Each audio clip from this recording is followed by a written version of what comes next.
Saltzman. Here. Hales. Here. Welcome, everyone. We have two completely different items on the council calendar this afternoon. The first is a time certain at 2 o'clock, which we'll get to in a moment, and the other one will come after we finish that.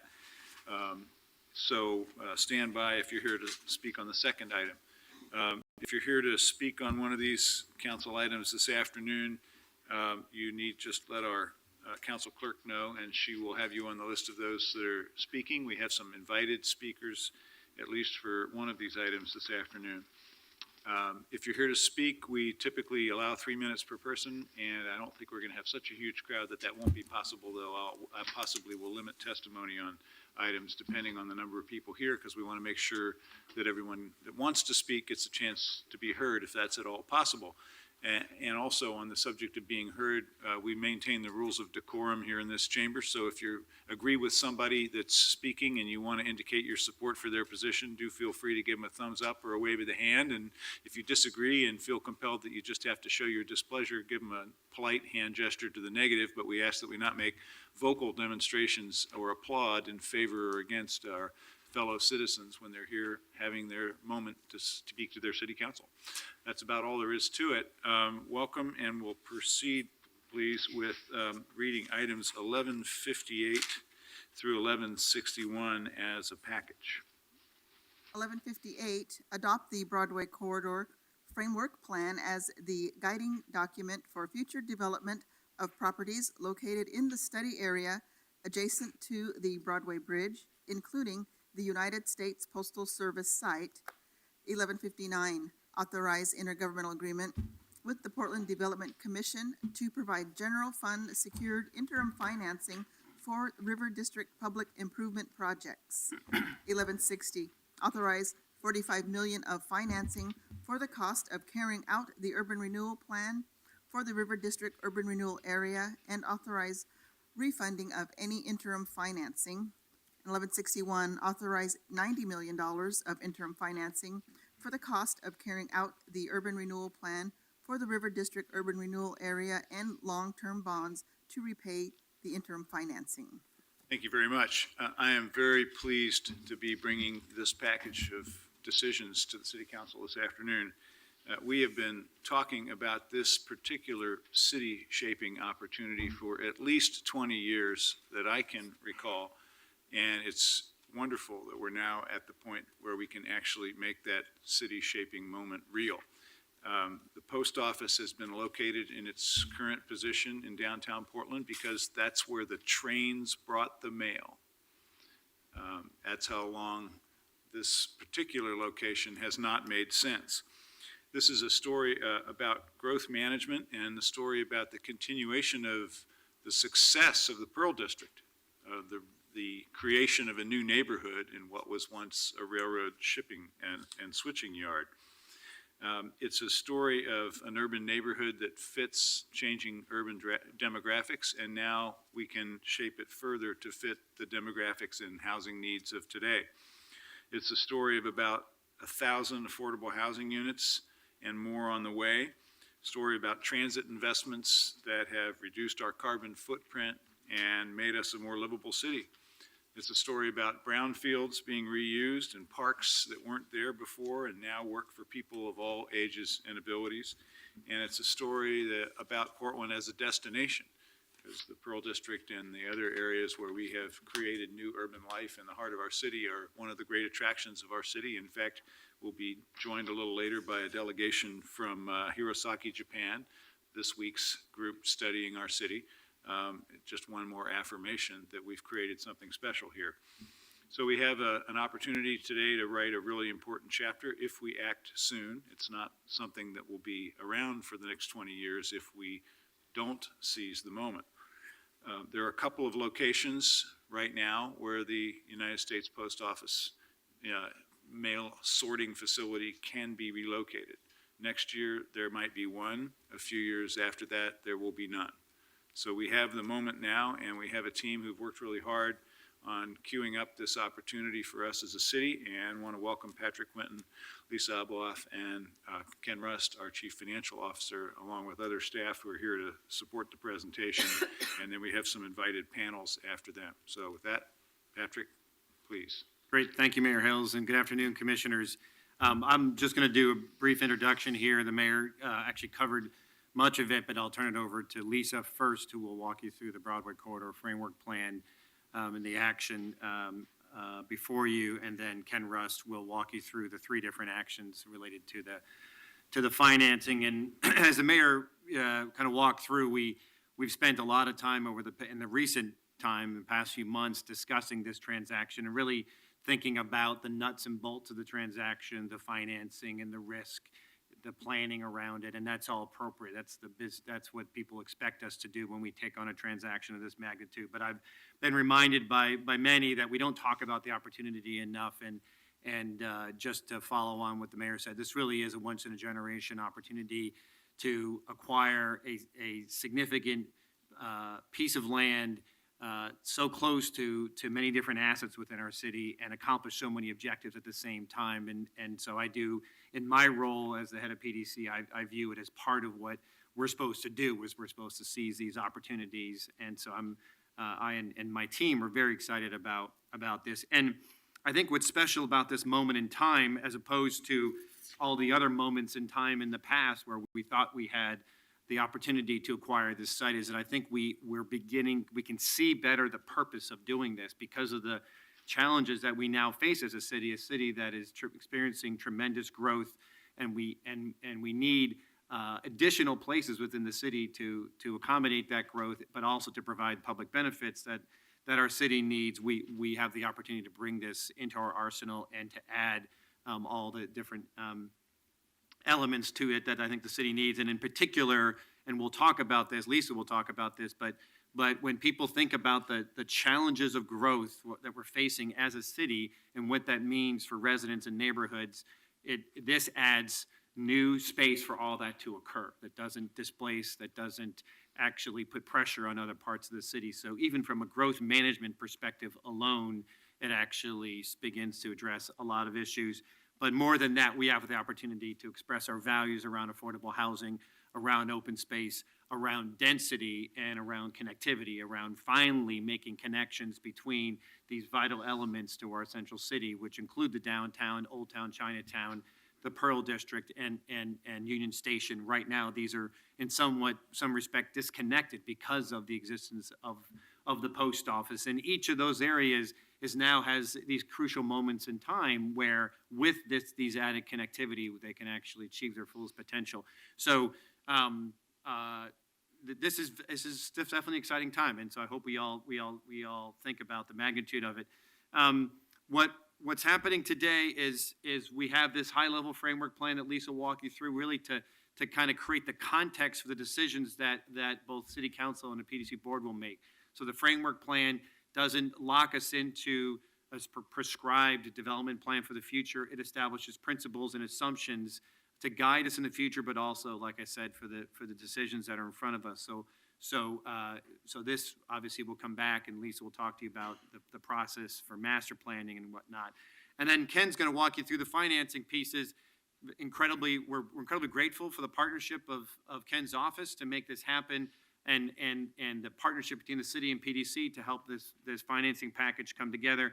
And I think when you think about right now we're talking about financing. There isn't a deal to actually buy the post office and move them. We're working on that, but the locking in the financing to make that happen and making sure all the parties are taken care of gives us the certainty that to go forward and actually finalize a deal with the U.S. Postal Service and with their eventual home. So this is the key foundation that we need to then go ahead and finalize our agreement with the post office and bring that to our board for approval, and we hope that that's going to happen in the next few months. So some big decisions in front of you, and like I said, I feel confident that we've done a lot of homework to answer all your questions, but we're happy to follow up on any additional questions. We have 3 panels afterward, and we can introduce those after we do the presentation. But one panel is to kind of give the context from the city's perspective in terms of planning and housing and whatnot. One is to give the perspective of the stakeholders that were brought in to advise us on the framework plan. And the last one is a group of real estate professionals who can give you a sense for how the market views this opportunity and what it means for the city and PDC to be and take on this risk and this investment. So with that, I will turn it over to our Central City Manager, Lisa Alboff, who will walk you through the action for the framework plan. Thank you. Thank you and good afternoon, Mayor Harrells and Commissioners. Just as a reminder, because we have a lot of guests in the audience who weren't here as a work session, I'm going to go rather briefly over some of the updates based on work that we did subsequent to a work session that we had with City Council regarding the framework plan. Before I jump into kind of a brief recap of the framework plan and those updates, I did want to say a bunch of thank yous. So not only did we have an extensive public outreach process where we got over 1,000 points of feedback from the public, and so first and foremost, thank you to the public for engaging in the process. It really was indicative of how exciting an opportunity it is. I also wanted to thank our advisory committees. So we had both an advisory committee made up of staff across all of your bureaus. We also had a stakeholder advisory committee. And I also wanted to make a special thank you to Sarah Harpole, who's really carried kind of the yeoman's amount of work in getting this process underway and kind of engaging the public and really being there on a day in, day out basis. So as a reminder, the framework plan actually looked at an area broader than the USPS site. It looked at that with intentionality because PDC does actually own and control a lot of the properties adjacent to the post office site, and it's what you see in this map. Properties like Union Station, what we call Block R, and then the significance of PNCA having recently relocated their central campus to the area. Adoption of the framework plan is really intended to be multifold. As Patrick mentioned, it does kind of set the stage and gave us a feasibility modeling to understand the financial performance of the site, the public benefits that could be brought out of the value of the site. It is also intended to guide PDC's investment in those broader areas. So if you imagine we have multiple properties within the framework plan area, understanding what the public's priority for redevelopment of those other sites were as well. And then finally, and we'll talk a little bit about this at the end of my presentation, it's intended to set the stage for a future master plan, which is called for in the Central City 2035 West Quadrant Plan. We listened to your feedback during the work session. So again, what we heard questions around the financial risk, around making sure that the affordable housing target aligned with the Central City 2035 goals.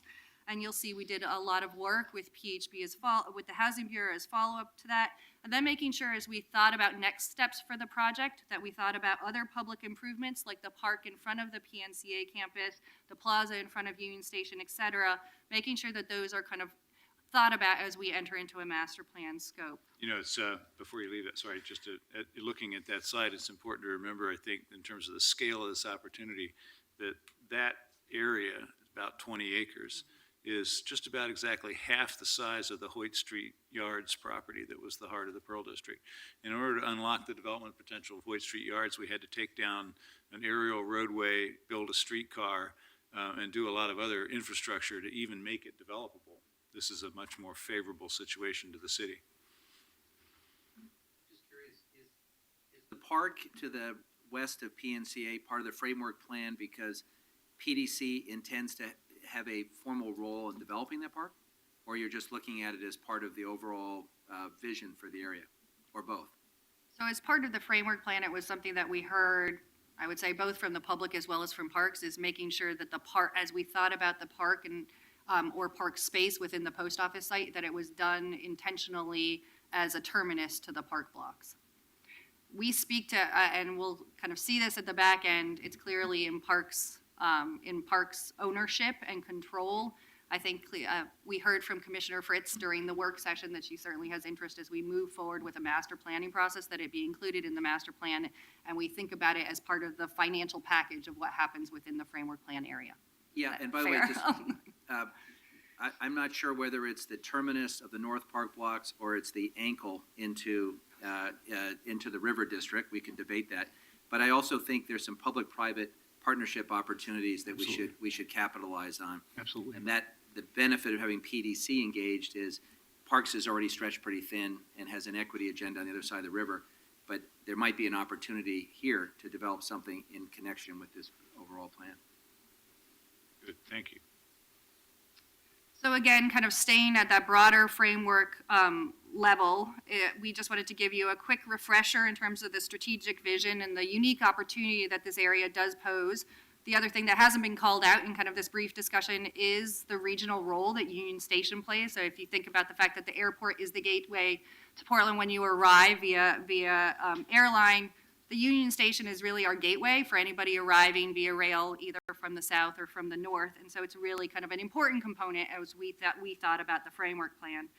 The strategic vision had laid out a series of concepts, one of which you see here, which was kind of diagramming out the different kinds of public realm that could exist should the post office site and the broader area redevelop. And those are three different categories. Clearly, there was an area around the North Park blocks, be it the terminus, or you'll see the connection of green into the Pearl District. The second was at the Broadway Bridge. It's quite an actively used pedestrian and bicycle connection into the Central City.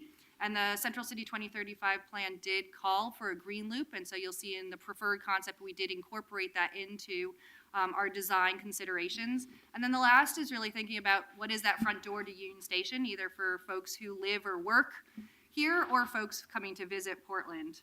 It also took a look at thinking about multimodal connection through the area, so Union Station doesn't just play a role as kind of a plaza, but it also plays a role for our light rail as well as heavy rail. And then thinking about gateways. So these are clearly kind of all gateways, not only for the region, but actually for neighborhoods. So moving between Old Town Chinatown and the Pearl District, how do we start to link those neighborhoods together? So this slide summarizes where we landed on from a preferred concept for an urban design form. So if you imagine this is the preferred concept now just for the post office site. So we took kind of that broader strategic vision for the 24-acre site and said, what does that mean for the post office's 15 acres? We landed on something that really became a template for looking at different urban design options with items that were always constant, and those items being Park Avenue and Johnson Street as major public rights-of-way, 2 blocks of the North Park blocks, that's kind of sitting north of the PNCA block, and really thinking intentionally about the green loop. The framework plan does model the financials just to test the feasibility in terms of affordable housing of reserving 25% of all of the residential floor area ratio that we modeled as building for residential use for affordable housing.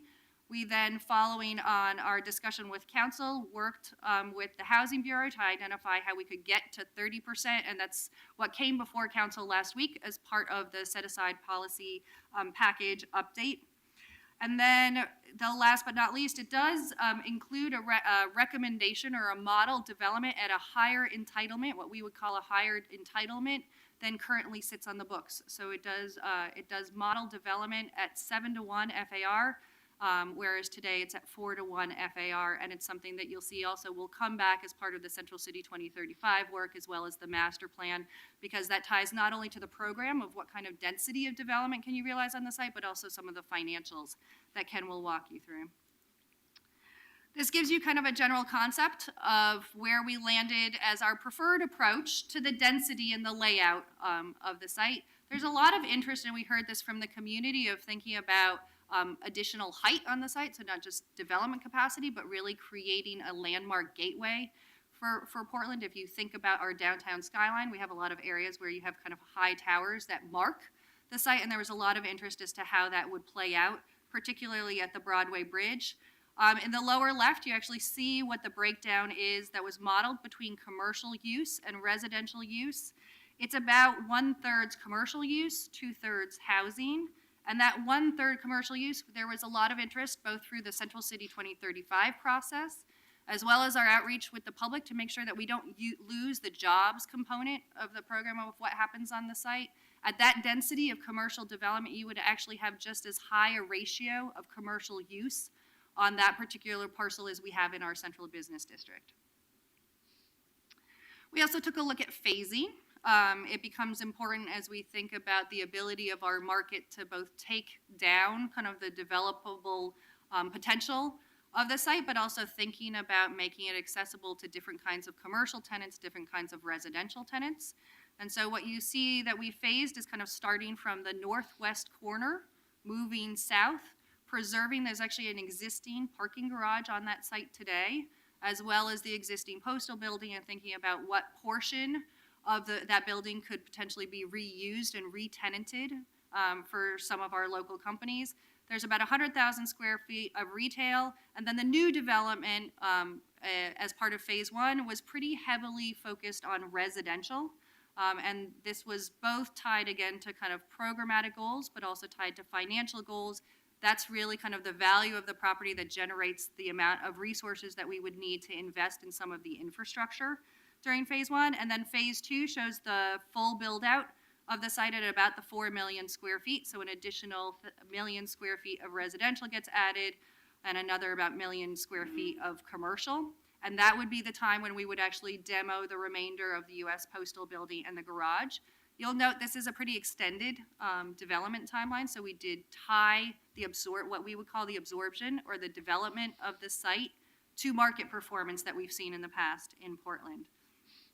The financial analysis recommendations both recommended kind of starting with residential and then having the commercial or the new commercial come in on the back end, but also coordinating infrastructure and development so that we're not getting ahead of the game in terms of our infrastructure investments as a city. So just to go over a little bit in terms of the affordable housing approach, we heard a lot from council as well as the Planning and Sustainability Commission about PDC working with the Housing Bureau to make sure that we were targeting the 30% figure that is the goal of the Central City 2035 plan. And so what came before council last week as part of the 2015 set-aside policy recommendations was for the River District to allocate $20 million towards affordable housing in the River District urban renewal area, with a significant portion of that serving to acquire rights, for PHB to acquire rights within the development of the postal site. And that's what you see before you. This is just a kind of a re-summary for folks who are in the audience and putting the pieces back together, so to speak, in terms of the framework plan and the set-aside policy. This really kind of commits and reserves 30% of the residential FAR as it was modeled for PHB to develop affordable housing. And then there was also kind of a commitment that PHB and PDC would work jointly as we move forward with the master plan and the development solicitations on the site. This slide reviews, assuming that 13 million of the site is acquired by PHB, what are the remaining resources that would be available via land sales to PDC, together with tax increment financing that we've proposed being needed for demolition and site preparation. And so the top figure is once we modeled the development, the land sales that are tied to that development program, i.e. the scale of residential development that we modeled, the scale of commercial development that we modeled, and what we believe that the private sector would be willing to pay in terms of the value of the property together with our TIF. The second line item, we also modeled the system development charges, particularly for transportation and parks, tied to that development program, so tied to those units and tied to that commercial square footage. You then see a sources subtotal that becomes kind of the aggregate available resources that we've modeled from the city in order to reinvest back into the site. That then deducts, we did model the costs for the streets at Johnson and Park, and for the two open space parks as well, or the two park blocks, as well as the Green Loop. And then clearly as part of phase two, there's a demolition cost involved in preparing the site for development that generates that land sales. There are additional public benefits. We had a pretty extensive conversation about this when we brought this before you as a work session. So what you don't see internalized to these numbers that clearly will take additional work as we move forward with a master plan is a cost estimate for the PNCA park, a cost estimate for rehabbing of Union Station. Clearly kind of it's an important anchor to development of the broader Broadway corridor area.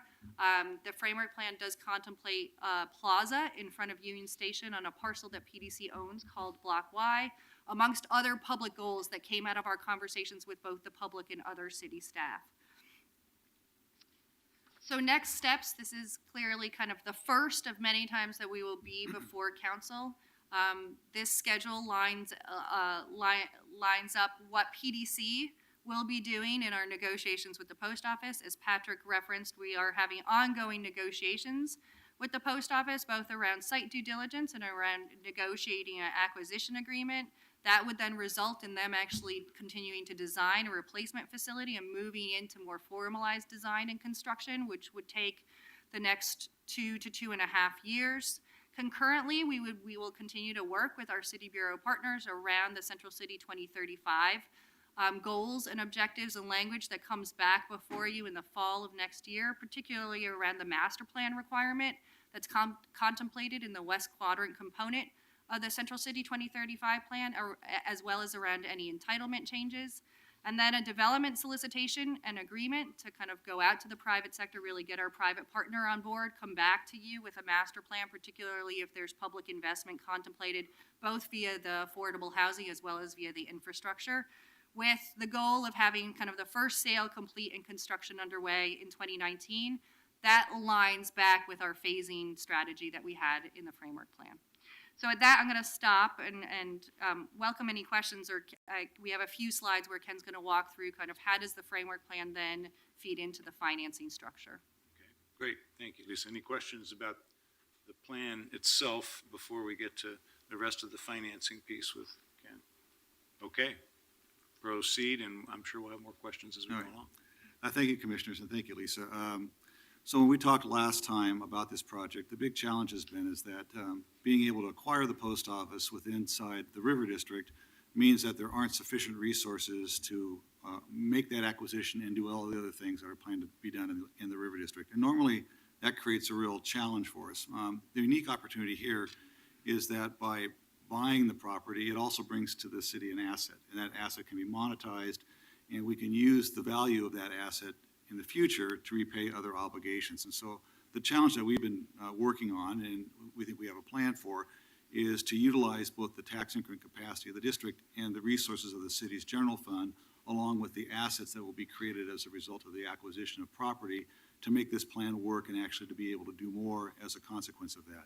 And I want to thank PDC finance staff that have been really working hard with the debt management staff of the city, along with the city attorney's office, in crafting the agreements that we have in front of you today. So what we have is 3 ordinances that would put into place the financing underpinnings for the remainder of the River District projects and the post office itself. And so the first ordinance, Ordinance 1159, is simply the intergovernmental agreement that would set forth the terms and conditions under which PDC would be obligated to repay the city for interim financing associated with a general fund-backed borrowing that would enable certain public projects to be funded that would otherwise be displaced by the post office project.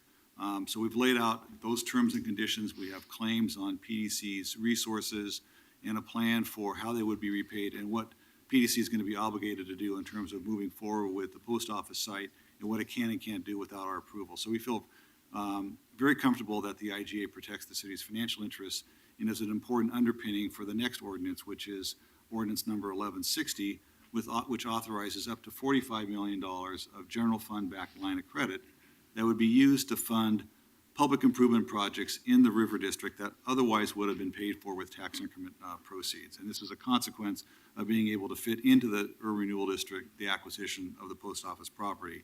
So things like Centennial Mills demolition, improvements at 10th and Yamhill Garage, Union Station projects, and others would be paid for with this general fund-backed line of credit in an amount not to exceed $45 million.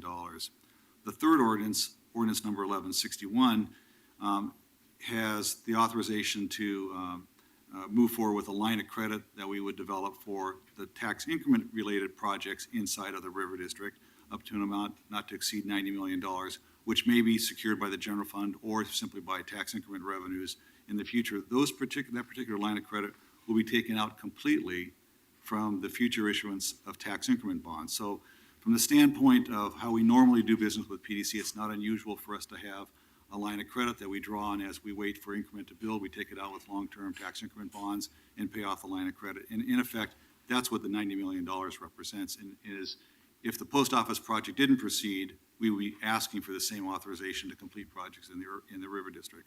So those 3 actions together provide PDC with the comfort to know that they have the resources available to move forward with all the projects, to complete negotiations with the U.S. Postal Service, acquire the property, and then when they realize the sale proceeds from the sale of that property, the city's obligations would be unwound. And we think that the IGA lays out an appropriate framework for protecting the city's financial interests.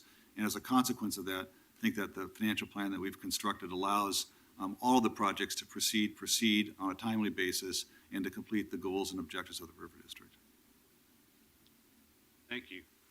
Other questions for any of our team?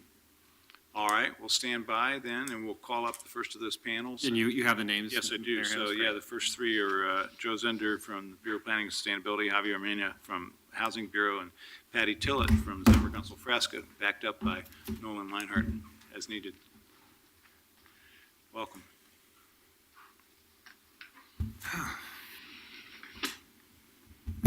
Go ahead. Yes, please. Good afternoon, Commissioners and Mayor. I'm Joe Zender with the Bureau of Planning and Sustainability. I'm going to be brief, and because I believe Patty's also going to address the urban design sort of elements that are built into the plan, and you've heard a bunch of them already. Part of the point I want to make is that we were part of the city team that consulted with the PDC and their consultant team on development of the framework plan, in that the issues that you see and the ingredients you see included in that framework plan were versions of the issues that were raised in the West Quadrant policy plan that you all approved. The urban design elements, such as streets and transitions to the neighborhoods, that's something that was considered. Open space and parks, and actually here it's kind of civic space in parks, which includes this extension of the park districts and the inclusion of some version of the green loop. Meeting our housing goals, you've heard about that in terms of inclusion of affordability housing, and meeting our development goals. And this kind of had two prongs. One is, what's the appropriate mix of uses to plan for this site? It's going to be market driven. We don't 100% know, but what we're trying to establish is that the amount of development that could be accommodated on a site in the way that design supports also provides jobs and that aspiration for the sites and supplements it with mixed use of housing, because we've seen that actually makes a more vibrant and effective employment district. So the result is the framework plan that you see, and that the site has a high level of potential.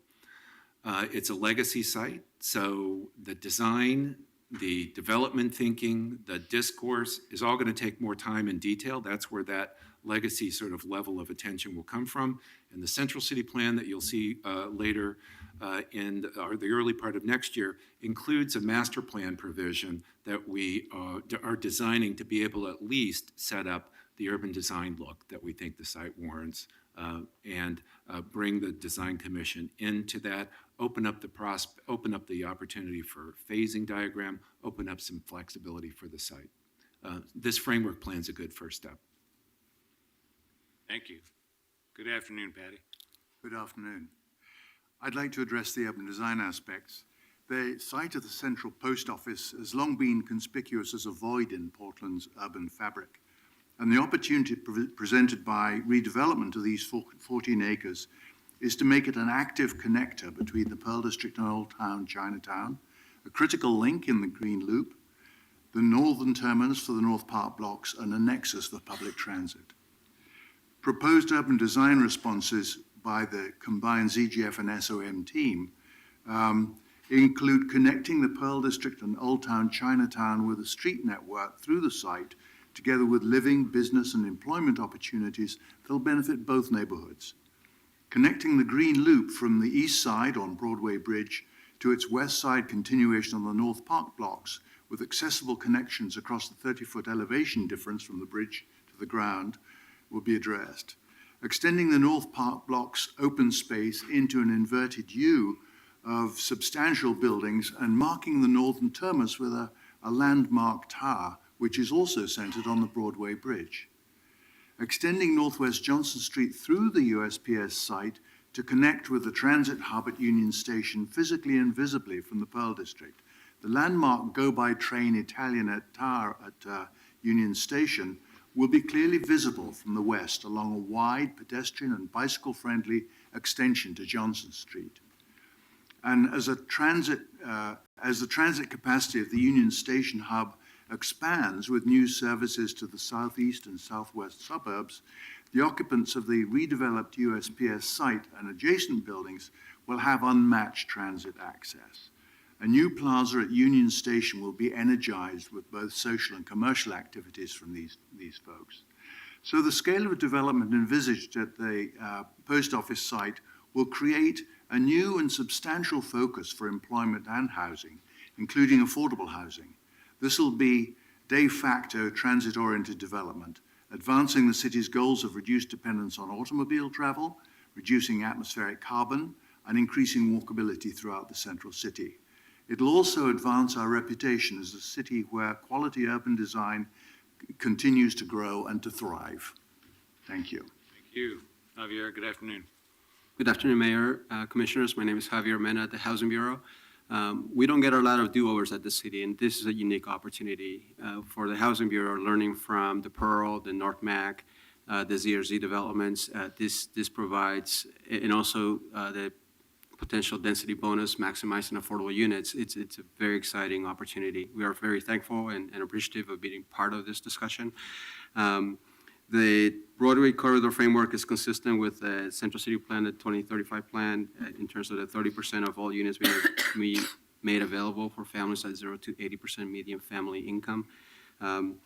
Through the TIPS reset that was approved last week, an additional $20 million was allocated to the Bureau for this investment or investments of affordable housing in the area, and the Bureau is going through an analysis to the best way that it will invest those resources in order to maximize units and diversity within this framework. So we're very appreciative of that. Thank you.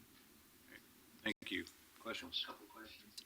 Javier, the 20 million that we agreed to for the River District is not actually contingent on us adopting this framework. It's in the alternative. Correct. But in any event, what's the earliest time that we would have resources available to invest? And that's a question for PDC. I honestly don't recall the timeframe in terms of those resources. I know that there were $17 million that would have been made available if there is an agreement with the Postal Service to be able to buy the site, that the city would, the PHB would be invested in. And then the subsequent $7 million would be something that would be looking at how do we invest those resources within that site. And in terms of the need in the district, what has the Housing Bureau identified as the particular need in terms of median family income housing? We know that the greatest need is in the lowest income, 0 to 30. That's where the greatest number of units are needed. What we have looked at in terms of any of our developments is a mixed use that addresses those, or I'm sorry, mixed income that addresses those. The need is definitely, but with the limited resources, we also are looking at maximizing units that are affordable. So it's a balance that we're looking to create. And are you considering working with Home Forward to do some project-based Section 8? That's always on the table, and we always have continuous conversations with Home Forward with that regard. Other questions? Thank you all very much. Thank you. We have two more panels to call, one of stakeholders and another of real estate experts who've put their eyes on this proposal and prospect. The stakeholders group includes Ruth Adkins from Oregon Opportunity Network, Peter Andrews from Melvin Mark Development, and Jillian Florin from the Pacific Northwest College of Art. So welcome all three, and thank you for being here today. Jillian wasn't able to be here. Jillian's not able to be. Okay. Well, very happy to have you two here. Thank you. Thanks so much. Good afternoon. For the record, my name is Ruth Adkins. I'm with Oregon Opportunity Network. We're a statewide association of affordable housing nonprofits, about 20 members here in the Portland area. And I had the pleasure of serving on the Stakeholder Advisory Committee. Really appreciated having a place at that table and the robust conversations we had. Staff did a great job running a quick time frame, but very rich discussion, and lots of great folks on the committee. So obviously, from the affordable housing community perspective, we're very excited to see this commitment up front and this intentional planning as part of this really exciting, massive redevelopment opportunity. Really also like the collaboration that we're seeing between the Housing Bureau and PDC directors and staff. That's something we'd love to see going forward, as well as transparency around not just the dollar amounts, but the units, the number of units, who they'll serve, as Commissioner Fish was highlighting a moment ago, and what the plan is. We know certainly, and I appreciate Javier mentioning just now, that this is in some ways a do-over to what we saw, as you recall, when the late, great Gretchen Kafuri, may she rest in peace, came here. It was really to talk about what the missed opportunity in North Macadam around affordable housing. So I'm excited to see this upfront commitment, and that we're going to certainly be involved and watching this as it goes to make sure that those commitments, those early commitments hold fast, and that we really, before the land values get out of control, that we can lock those in and look at not just at the post office site, but there are the surrounding sites, both those currently owned by PDC and those in private hands.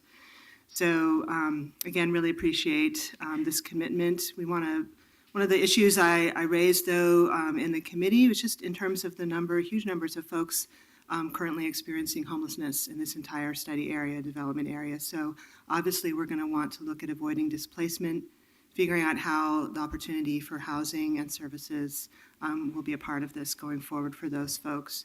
And in the largest sense, just the concern to make sure that this is truly a welcoming and inclusive area for all Portlanders, that this not become an enclave for the wealthy that's been fueled by massive public investment. I know that's built into the guiding values of this framework plan, but that's something that's just absolutely essential, that we see that this is a place for all Portlanders to live and work and play. Thanks so much. Thank you. Peter, welcome. Thank you, Mayor, Commissioners. Peter Andrews with Melvin Mark Brokerage. And I had the pleasure of sitting on the Stakeholder Advisory Committee with Ruth and many others. Brief overview of that group. We had 4 working sessions within that group, and there was a broad range of interests and expertise a part of it. Portland Public Schools, adjacent property owners, Multnomah County, PNCA, numerous experienced developers, affordable housing interests, as well as adjacent neighborhood associations. It was well-informed, as Ruth said. It was a really great process to be a part of, with SOM and ZGF leading that, bringing out some really interesting ideas and bringing forward what we think is a really, really exciting plan for the neighborhood. It's definitely a once-in-a-generation opportunity for the city, from my perspective, and I can speak on behalf, and I know others are gonna say the same, but there's no other site that is quite as exciting for downtown, and the opportunities for the mixed use is really incredible. I can say that we know there are more institutional developers that are now looking at Portland at any time in recent history, and that kind of interest also creates the opportunity that have the capacity and the wherewithal to look at a major project like this. So again, really excited, really impressed by the process that was put forward. I'm happy to answer any questions. Well, I guess since you mentioned institutional investors, Peter, I guess I just wanted to ask you, I feel that a lot of the institutional investors from out of state have no interest in doing affordable housing. That's been my experience, and to date with the vast majority of ones I've had outreach with. So what do we do to change that? There actually are a number of them that have really incredible expertise in working in places like New York, where that's a part of the policy. So if you deliver a certain amount of housing, that's included. I mean, They have inclusionary zoning in New York City. and New York State. and they have that expertise of dealing with that. So, like, give me a name. I can't do that. Oh, you can't? But where there's a will, there's a way. But where it's our property, surely we can require that. You know, you don't get to develop here unless, and I would suggest maybe you don't get to develop here unless you're going to do some affordable housing somewhere else as well, or at least do a mixed use or a mixed income level. Yeah, no, I think the policies we passed last week, certainly create that floor, but, it's always a floor, and we'd like to see somebody come in and do better, too. Absolutely. Well, Peter, can I just make an observation? Because there's, I think, an irony in what you just said. 22,000 apartments have been built in the last 3 years by the private sector developers. Less than 2% are affordable. And when a number of the developers were interviewed recently in a newspaper article, they cited generally red tape and bureaucracy as the impediments to using that program. The irony is, you just mentioned a program in New York City where they are mandated to provide affordable housing. It's not an incentive plan. So what would it take to get the development community, in your judgment, to join the city in seeking a lifting of the preemption on inclusionary zoning so we can mandate out-of-state developers to do the right thing? First off, I'd say that my expertise as a commercial real estate broker is in office. So asking me about residential unit, in particular affordable housing, which is very complex and typically takes subsidizing, is probably not my area of expertise. I would punt to some of the market people that are, I believe, following me in this in this presentation. So you're very respected in your niche, and I'm being somewhat playful, but it's just worth noting that in the places where developers are required to set aside a certain number of affordable units, the sky hasn't fallen, they're making record profits. But in a place where they're not required to, they blame the government for an insufficiently generous incentive and refuse to join with us in going into the legislature to lift the preemption on the one tool that seems to be working in every other city. There's an irony there, but. The only thing I can say in particular about the mixed use is that this only works if it's financially feasible. So from any of those guys, from any of their stakes, there has to be the rents that justify, you need the density to justify the building. We're seeing that happening in Portland.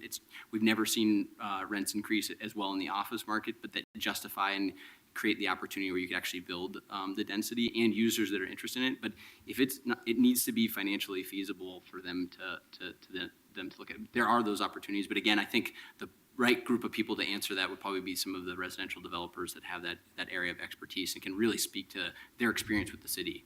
I personally don't, so, and our company doesn't. Thank you both very much. Appreciate your willingness to work on this for the good of the community. Thank you. Thank you. Okay, we have in one more panel, which are real estate experts, Mark Edlin of Girding Edlin and member of the Portland Development Commission Board, Tim Mitchell from Norris and Stevens, and Eric Spohr from Pac Trust. Appreciate you all being here. Look forward to hearing the benefit of your wisdom on this idea.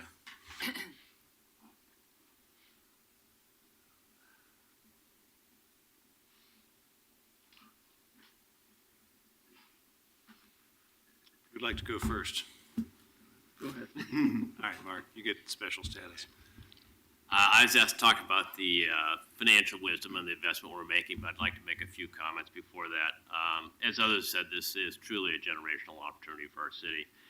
I've always viewed this as a linchpin between the Pearl and the Old Town District, and you look down towards the train depot and all the infrastructure we put in there, and the depot is a beautiful piece of architecture in our city, and I think this is really a great opportunity to make some good things happen.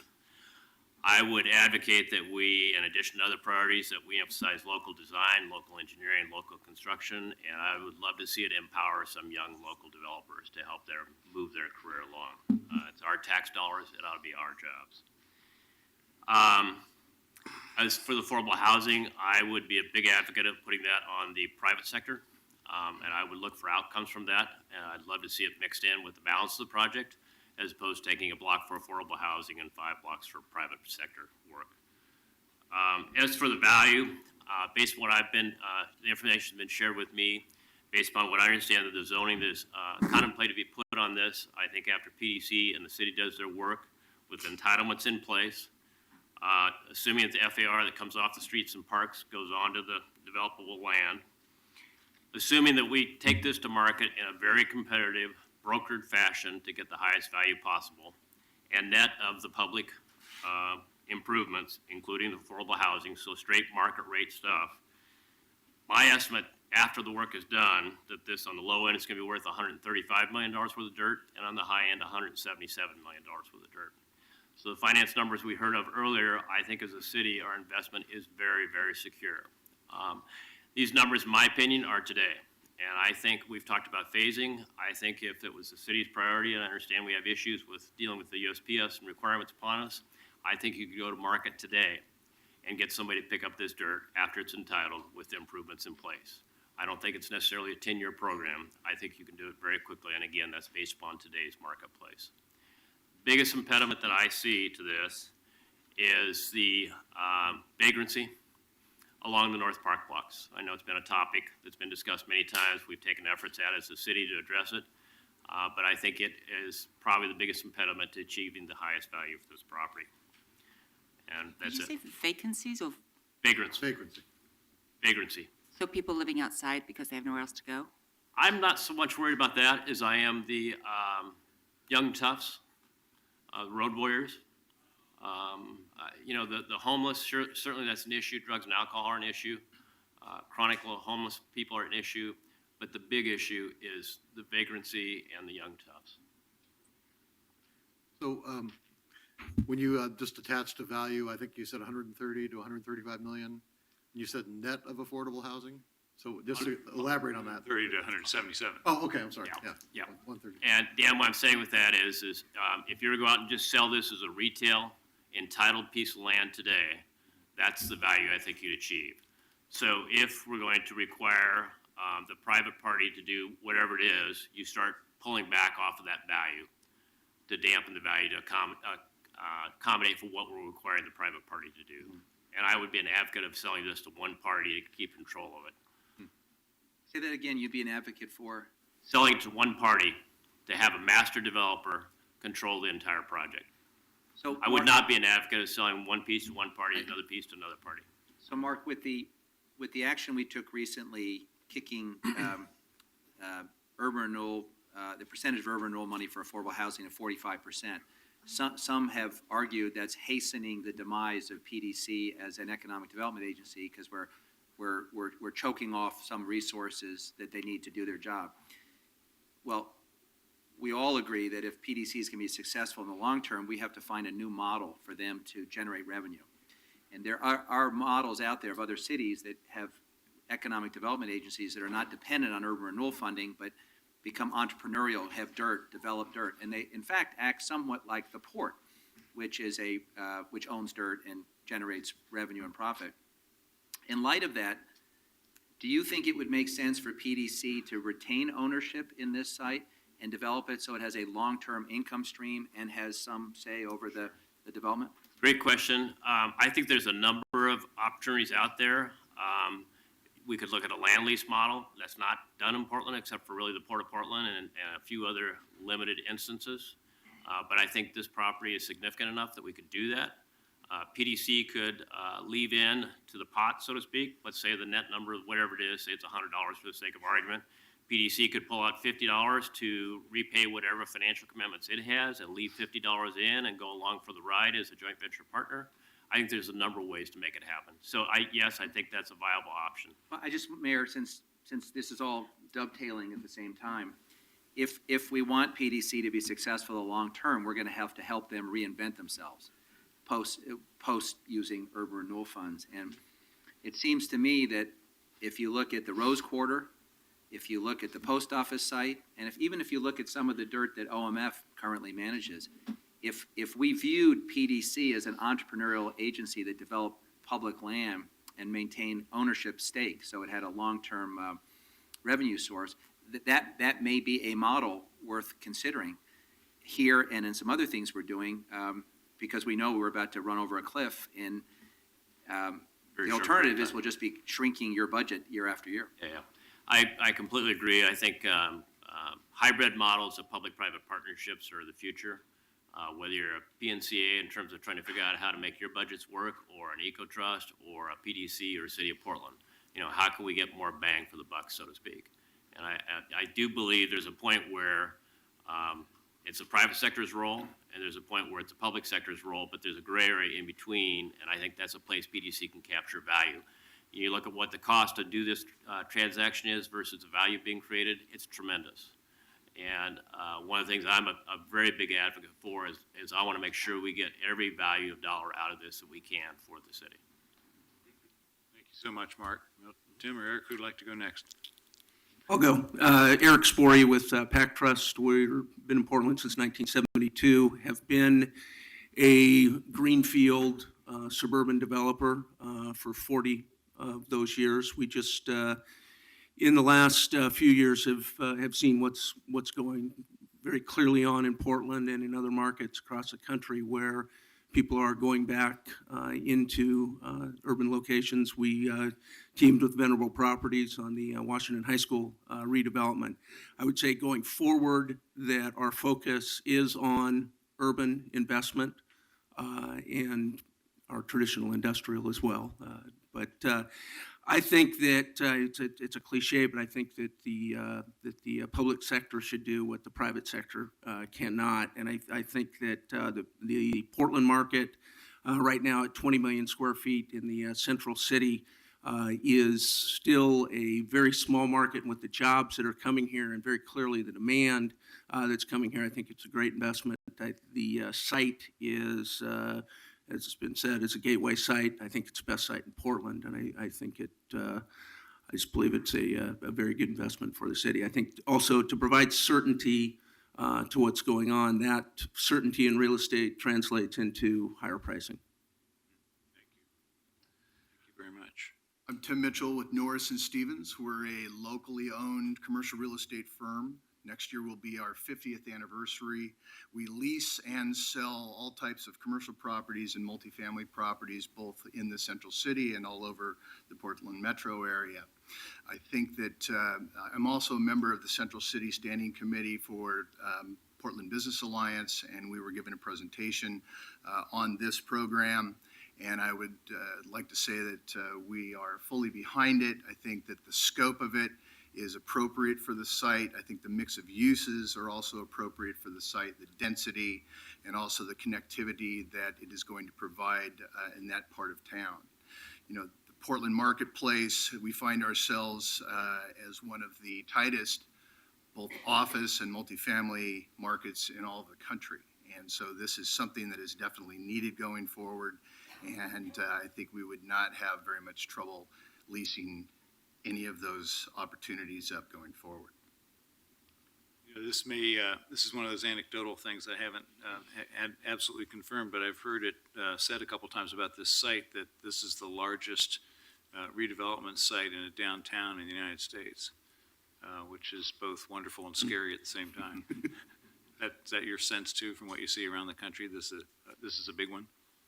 It's a pretty good sized piece of land that you don't find very often in the central core. I think what Mark's company has done previously with the brewery blocks was fantastic. I think this is another opportunity to do something like that and make a big statement for Portland. Questions for this panel? Thank you all very much. Thank you. Appreciate your help with this.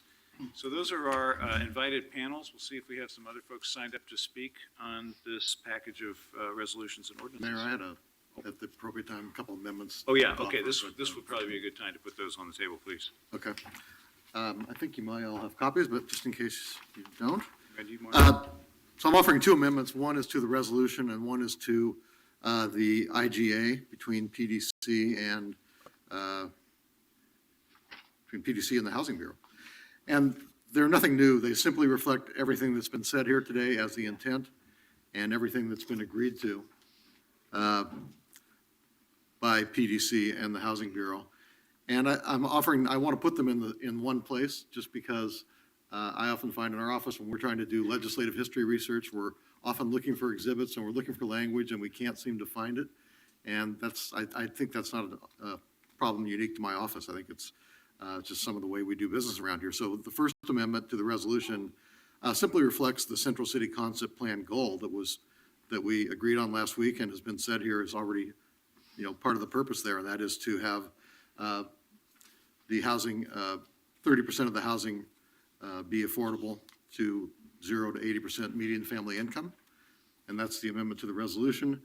And then the amendment to ordinance, or the IGA, really just adds language that reflects the memo that was developed between the Housing Bureau and PDC, which I have here as well, and would include that memo as an attachment to make for a compact legislative history. And just simply says that PDC and the Housing Bureau will fulfill all their obligations with respect to affordable housing as agreed to by council in the last couple weeks. So Mayor, I'll second them for purpose of discussion. Okay. And then I have a question to the sponsor. So I support the amendment, but I want to ask a question about the first of the amendments.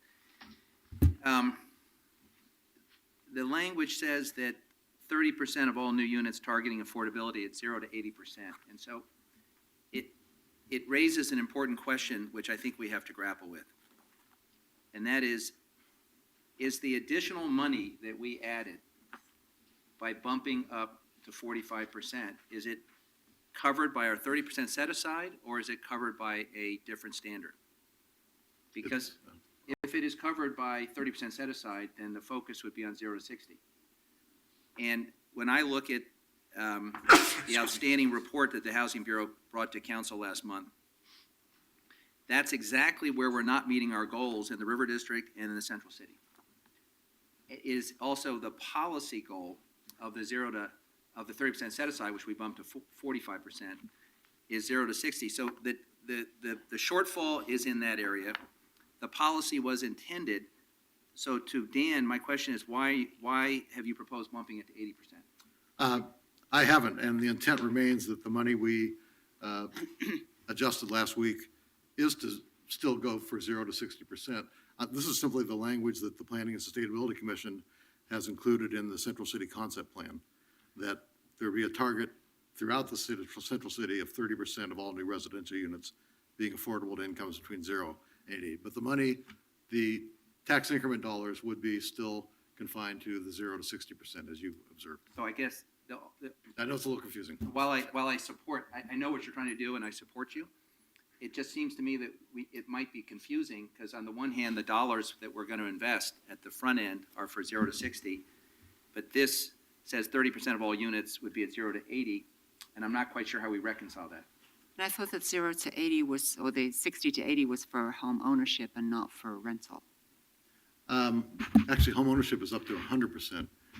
So I think the best way to characterize it, maybe to respond, is, we do have a sense of directions from the Central City Concept Plan that speaks to 0 to 80%. We do have the urban renewal guidelines, which are 0 to 60%. But I think, as we heard, I think we all agree we want to see sort of some mixed income development here. So I think this really speaks aspirationally to, we also want to include, if we can, through private resources or through our multi-program units that serve that 60 to 80% as well. Well, So I think I support the Central City goal, and I share what the point that you made and Mark Eland made about mixed income development, because sometimes that's the strongest development, where we blend the deeply affordable housing with middle income housing, and everyone wins. The only thing and I guess I'm a little gun shy because of North Macadam, I don't want this to be interpreted as saying that somehow we don't invest the first dollar into where the greatest need is. And the first dollars and the money that we're generating in this area, if we adopt the resolution before us, will be set aside money for deeply affordable housing. So I might want to ask Patrick and Javier and Joe, if they're still here, to come up and respond to this about how this would be administered if we adopt these amendments. I think it's just me. Okay, well, you get But, to I might impersonate invite some other Javier folks and to come Joe up if you want to. Yeah, and I just want to, to restate, we're not treading any new ground here. We're simply restating what we've already done, but I'll let Patrick. I don't have anything to add, because I do think this is, I've talked to some of you individually, I think this is an outstanding question. So I think the Planning and Sustainability Commission put forth this goal as part of the comprehensive plan, and it's 0 to 80, and so, and it's unfunded, right? But the funding we have is 0 to 60, and there's no intent to change. I mean, there's nothing that suggests that there's any intent to change that, nor is it suggested that the money that would be invested as a part of the purchase price would do anything other than reserve space for set-aside eligible units, which is 0 to 60. So, right, so we do have a conflict here, but the conflict is, I think, just because we haven't fully talked about what this 0 to 80, this 30% 0 to 80 citywide means, right? That's a different. But let me make a suggestion. Yeah. I'm going to try to harmonize it, because I don't like the word conflict. Yeah. I didn't mean personal conflict. I know, but conflict in thought and ideas. No, but the word conflict, so let me see if I can harmonize it. Yeah. Commissioner Saltzman and you have both reaffirmed that the set-aside money goes to people at 0 to 60. Mm-hmm. Commissioner Saltzman has referred to the Central City 2035 plan, which has an overall goal, And to get housing above 60%, he has noted that we have other tools, independent of TIF, like the multi-program. And with the multi-program, we can get units that go up the income ladder. So to harmonize this, perhaps the answer is, yes, our 20 million will go for 0 to 60 with an emphasis on deeply affordable units. But Commissioner Salzman's reminding us that in a mixed-use development context, we will use other tools to add apartments up to 80% through incentives. But our subsidized housing, which is what our urban renewal dollars fund, will be focused on 0 to 60. Does that? That is Javier, correct. Is that correct? That is correct. Our set-aside resources have been limited and will continue to be limited to 0 to 60% investments. And the other point I would make is we have this council's been very clear, front load the set-aside dollars and invest in families in need. So in harmonizing this, I hope the goal is not to hold back on the TIF in hopes of some other project down the road, that we get as much built now for people that are in need. From my understanding, the investment will be to help acquire the site. So then eventually through proceeds is when we'll get the resources to be able to develop. Dan, So- are you Yeah, and I on the same page? that's great harmony. So what's the effect then of adding this language? Sounds like we're restating something that's Yeah, already in the we're plan. really restating what is already in the Central City Concept Plan, and my whole goal is just to have everything that we've done, our actions and the actions of the Planning and Sustainability Commission be reflected in these ordinances and resolutions that we're adopting, so future years, future City Hall staffers are trying to figure out the legislative history, or agency staffers, all the documents and all the language will be in one place as opposed to in several different documents and ordinances. So in that case, I think there needs to be a clarifying ending phrase about the TIF set-aside dollars going to 0 to 60. Okay. I'll Yeah, I'm accept that as a afraid- friendly amendment if you, Future council might read this as superseding our policy. Right. That's what I'm concerned about. So okay. maybe, given that the tax increments financing set-aside money is for 0 to 60%. Sure. That's, accept that as a friendly amendment, yeah. Thank you. Got that. And what about the Second Amendment? The Second Amendment, again, is really speaking to the IGA between the city and the Portland Development Commission, that the Housing Bureau is to retain $20 million property interests in the post office property if purchased.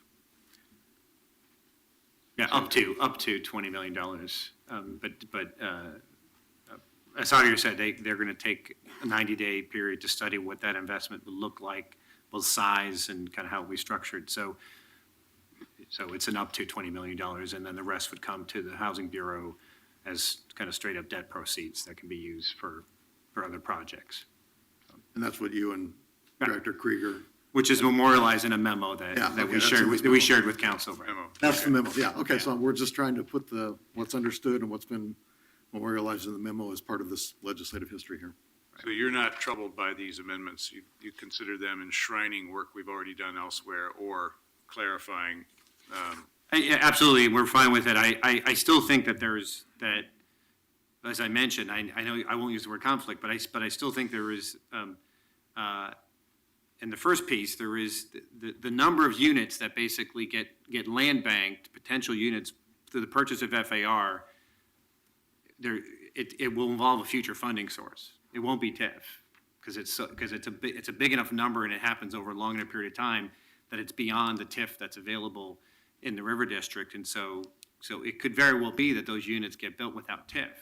I don't know whether you want to contemplate that in this today, but I think that's part of the rationale for the way it's presented in the First Amendment as being this longer term post set aside policy that actually drives how things, right? So that's, I think that's the complexity of this, is that 600, 800 units, whatever gets bought through that FAR is well beyond any forecast for TIF in the River District, right? So it would involve another funding source. But and you're signaling we're going to have another funding source, but if you acquire the dirt with set-aside money, it must be developed consistent with the set-aside.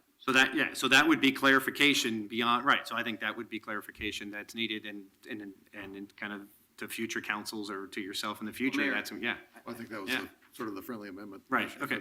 I Given the hope there's no TIF. doubt about that. And Yeah. this is, and by the way, this is even beyond set-aside money. The proposal is for us to use the general fund as a backstop on this transaction. So if we are not utterly clear that we're meeting our most important policy goal in terms of the who we're going to serve, then we should clarify that before we have our Yeah. final vote. Well, I think on we've this. done that now, given the further Yep. amendment that Commissioner Fritz articulated, so. Okay. Patrick, I have Clear. one last question Yeah. since you're here. The area, the study area that you described earlier includes Block U, the backside of Bud Clark Commons. And there was a story in the paper, I think this week, that the county's potentially gotten a little more height and they've come up with a design for that building. Are we satisfied that it does not intrude on the light and air of Bud Clark Commons as was a condition of our doing that deal? I can't speak to Block that. U is a PHB on site, and we are working with the county on those developments. At this moment in time, I can't tell you whether there is an impact or not, I don't know, but that's something that we continue to. So as the author of the agreement, I would say that each time I see a picture that shows the building moving closer to the moon, it makes me a little nervous because it's encroaching on the air and light of a building that was designed to have an outdoor space. So I would appreciate a briefing on that at some point. Will do. Other questions for our staff? Okay, thank you both very much. So let's take a vote to accept the amendments, and then we can take testimony. Novick, Voting on the amendment to the amendment? Just on voting on the amendments. Are we voting on them as a package? Yes, the two as a package, unless you have a problem. No.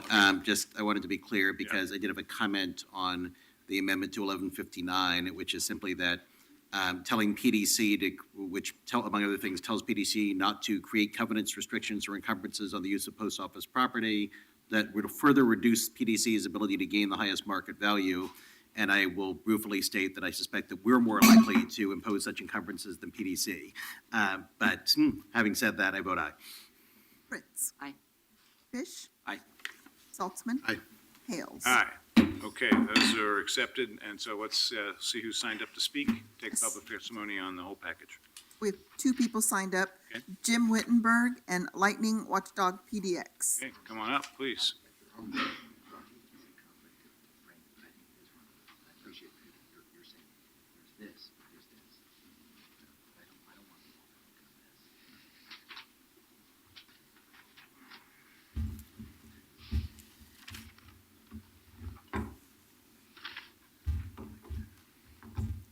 Go ahead. Good afternoon.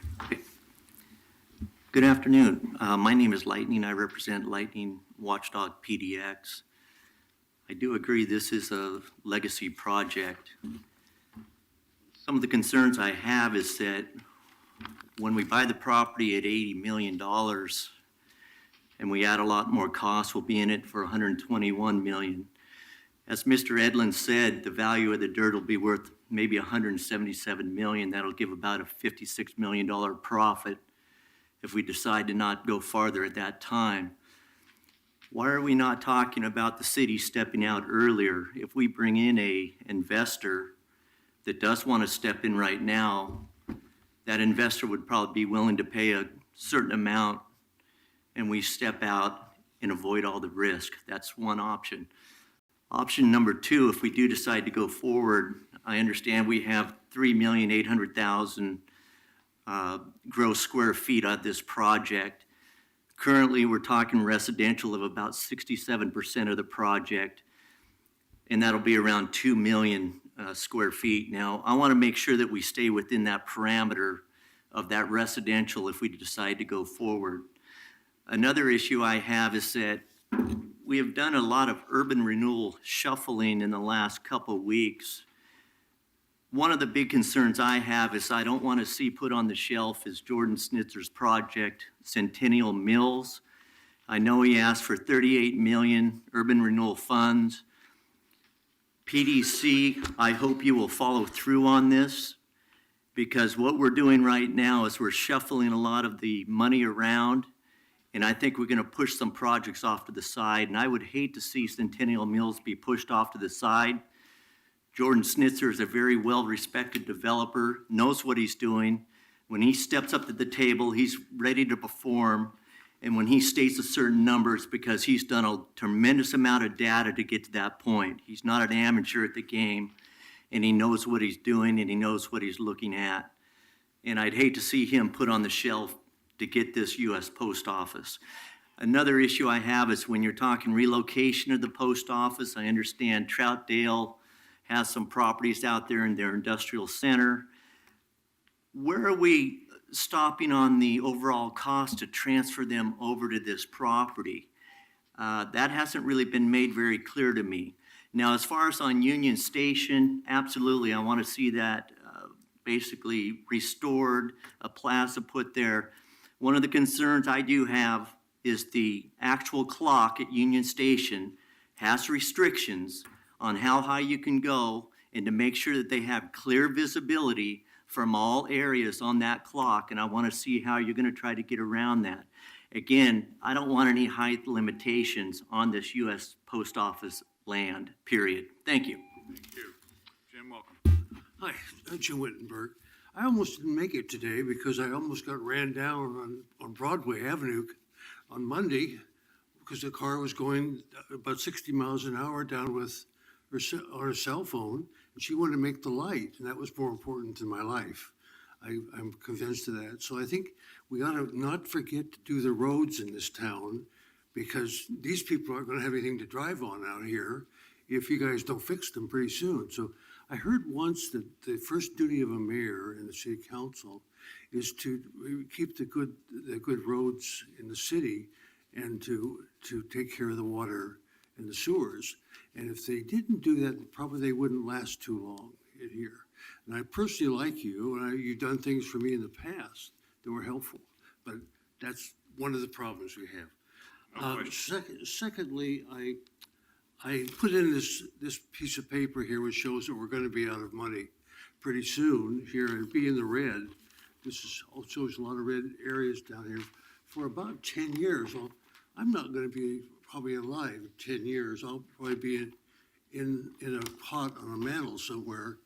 But most of you people will still be here, and you're going to have to pay for this. You're going to have to come out of your salary, and I don't know how much that you're going to have to pay.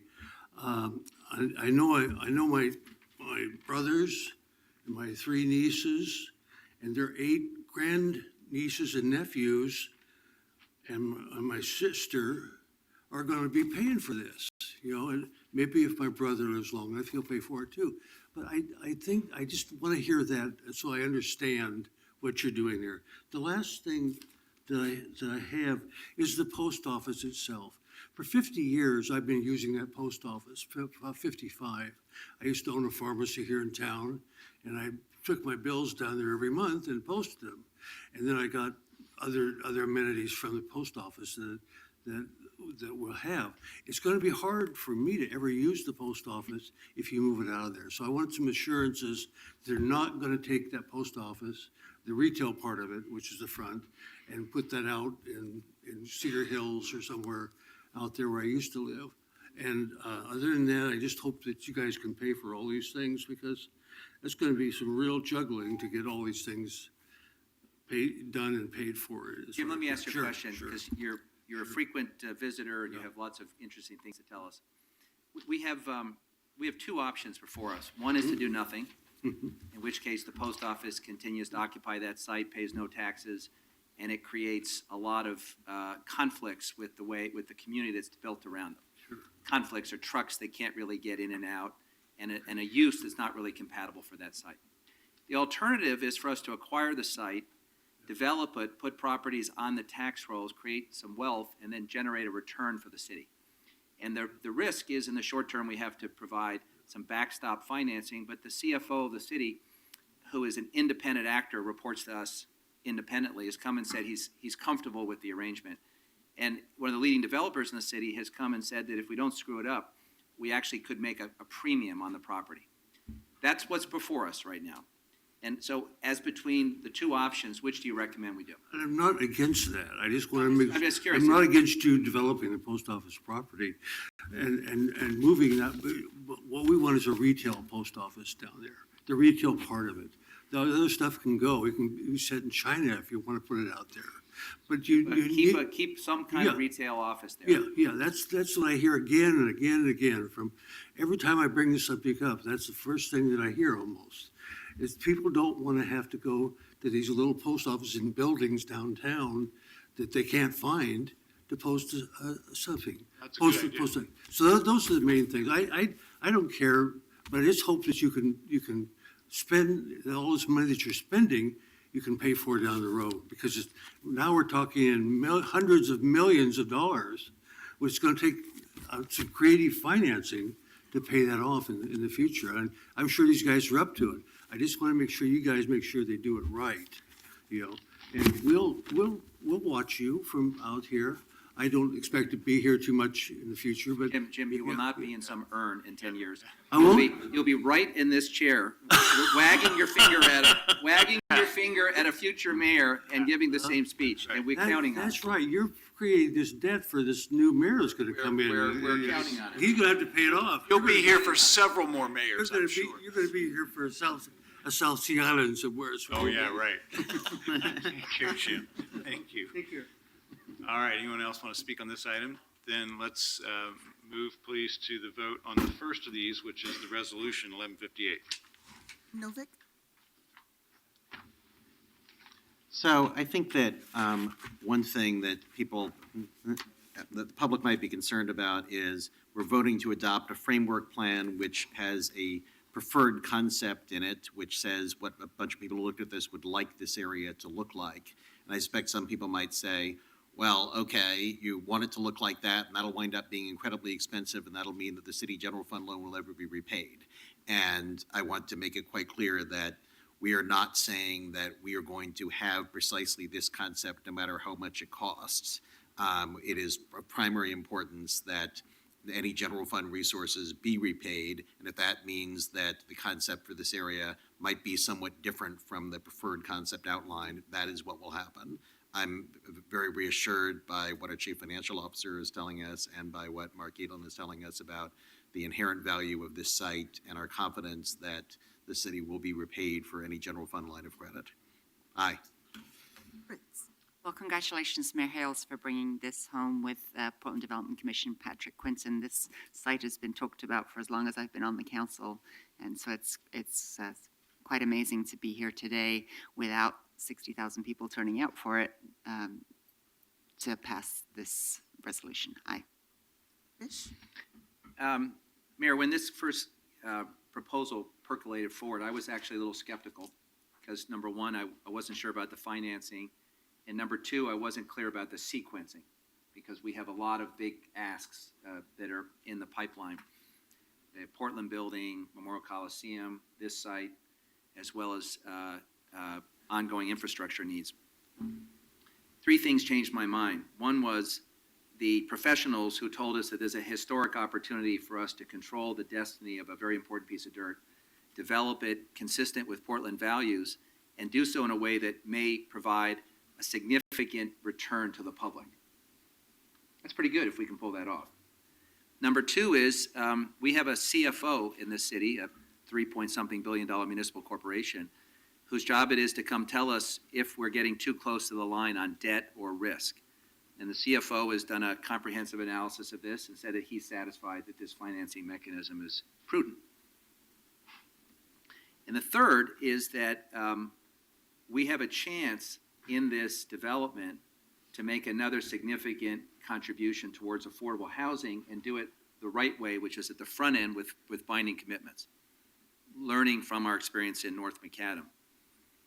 So for those reasons, and then just an extra credit one for me, is that if we are serious about PDC moving beyond TIF as a funding source, and if we want PDC to play a long-term role in economic development, we are going to have to develop a new model for them to be successful. And in lots of cities, there is an economic development agency that controls dirt and develops dirt, and when there's a profit, it accrues to the public benefit and sustains the economic development agency. And I actually think that this project could be the test case to see whether PDC can become more entrepreneurial and be given more flexibility as a property owner and operate more like the port than the old PDC. So for all those reasons, I think this is the right approach, and I would second what Commissioner Fritz said, which is thank you, Mayor, for bringing this forward, and thank you to PDC and the team for all the work you've put into this. Aye. Saltzman? Well, I wanted to let Commissioner Fritz know that this has been a quest even longer than since you've been on the council. You know, it predates, it goes back to when I know Mayor Katz was here, and I think you were on the council at the time. This has been one of those elusive dreams of the City Council, Portland Development Commission, to finally get a hold of the post office site. I think what's different right now is two things: A, Mayor Hale's leadership and determination, but two, as the panelists reflected, the market's really right now for this to happen. I think in the past, we always thought, well, maybe we can find the post office a home and take this 14 acres, but I don't think we really had sort of the economic engine to really see something happen, or the vacancy rates, both residential and commercial, being at historic lows that tell us that development is primed, and particularly on the affordable housing, when we can prime the pumps with further commitment of public resources to do that. So I really do think it's a question of having the right leadership and being in the right time in the right place. But I don't want to make it sound like it's that easy. So I want to thank, again, the mayor's office, the Portland Development Commission, and also the Office of Management and Finance, our CFO, for coming up with a rather ingenious, but I believe a secure plan of attack here to really take these 14 acres and turn them into a real asset for our city. Hales? Well, thank you all for your support for this bold venture, bold but prudent venture. And in addition to the folks that have been thanked, excellent work by the Portland Development Commission and the Bureau of Planning and Sustainability and the Office of Management and Finance and the Housing Bureau. Also want to thank Jillian Detweiler on my team in my office, whose advice about development and growth in the city is essential to my good work. So thank you, Jillian. I just want to return to a metaphor I mentioned in our work session on this. Not just in this issue, but in so many, we can look around and realize that we're in a very fast-moving river of change right now in Portland. And what you can do in that situation is you can drift and hope, or you can paddle to where you want to go. And that's what we're trying to do here. This is growth that's coming, and we can deal with it or not. But if we do this is 2,300 households that we don't have to shoehorn into other neighborhoods. This is 4,000 jobs that can make use of existing infrastructure, including being really close to some of the biggest transit assets and bicycle networks in our city. And that's why the Central City 2035 plan calls for relocating the post office.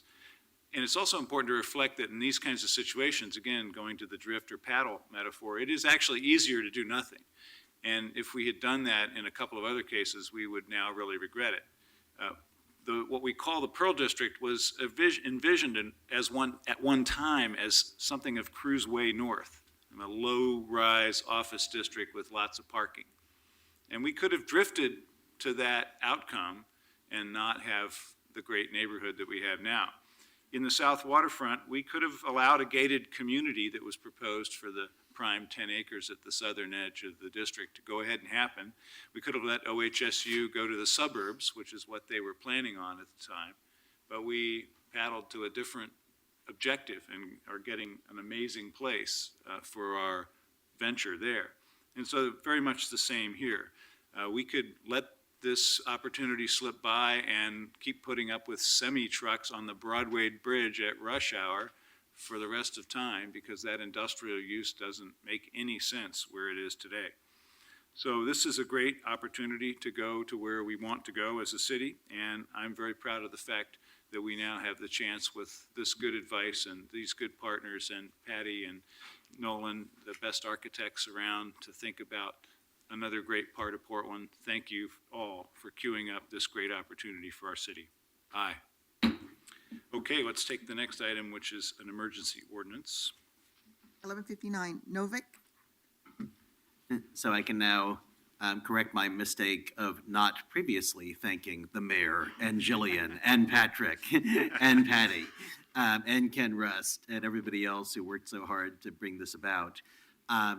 Another point I wanted to make about this whole deal is that I think a lot of people might ask, if this is such valuable property, why isn't some private party buying it from the post office? Why is the city buying it? And if a private party isn't buying it, doesn't that mean the city's being sold a bill of goods? And what we've been told is that the post office operates under legal restrictions as to how they can dispose of their property, and they can't, under federal law, and I can't cite the federal law for you, they can't simply sell it to a private developer. They can more easily transfer it to the city. So that's why we're stepping in to play this role. Aye. Fritz. This is the ordinance on the draft intergovernmental agreement. It says that Portland Development Commission will provide quarterly reports, and I'm assuming that those will be coming to the entire council as well as the Office of Management and Finance and the mayor. Would like to also request that they go to the city budget office and add my thanks to that independent group as well as to our Chief Financial Officer, Ken Rust, for vetting the financing mechanism, which does have some risk, but I'm comfortable that it's risk that's manageable and worth taking. Aye.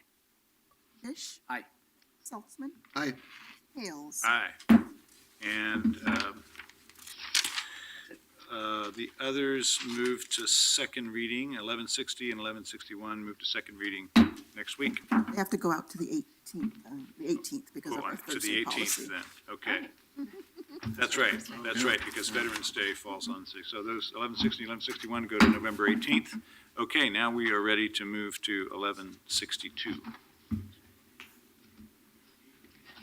Replace It is, Code but- Chapter 16.40 pertaining to private for hire transportation in the city of Portland. Commissioner Novick. Mayor, sometimes Portland leads the nation. Other times, we, like any other jurisdiction, get dragged kicking and screaming into the future. This would fall into the latter category.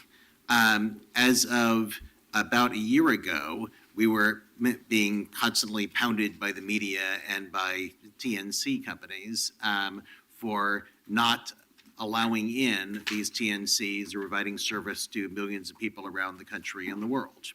And we made it clear, I think, that we were open to the idea of taking another look at the private for hire regulations, but we didn't want to rush it. There was a point where Uber did decide to rush it and come in and start breaking the law, and we told them that that was unacceptable, and they backed off. Since then, we've been engaged in a lengthy and thorough process of trying to determine what the new rules for this industry for both taxis and TNC should be. And we've been very honored to have the advice of our citizen task force, which spent countless hours listening to testimony, doing research, deliberating, having back and forth with us to come up with their final recommendations. We are allowing for competition in the private for hire industry. We want to be sure that it is fair competition. So we are requiring both TNC companies and taxis to provide 24/7 citywide service. We're requiring TNC companies and taxis to provide service to people who need wheelchair accessible vehicles. We are requiring criminal background checks for all drivers. We're requiring inspections for all vehicles. There are going to continue to be some differences between how we treat TNCs and how we treat taxis. We are going to allow taxis, but not TNCs, to take street hails. It won't be legal for somebody to just flag down an Uber or Lyft vehicle, only a taxi. There also will, under these proposed rules, continue to be some difference when it comes to insurance. Specifically, there's been a debate about what level of insurance should be required when a TNC driver's app is on, but before they've been asked to collect it to go give somebody a ride or be in the process of giving somebody a ride. People in the taxi industry have said that once the app is on, it's a commercial vehicle, and therefore they should have the same level of insurance as always required for taxis. I don't think that's an unreasonable argument. The counter-argument, which has been accepted by numerous other jurisdictions, is that the period when the app is on but a ride has not been requested is sort of a period in between being a private automobile and being a commercial automobile. So a different level of insurance, higher than what's required of a normal driver, but lower than what's required of a taxi cab, should be adopted. We spent a lot of time thinking about this issue, noting that a large number of other jurisdictions have taken this approach. We've talked to some people in the insurance industry who've said that they think that this approach is reasonable, but it's something that we should wait and see what data there is on the actual insurance claims data during that, quote, period one. And it might be something that gets rid watch, that we should wait and see what data there is on the actual insurance claims data during that, quote, period one. And it might be something that gets reevaluated down the line. The Colorado Public Utilities Commission came to the same conclusion. This struck them as a reasonable way of doing insurance now for period one, but they want to look at data and maybe come to a different conclusion somewhere down the line. So this is an issue, insurance in period one, where we are continuing the rules in the pilot for now, but I want to bring a report to the council a year from now where we look at data from around this city and the country and see if it might be appropriate to revisit that. We've also made a commitment that we are going to analyze and bring a report on what the impact of lifting the cap on the total number of vehicles has been on both drivers and consumers, on what the impact of lifting the cap on the total number of vehicles has been on both drivers and consumers, because that's a new thing. And some folks have asked, we take a look at what the effect of that has been, and I think that that's appropriate. One thing that I want to mention is that we have been monitoring the provision of service to everybody, and also we've been doing some monitoring, particularly of what's the level of service has been to people who need wheelchair accessible vehicles. What we've seen over the last few months is that nobody seems to truly provide 24/7 citywide wheelchair accessible vehicle service, but both taxis and TNCs have been making significant progress towards that in the past couple of months. There was a period in the beginning of the pilot when the TNCs acknowledged that they were actually not providing 24/7 citywide wheelchair accessible service. And I have asked PBOT staff and the city attorney to determine what penalties should be assessed against them for knowingly not complying with that requirement, which was there from the beginning. So that's something you should see in the next couple of weeks. I think that we will say, you were subject to this requirement all along, we meant it, you acknowledge you were violating it, therefore you're going to have to pay penalties. So with that, I'm going to turn it over to either you, Mayor, or to Commissioner Nova, Director can you take a Leofried. question or two? Yes. So the penalties for the waive violation, that's in addition to what, you have a penalty schedule in your proposed legislation for these violations going forward? Yes. Okay. And one of the issues, Steve, that you and I care deeply about is the terms of service agreements. And could you tell us where you landed on that? Thank you, Commissioner. I appreciate you bringing that up, because that is something where this is an issue that Commissioner Fish brought up, and I thought he was right. Looking at the TNCs, and I think it was particularly Uber's terms of service, it has language in there, which is you have to click on before you get a ride. It has language to the effect of, no matter how negligent we are, we're not liable, and if we are liable, we're only liable for $500. That kind of blanket disclaimer for any misconduct is not valid in the state of Oregon. An Oregon Supreme Court decision came down last year that said that you can't have a disclaimer like that. However, somebody reading these terms of service might not know about that Oregon Supreme Court decision, so they might have a problem with the Uber and take a look at this language and say, oh, well, I guess I can't do anything because I gave up all my legal rights. So we said that we're going to insist, and we are insisting, that any such disclaimer of liability be followed by a statement that such disclaimers are not legal in Portland and normal tort laws apply, so that people who are injured will know that. And I thank Commissioner Fish very much for highlighting that issue. Thank you. And also, my understanding is that Lyft has in fact agreed to comply with that requirement? And they have said they will comply with it, and Uber has also acknowledged that it's the rule and they're going to have to comply with it. Okay. Thank you. And while I'm thanking my fellow commissioners, I should mention that one other concept we're adopting that was forwarded by another commissioner is that we're replacing a system of permit fees being assessed to, annual permit fees being assessed to drivers and companies with having the costs of administering the TNC program, which includes monitoring performance and making sure that people are behaving legally and bringing enforcement actions. The cost of all of that activity will be paid for by, as per Commissioner Saltzman's suggestion, a per-trip charge, which we estimate will be between 40 and 50 cents per trip, which means that the customers will be paying for the oversight of this program, which I think is preferable to saying that the city taxpayers as a whole will be paying for the cost of the program, or for that matter, having individual drivers have to pay for the cost by annual permit fees. So this is an innovation for which I thank Commissioner Saltzman very much. So let me call up Transportation Director Leah Treat, and then let me let everybody know how we're going to proceed this afternoon. You can come on up, Leah. I'm just going to walk through the procedure here. First of all, I just want to suspend the rules for a moment and welcome a delegation from Hirosaki, Japan, who are here studying our city. Welcome to Portland.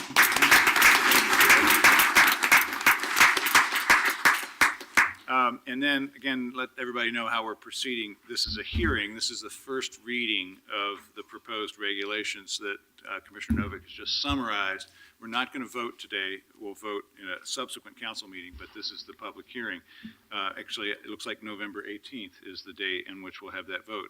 We, of course, have had several hearings on this subject since we first took it up in the spring, and it's very important that we hear from both sides of the issue today. So we have a couple of hours for testimony this afternoon. This hearing is going to end at 6 p.m., and we're going to make sure that we hear from people, again, who are on opposite, perhaps, sides of the question of whether these regulations have it right or not. So we're going to allow an hour of testimony for each point of view.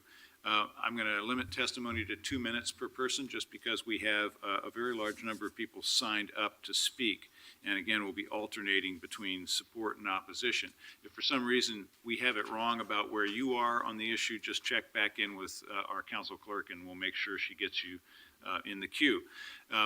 As always, we maintain the rules of decorum here. We'll occasionally suspend the rules and clap for somebody, particularly visitors or students, but we ask that in this kind of a hearing environment that you're certainly welcome to indicate your support or opposition for other points of view by giving them a thumbs up or a thumbs down or some other polite hand gesture, but we do not allow people to make demonstrations and clap for points of view here because we don't want people to feel intimidated. We want people to be able to come up and have their say, and whether they're popular or unpopular in the room, be able to do so. And I think each of us can understand why that's important. So with that, we have a presentation and some questions, and then any questions about the procedure? Yeah, that was a question about the procedure. When are we taking amendments? Good question. I would say we should probably take them early. So there's a staff presentation, maybe then amendments, and Is that okay with further you, council Commissioner Novick? questions? Would you rather hear amendments at the beginning or the end of the hearing? I think the beginning is preferable. Okay. Yeah, I'm excused at 5 p.m. That's a hard 5 p.m., so Okay. I'll be gone by then. All right. Well, we'll be in the hearing phase at that point. So, okay. So Director Treat and others, why don't you make your presentation, then we'll take up amendments and then start hearing from people. Great. Thank you very much, Commissioner, Mayor. I'm joined by Dave Benson and Mark Williams, fellow staff from PBOT.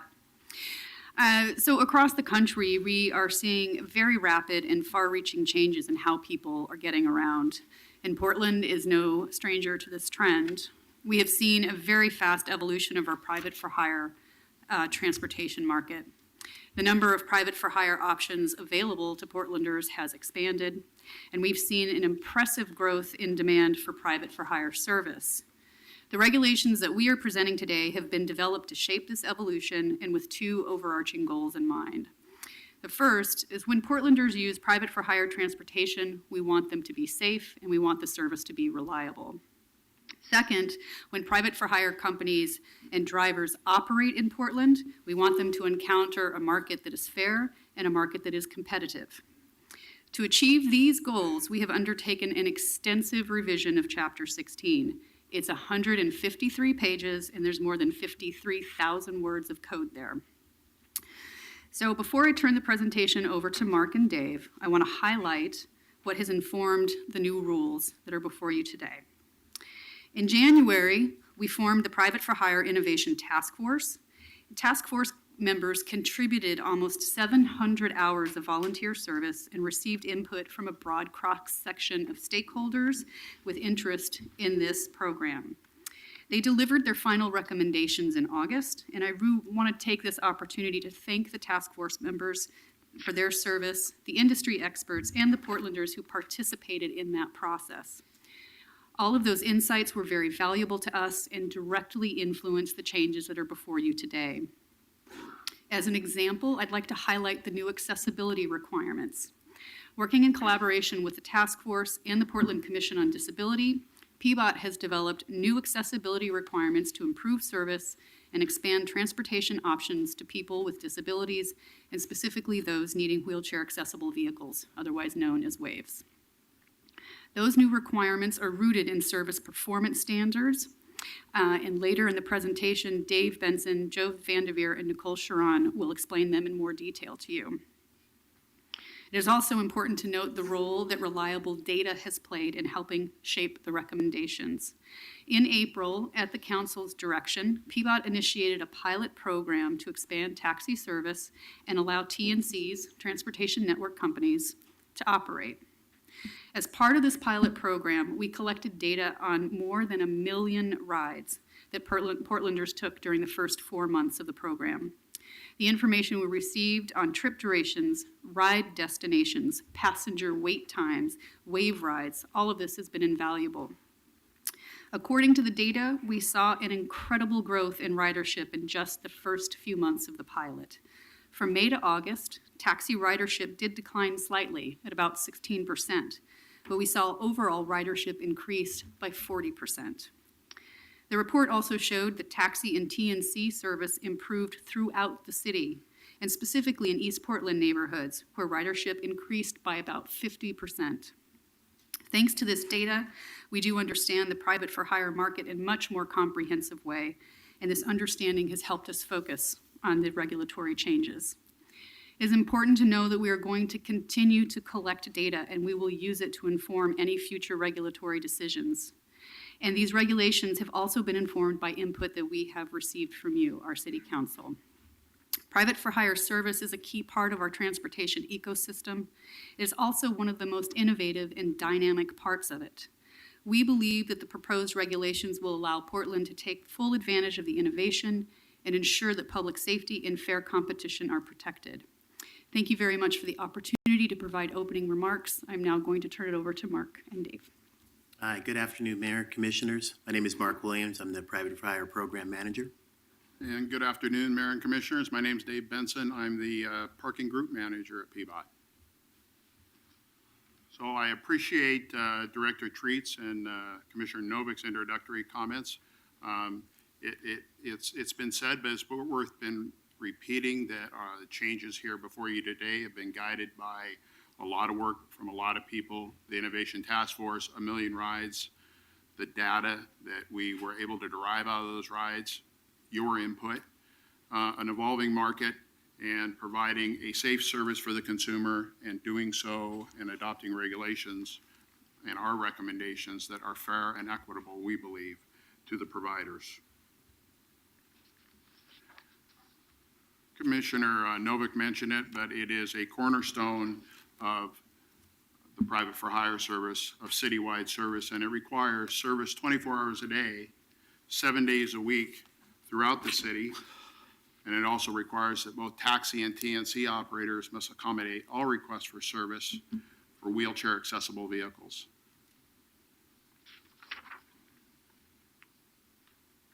Permit caps. Prior to the pilot in April of this year, the private for hire board had the ability to cap the number of private for hire vehicles in the city of Portland, and they rarely granted exceptions to that. We're proposing that there's no caps on the number of vehicles a company can permit, similar to what's been going on during the pilot. This way, companies can have as many vehicles as they want, and the market will determine the appropriate number of private for hire vehicles. Fares.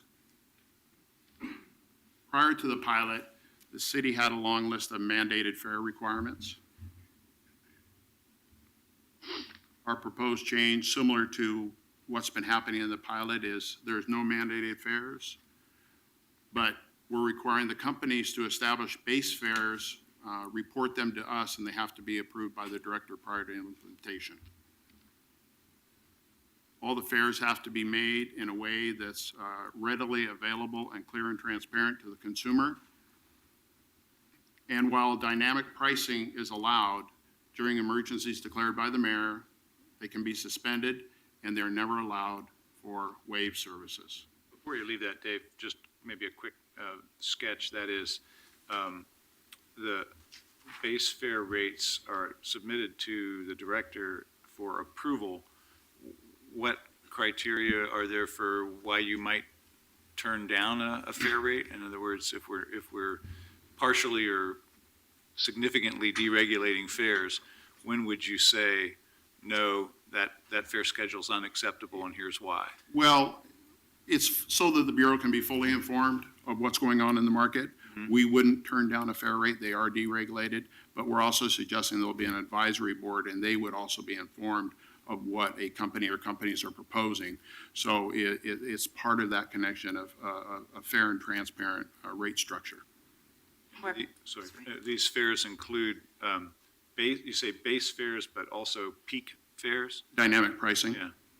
Dynamic pricing, as you know, it's when it's a Friday or Saturday night, late in the night, especially the TNCs raise their fares to adjust for the demand in the marketplace. And would those also be submitted? No. Okay, Just- only the base fares? Just the base fares. It says all fare rates are made available to the consumer in a clear and transparent way. What does that mean? So when you bring up on your app for No, Uber, I'm talking about a taxi. How do I know what the taxi is? the before I get taxis have the rates or have had the rates, and we expect they will in the future posted in the cabs of what the rates are. So literally, I have to go down the line to ask them what their rate is before I get into the Yeah, cab? that's one of the issues. I would imagine when you call for a ride, you could ask them what their rates are. To be competitive, I would expect, I don't know, but I would expect many of the taxi companies would adopt a similar rate structure. But yes, I mean, there will be some variation. And I won't know if I'm not calling. I have to call Well, if you're around. calling to ask for a cab, you can, and hopefully they're posted in the cab. When the cab arrives, you could certainly ask the driver what the rates are. You know, this may be far-fetched, but I'm the guy that always goes to the bar thinking I'm going to take advantage of happy hour, but I'm 2 minutes past the expiration of happy hour, so I get the regular menu prices. So is it when you book the trip or when you get in the car that determines whether you're covered by the established pricing or the dynamic pricing? Well, it's, well, for the app, I think the dynamic pricing is indicated when you book the trip. At least I can say that's with the Uber app. I've seen that. You know that when you're in dynamic pricing, it will actually tell you your price is going to be between a dollar amount.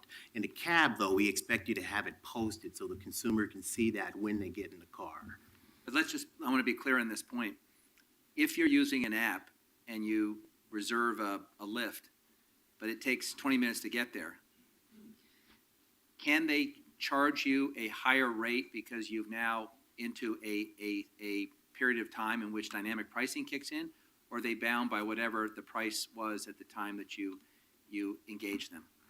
That's a good question. I'm not sure if I know the answer to that one. Right, we should ask the industry when they come up, but my understanding is when you book the ride at that time, you are locking in the rate when you request the ride. Actually, Commissioner, we need to make sure that that is the rule. I mean, if we need any sort of clarification on that in our rules, then we will make it and specify exactly what you just said.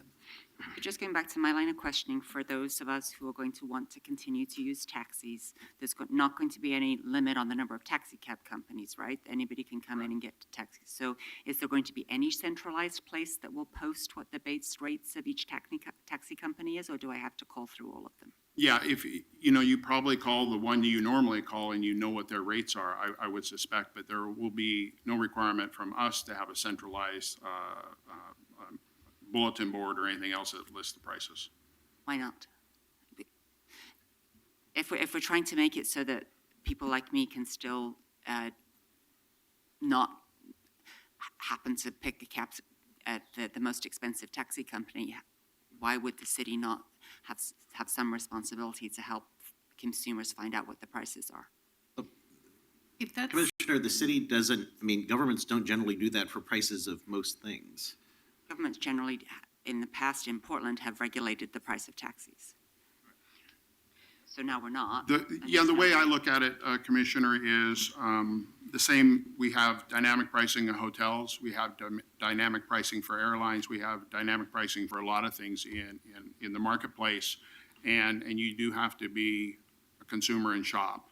And I think that would apply to taxis as well. Okay, thank you. Let's go forward. Accessible service. Prior to the pilot, 20% of the vehicle fleet must be wheelchair accessible. What we're proposing is that we move from a percentage of the fleet to a performance metric, so all companies are required to reasonably accommodate persons with disabilities, including individuals with mobility devices and those accompanied by service animals. They have to provide 24-hour service.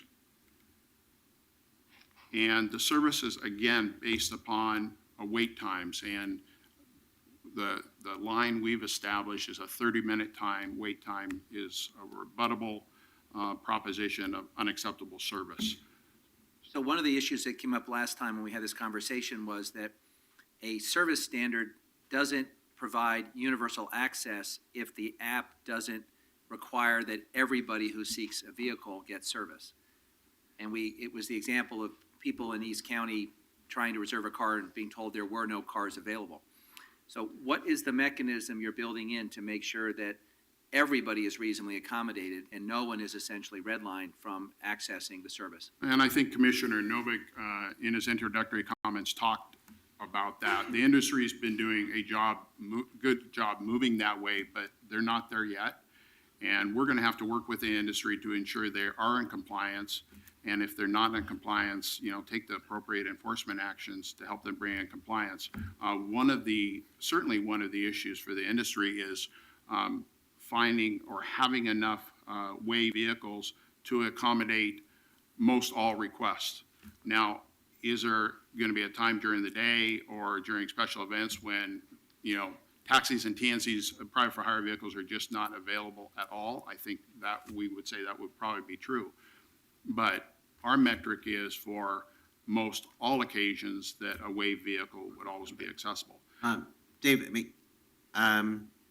the way to do that is simply, which I thought we were doing actually, although I can't cite chapter and verse, is that the assumption will be that if you get a message saying nothing is available, then that will be treated as you're being beyond the 30 minutes.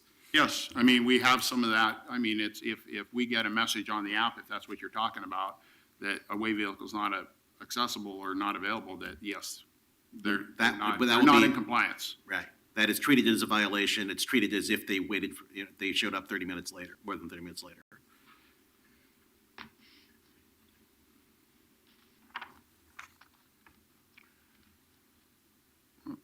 Last one.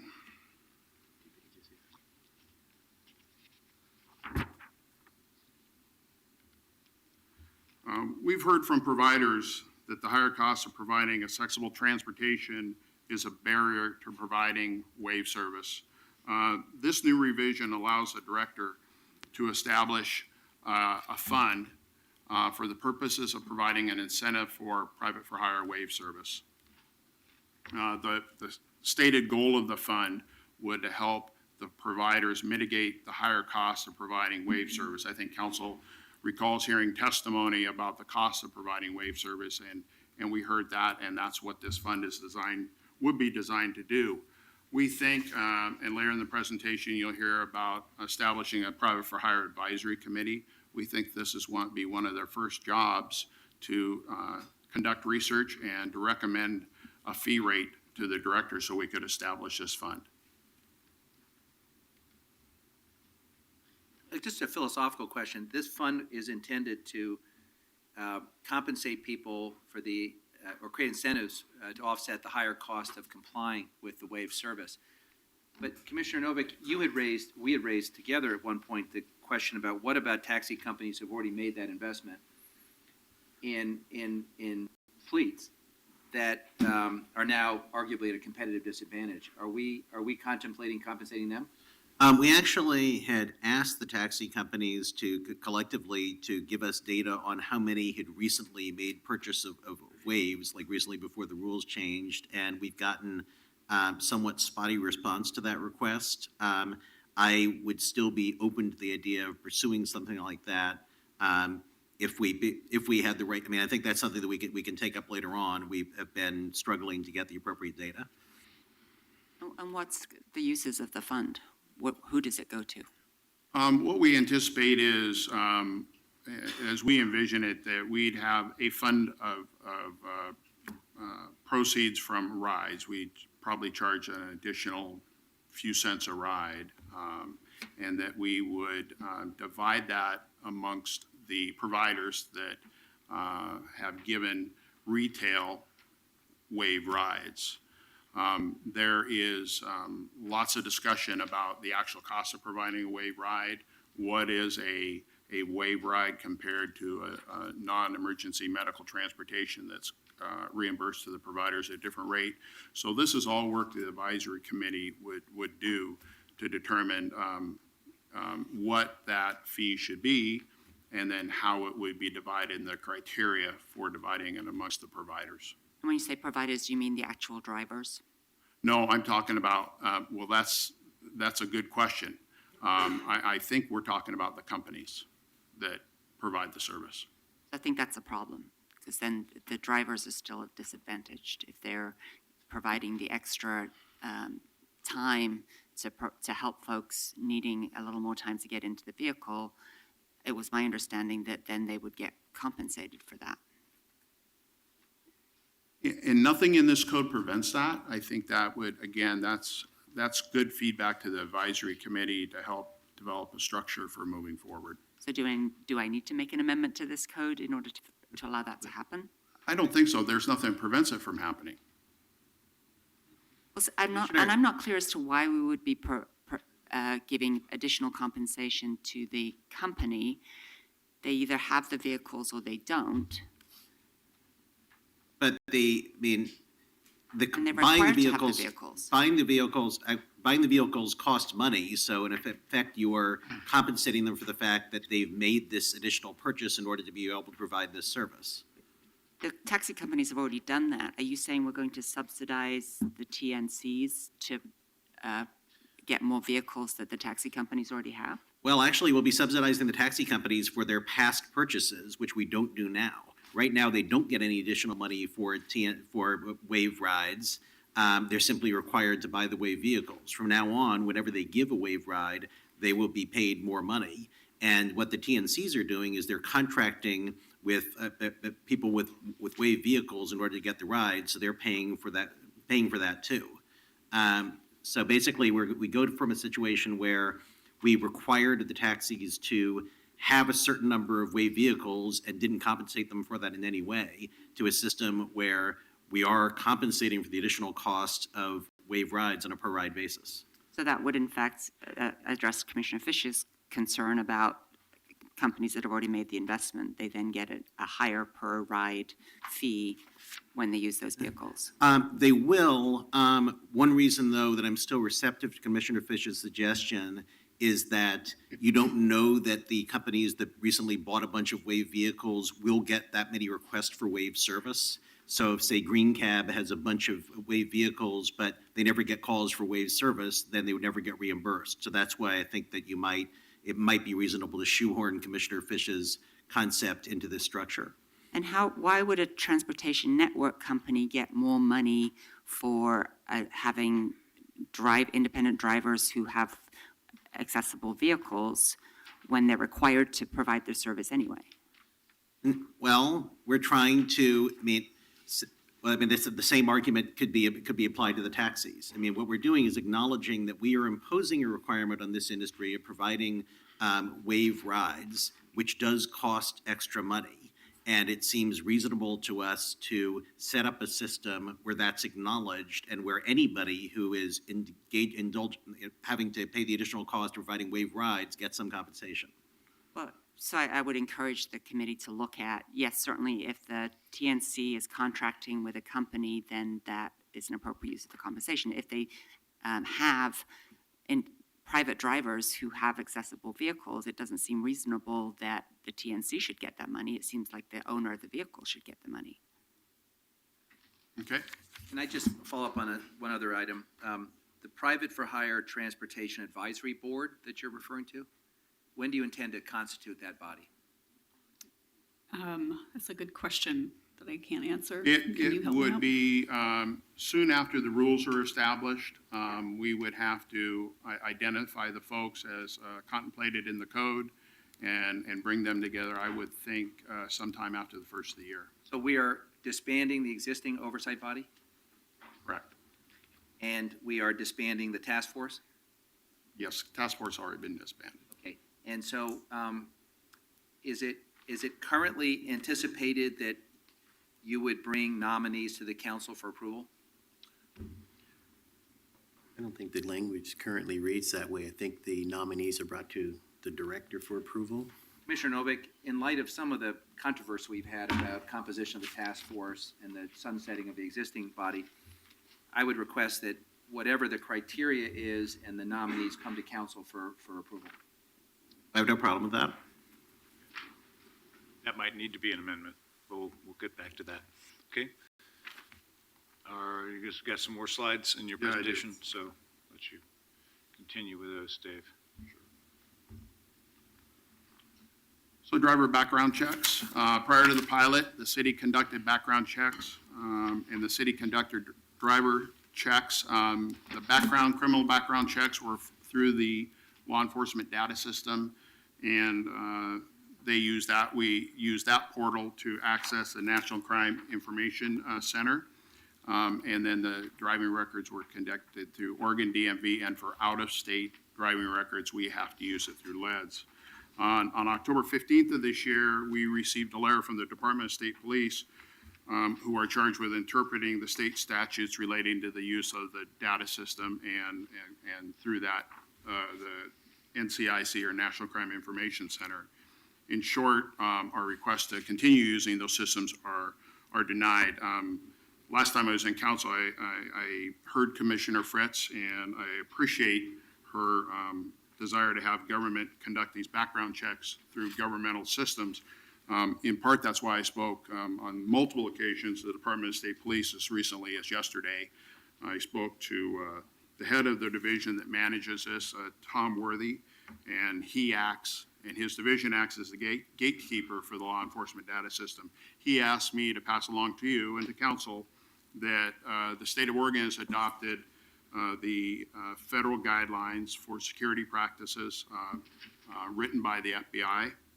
And as you know, that data security is a top priority for government and private business as well. So it's no surprise that security of these systems, not only here in Oregon, but around the country, is a big issue. However, we think we have an acceptable alternative to that is very good. The background checks shall be performed by a third party accredited by the National Association of Professional Background Screeners. I will tell you that I know many law enforcement agencies use this tool on an ongoing basis to supplement their criminal investigations, and it's been very helpful. The companies can opt to have the city run the background checks on their drivers for a fee, or they can conduct their own, and if they conduct their own, we'll require them to maintain records, and the city will audit these records. How often and how many of the records will be audited? We'll do some random audits. In terms of how many compliance audits, and Mark's going to talk about that, but in the hundreds of audits per year for these companies running these background checks. We will quickly transition to what we call targeted auditing, because random audits get random results, and if you know there's a problem or problems out there, we'll do targeted auditing of companies to make sure that they're complying with the rules. Like I said, very quickly, we'll know if there's problems or there's some lack of understanding of what needs to happen. And what's the standard for when we would, and what are the penalties for, how many do, if they come back that they didn't do it properly, what's then the penalty for that? Sure, so we have some penalties outlined. We did revise some of the penalties, but we will, the companies are required to submit a list of all the vehicles and all their drivers that they onboard to the service, or the vehicle or the drivers that they're actually permitting. We handle this the same way with the TNCs right now, and we audit their driver's list and their vehicle information as well. And when we do find a violation, we can issue a warning. We can also issue civil penalties as well. But we do and plan to use the same process to monitor any of the taxi companies that choose to go ahead and provide their own background services through one of the approved providers. That really didn't answer my question. Sorry. How many times do we need to find a company has not done a proper background check, or that there's issues that come up that the background check missed? At what point do we say that they can't continue to operate, or that they have to have the city do their background checks? Sure, I think if we issue a warning the first time and a civil penalty the second time, if they can't seem to figure it out, maybe we take that privilege away from them and we do it. And do I need to make that as an amendment? I don't think so, Commissioner, that the civil penalties are described in code, and we have no problem issuing civil penalties, nor in consultation with the director revoking a permit to operate. If we have a company that's not conducting appropriate background checks, we certainly have not only the ability to do that, we would do that. So could you direct me to the section of the code that I should be looking at? Doing it right now? That's what we're looking at right now. Thank you. Keep going with the presentation, though, while you do that, please. Sure. I thought you might want to know some of the disqualifying factors for background checks. It's a variety of criminal history and traffic infractions and traffic crimes. Any felony conviction clearly in the preceding 10 years, although it's not listed here, any felony conviction involving the use or threat of physical harm, no matter when it occurred, would be a disqualifying factor. Greater than 5 traffic infractions. If the driver's permit was revoked by the director, if the driver is a match on the National Sex Offender Public Registry, are all reasons that we would, that applicant would not qualify for a permit, and clearly if the driver's under 21 years of age. Where would a DUI fall within those categories? It would be driving privileges that were revoked, and we use that broadly, suspended or revoked within the last 3 years. A DUI would clearly fit into that category. Does the individual driver have a permit that we issue? Yeah, the driver has to go through and obtain a city business license, and they have to go through this process. So we're going to be issuing a private for hire permit? Not specifically. We're going to issue, they have to get a city business license that we can clearly identify they've been through this process. So then what does this third from the bottom bullet mean, that in the preceding years, the driver's permit was revoked by the director? Existing permittees. Existing. Right. So if a driver, for whatever reason, had a number of violations where we actually revoked their permit, okay, within the last 3 years, they would not be able to reapply. But they're not getting a permit under the new system? Right, we wouldn't certify them.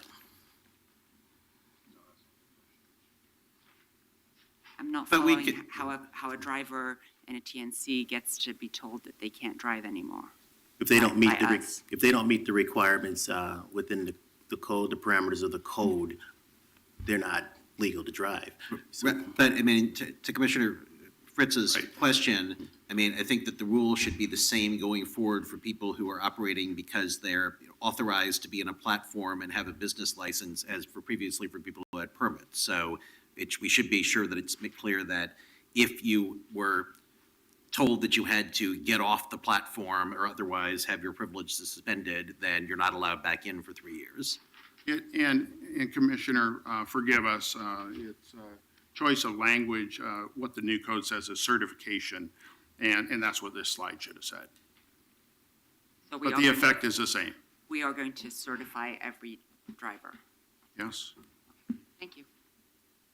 Would you like to, sorry for interrupting, if you'd like to return back to your previous question about the fees and fines. The current, it starts in, it's Chapter 16, 40.930 civil penalties in the penalty table. And if you were looking at the same document, it starts on page 142. Thanks. And perhaps assuming a question that you're going to ask or had alluded to previously, the proposed regulations have a series of fees and fines. There's a first offense, a second offense, and then subsequent offenses. And revocation of permits or certification can be revoked by the director under stipulated reasons. So if you do want, that would require a change to the code. If you want that to be after a certain offense, if you want it to be revoked, that would have to be changed. Thank you. Welcome.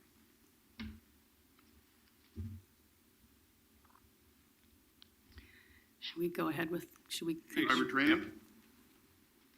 Within 30 days of certification, new drivers have to complete a driver-approved training course that's going to contain relevant city code provision, administrative rules. We have a great opportunity to educate these drivers on Vision Zero principles of traffic safety. They'll have to know about Portland area attractions and have customer service training.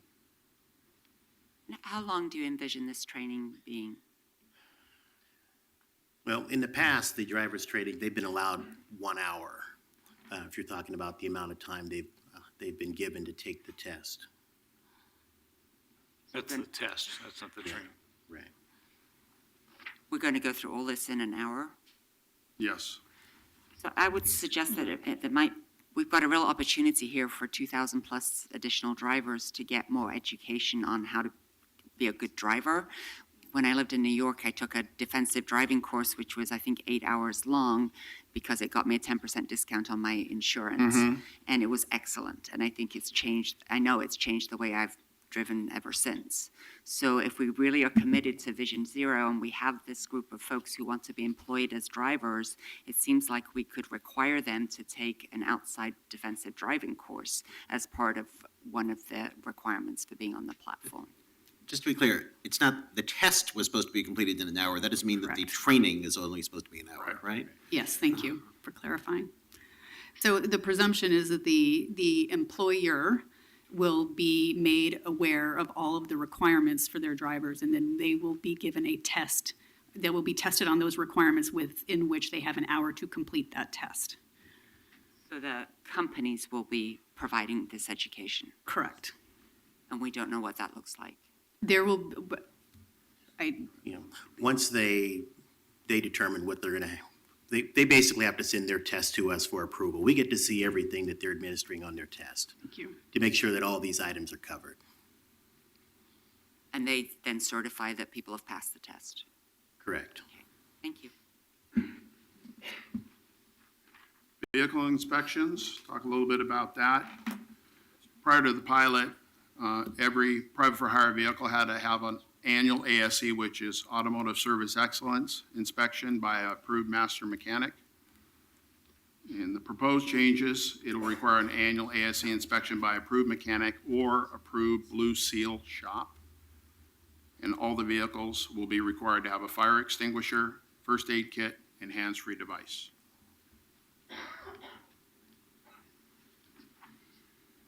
Vehicle identification.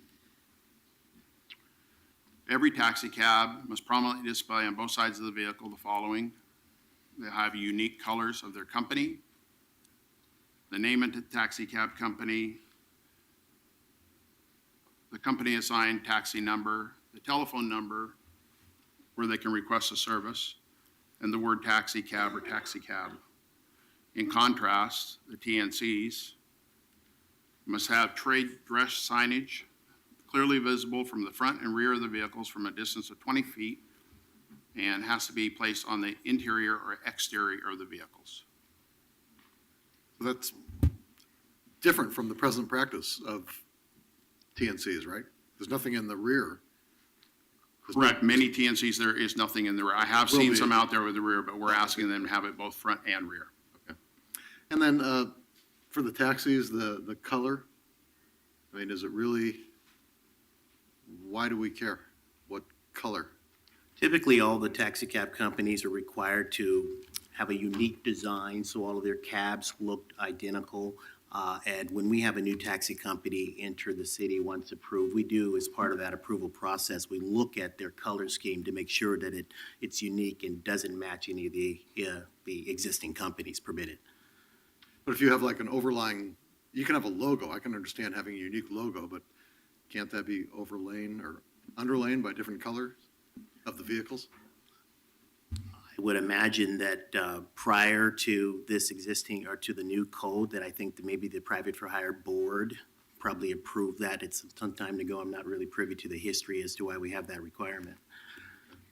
We didn't contemplate Okay, changing it or opening to, if Right. that was something you'd like to see changed, we don't have objection to that. It just carried over from the previous code. Yeah, well, I was talking with a representative from EcoCab this morning, or this afternoon, and I think it's their desire to use Teslas, and I think Teslas are hard to come by, but if you can broaden the color spectrum, I think it makes it easier for them to secure more vehicles, but they would keep their same EcoCab logo, but it just could be different colored vehicles. So I would just flag that as sort of a flexibility we should allow.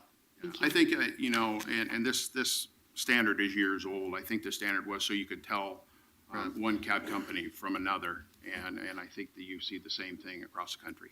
So, Commissioner, the Oregon Ducks football team would not be allowed to establish a taxi company because they change their colors every week. Yeah, really every game. Hales, taxis have the exclusive right to queue in designated taxi stands, of which there are 46 around the city, and may accept street hails to include from hotel zones. And clearly, in contrast, TNCs cannot accept street hails and may only accept rides through an affiliated TNC app. And the reasons for that is that color scheme, the ability to have a taxi light, and that cabs are required to have that internal camera system, so when they have somebody hail them and get into the cab who is a stranger to them, there's some sense of security for that driver. Clearly, one of the most challenging issues has been the development of regulations governing the insurance requirements for this industry. We're recommending the following: general commercial liability insurance with limits of at least $1 million per occurrence and $2 million in aggregate. Auto insurance with limits of at least $500,000 per occurrence. The TNCs, we're recommending $1 million in general commercial liability and $2 million in aggregate. And in period one, and just to revisit period one, that's when a driver has the app on, but they have not accepted a ride or have a passenger in the car. We're recommending $50,000 in death and property damage. In periods 2 and 3, and periods two is when the driver is accepted a ride, death, injury per person, $100,000 per incident, and $25,000 in property damage. In periods 2 and 3, and periods two is when the driver is accepted a ride from a passenger and is en route to pick the passenger up. And period 3 is when they have the passenger or passengers in the vehicle. $1 million in death, personal injury, and property damage per incident. $1 million under an uninsured motorist coverage for death, personal injury, and property damage per incident. I have an amendment on this. Would now be a good Okay, time well, to let's introduce let it? them get through the presentation, and then we'll get to amendments. I've got some questions. Advisory Committee, pre-pilot, I think I've already talked a little bit about this. The board had rules for the for-hire transportation industry in Portland. We're recommending the Private for-Hire Advisory Committee is a community advisory body representing those with interest in the private for-hire transportation in the city of Portland. They'd be charged with monitoring the industry and making recommendations, providing feedback to the public, director, and city council on the private for hire market. They could make recommendation for changes in code, administrative rules, and monitoring us, PBOT, as we enforce the code and regulations for effectiveness. Data reporting. Prior to the pilot, taxi drivers were required to keep a log. During the pilot, and our recommended changes is that we want to keep data including date and time of trips, the time and date of unfulfilled requests, the trip origin, trip destination, trip wait time, trip duration. This is critical information. It informs us about the private for hire business generally. If it's growing, if it's shrinking, over time we'll get a sense of the seasonal impacts, gaps in service, especially for wave service trends. It'll help and advise the advisory committee and council and us about what's going on in this industry and what rules or policies need to be changed to address them. While we haven't had a lot of data yet, we're 6 months into our second in total into the pilots. Over time, we'll have nearly contemporaneous information and much historical data to really advise and give us information so we can make those changes going forward, and we think it's a critical component to the work we do.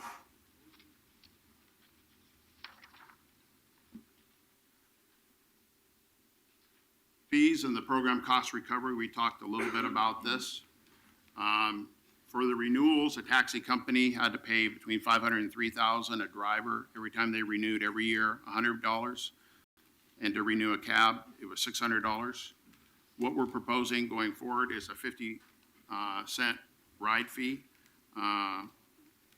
Commissioner Saltzman was already thanked, but I'll thank him again for coming up with that suggestion because we explored a whole number of models for cost recovery, and as it turned out, this was, in our view, the best. The 50-cent ride fee is simply to recover the costs of personnel and materials and services to regulate the taxis and TNCs. We feel is the fairest and most equitable way to handle our expenses and allows the providers to pass their costs directly through to the consumer on a receipt labeled City of Portland surcharge. This relieves these providers and their drivers of shouldering the annual renewal fees, which we've heard about as being burdensome, and we hope improves their profit margin. As we continue collecting ride data, we'll measure our expenses against the number of trips originating in Portland and make adjustments annually. If we collect too much money, we'll establish a set aside and use those excess monies to help pay our expenses and adjust this surcharge downward. So then the waive fees on top of that? Yes, that would be something that would come with the advisory committee, and they would recommend a fee. But yes, that would Set be on the level that they would set, or they would recommend a level for that fee. Correct.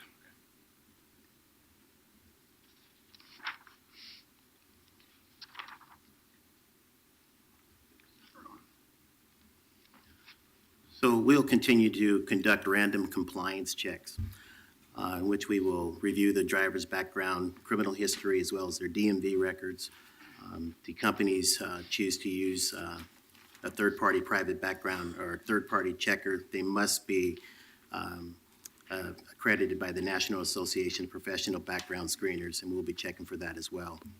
We'll also make sure that each driver has a valid business license, and the PBOT may choose to run additional background checks on these drivers through another third-party provider accredited by the association, just to make sure that the information that we're getting is the same as the taxi cab companies or TNCs.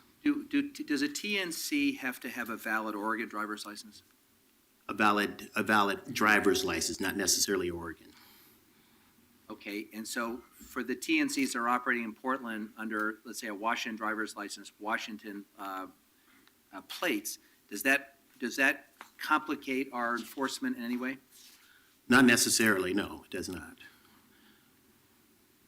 If I'm understanding your question, we will still enforce we will still we will still check for compliance audits on all the drivers that are onboarded onto the system. But it is possible that the law and the liability and other things will change once you cross a state border, right? Sure.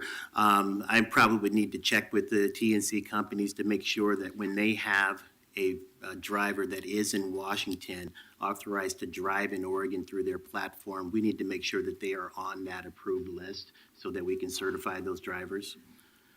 So we may need to have that conversation to make sure we're handling that right logistically. Well, I've seen a lot of TNCs downtown with Washington plates, so I'm assuming that they have complied with all of our regulations. Sure. Yes, they do, Commissioner, and I think we'd have to check in with Ken McGarrett to make sure, but I don't perceive anything. I mean, they come through the normal onboarding process, just like an Oregon driver would. Their cars have to meet Oregon emission standards. I feel confident that they are, but I think it's a good question, and we can certainly check on it.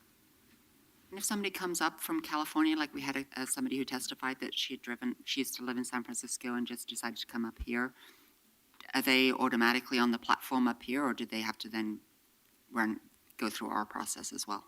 They will have to go through, anybody who's driving on the platform in the city of Portland is going to have to go through the Portland certification process. And we do random audits of all the driver certifications that are provided to us by the TNCs, and then we enforce randomly in the field. And how do they know that whether somebody's driven up from San Francisco for the weekend and wants to do some moonlighting? It's a question I would ask the TNCs of how they capture that data on their app. Well, it would come into our compliance, right? Because if we don't know that those drivers are here, then there's no way we can audit them. But we would enforce in the field and catch them that way. You're welcome. I don't know if this is the right place to ask this question, but, we've been hearing a lot about vehicle recalls lately by the National Highway Traffic Safety Administration and lawsuits against GM. So what if a vehicle is recalled and it's a prominent vehicle in the fleet of a taxi cab or TNCs? Do we have any ability to say this vehicle has been subject to a NHTSA enforcement order and therefore it can't be on the streets or anything like that? I can tell you that all the vehicle types, records, models are all tracked, and I think that if we run into a scenario like that, we can reach out to the TNCs as well as the taxi companies and say, hey, listen, are you guys removing all these vehicles off the road, or at least taking them in and have the recall item repaired or fixed? Yeah. Yes. That would be within our scope of authority. I believe so. We'll make sure, though, Commissioner, because that's a good idea. And while we're also doing the compliance checks on drivers, we also do the compliance checks on vehicles, making sure that they have the proper insurance and they all have their mechanical inspection, their certification by the mechanic. We will continue to conduct field audits, which gives us an opportunity to observe wait times, including for wave service, the driver's performance. We get a chance to look at all the vehicle equipment, signs and decals, cameras, taximeters, make sure their permits are posted if required. The fire extinguisher and the first aid kit, we'll be looking for that. Also gives our compliance officers an opportunity to look at the condition of the vehicle, make sure it's clean and presentable to consumers that are using the services here in Portland. And we obviously want to keep an eye on the tires. Those are sometimes things that get overlooked, so we check and make sure that they're safe to be operating on the road. We'll also conduct some strategic compliance that will be more complaint-driven. So if we receive a number of complaints about a particular company or a lack of particular service, we will focus our compliance efforts in that direction. That's including wave service as well. And we'll work closely with the Port of Portland. When they have issues, they'll notify us, and we will often follow up and make sure that whatever issue that is, that particular company is in compliance with the city.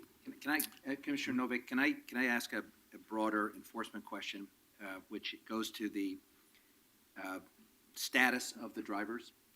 Currently, we require that TNCs, conform to all applicable law.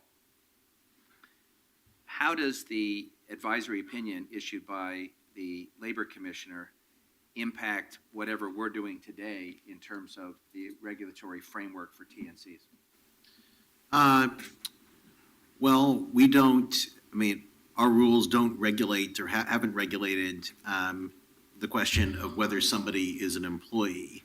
And I have been assuming that it will be left to the state, to BOLI, to act on the commissioner's opinion. So I had not assumed that we would take on the role of regulating the treatment of drivers as employees or not employees. I thought that that would, in the normal course, be taken care of at the state level, despite the fact that I was the one that asked the BOLI commissioner to review the issue. Okay, and we will conduct the majority of our audits.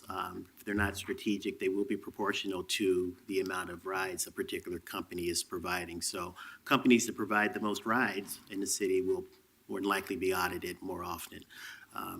We want to approach this a little bit differently. We don't want to go out there and just start issuing fines. We want to educate these drivers and help them understand what they're required to do. We want drivers to understand that their vehicles need to be safe and what to look for before they start operating those vehicles for private for hire service. So we want to do a little bit more outreach to the drivers as well. Okay. Anything else? Future developments, certainly some of the things we want to do early on next year is establish an advisory committee. We want to closely monitor the ride data and the cost recovery models that we're recommending to you today. Obviously, we're going to come back to council every year with a report to council along with our partners on the advisory committee. One of the most interesting questions out there is to assess the environmental and traffic congestion impacts that the surge of new private for hire vehicles are making on our city and around the nation. I know that other cities and other countries are actually studying this issue, and it's going to be interesting to find out, and the data we're collecting will help us determine what's happening here and work with our partners and our counterparts across the Dave, country. just on that point, there's wildly different views of the environmental impact of the advent of more private for hire vehicles. There's some people who say, well, obviously this means that people are driving a lot more and that's bad for the environment. There's others who are of the view that this means that people who knowing they have access to this service, won't drive their own cars as much, might not have cars at all, and given that they'll know that every ride they take has a cost, which is something that doesn't always occur to you when you're driving your own car, then overall automobile use will go down. I was talking recently to my friend Chris Hagerbaumer, who's the transportation expert at the Oregon Environmental Council, and she said that she now is cautiously of the opinion that overall the advent of TNCs would be a good thing. But as Dave just said, this is an issue that's being studied around the country, and it's an important issue which I don't think has been resolved. Yeah, and I haven't, and I've looked, I haven't read any definitive report on this issue because it's such a new market. And certainly we're interested in improved wave service, and that's something that we've been working on since the beginning of the pilot, and we're going to continue to focus on and work on. We also want to do a labor market study on the impacts to the drivers. And while it's not listed here, Mayor, you raised an issue about the impacts to DUI statistics. As you know, we weren't able to, again, give you any declarative information, but I think over time we may be able to do that. So we're going to keep looking at that. So before we get to amendments, anything else that you want to cover? No, that's the end. So before we get to amendments, we're good. Mayor, we also had a presentation from Joe Vanderveer and Nicole Sharones, but to elaborate on the wave issues. Yes, I want to do that in a minute, but I want, while we got the staff here, before we get to amendments and maybe invited testimony, sorry. You've given us a very detailed presentation on the proposed new regulations, which is obviously informative to us and hopefully to everybody. I want to get you to go back up a few thousand feet and just help me understand the context for this a little better.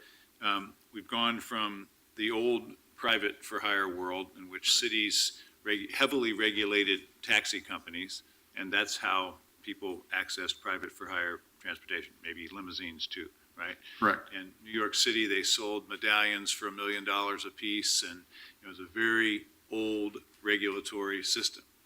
And then TNCs came along, and they're everywhere, right, or most everywhere. And And back to your initial comments, Commissioner Novick, about how we're not the first to this event. We're certainly not the only either. What I'm trying to get at is, so we went from that old world to the new world. Now, here we are in the city of Portland, where we've had a taxi regulatory system, where we, I believe, are surrounded by 27 other cities. I think I got the number right. And I believe none of them regulate TNCs in any way whatsoever. That's correct. So we're in a region of 2.5 million people. We're a city of 600,000. We're one of 28 cities, and the other 27 don't do anything at all about TNCs. If I got that right? I believe so, yes. And then also, these issues are being addressed in other major cities, which have had legacy regulatory systems like we've had. So the question I'm working my way up to is, you've given us this list of, or this set of issues and how you're regulating them.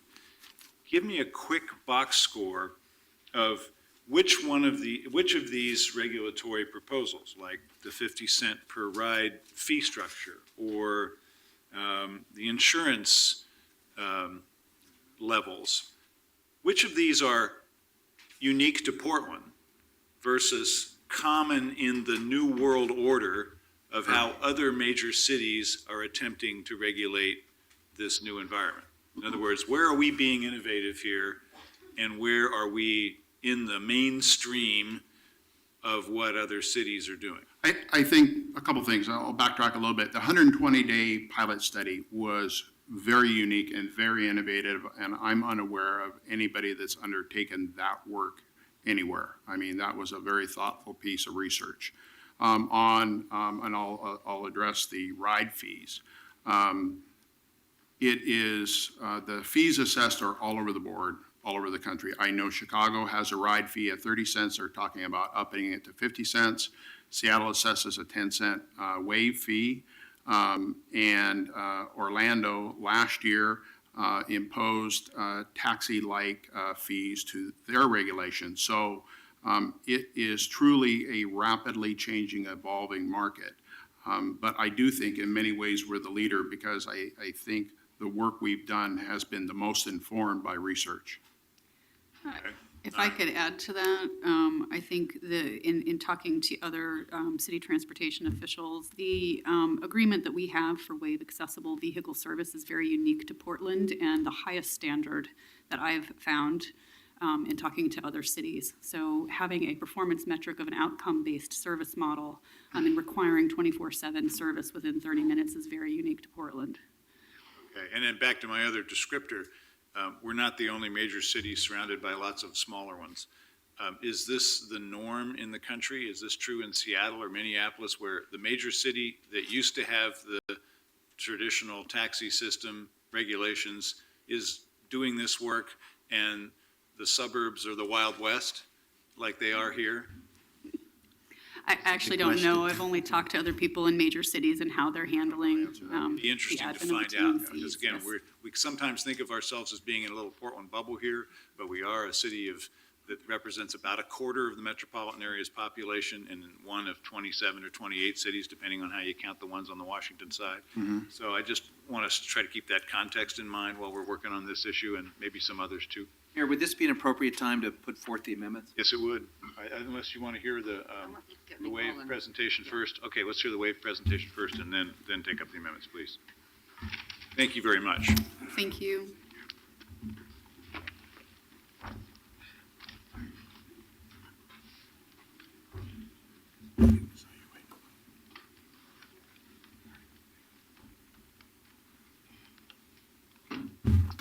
Good afternoon.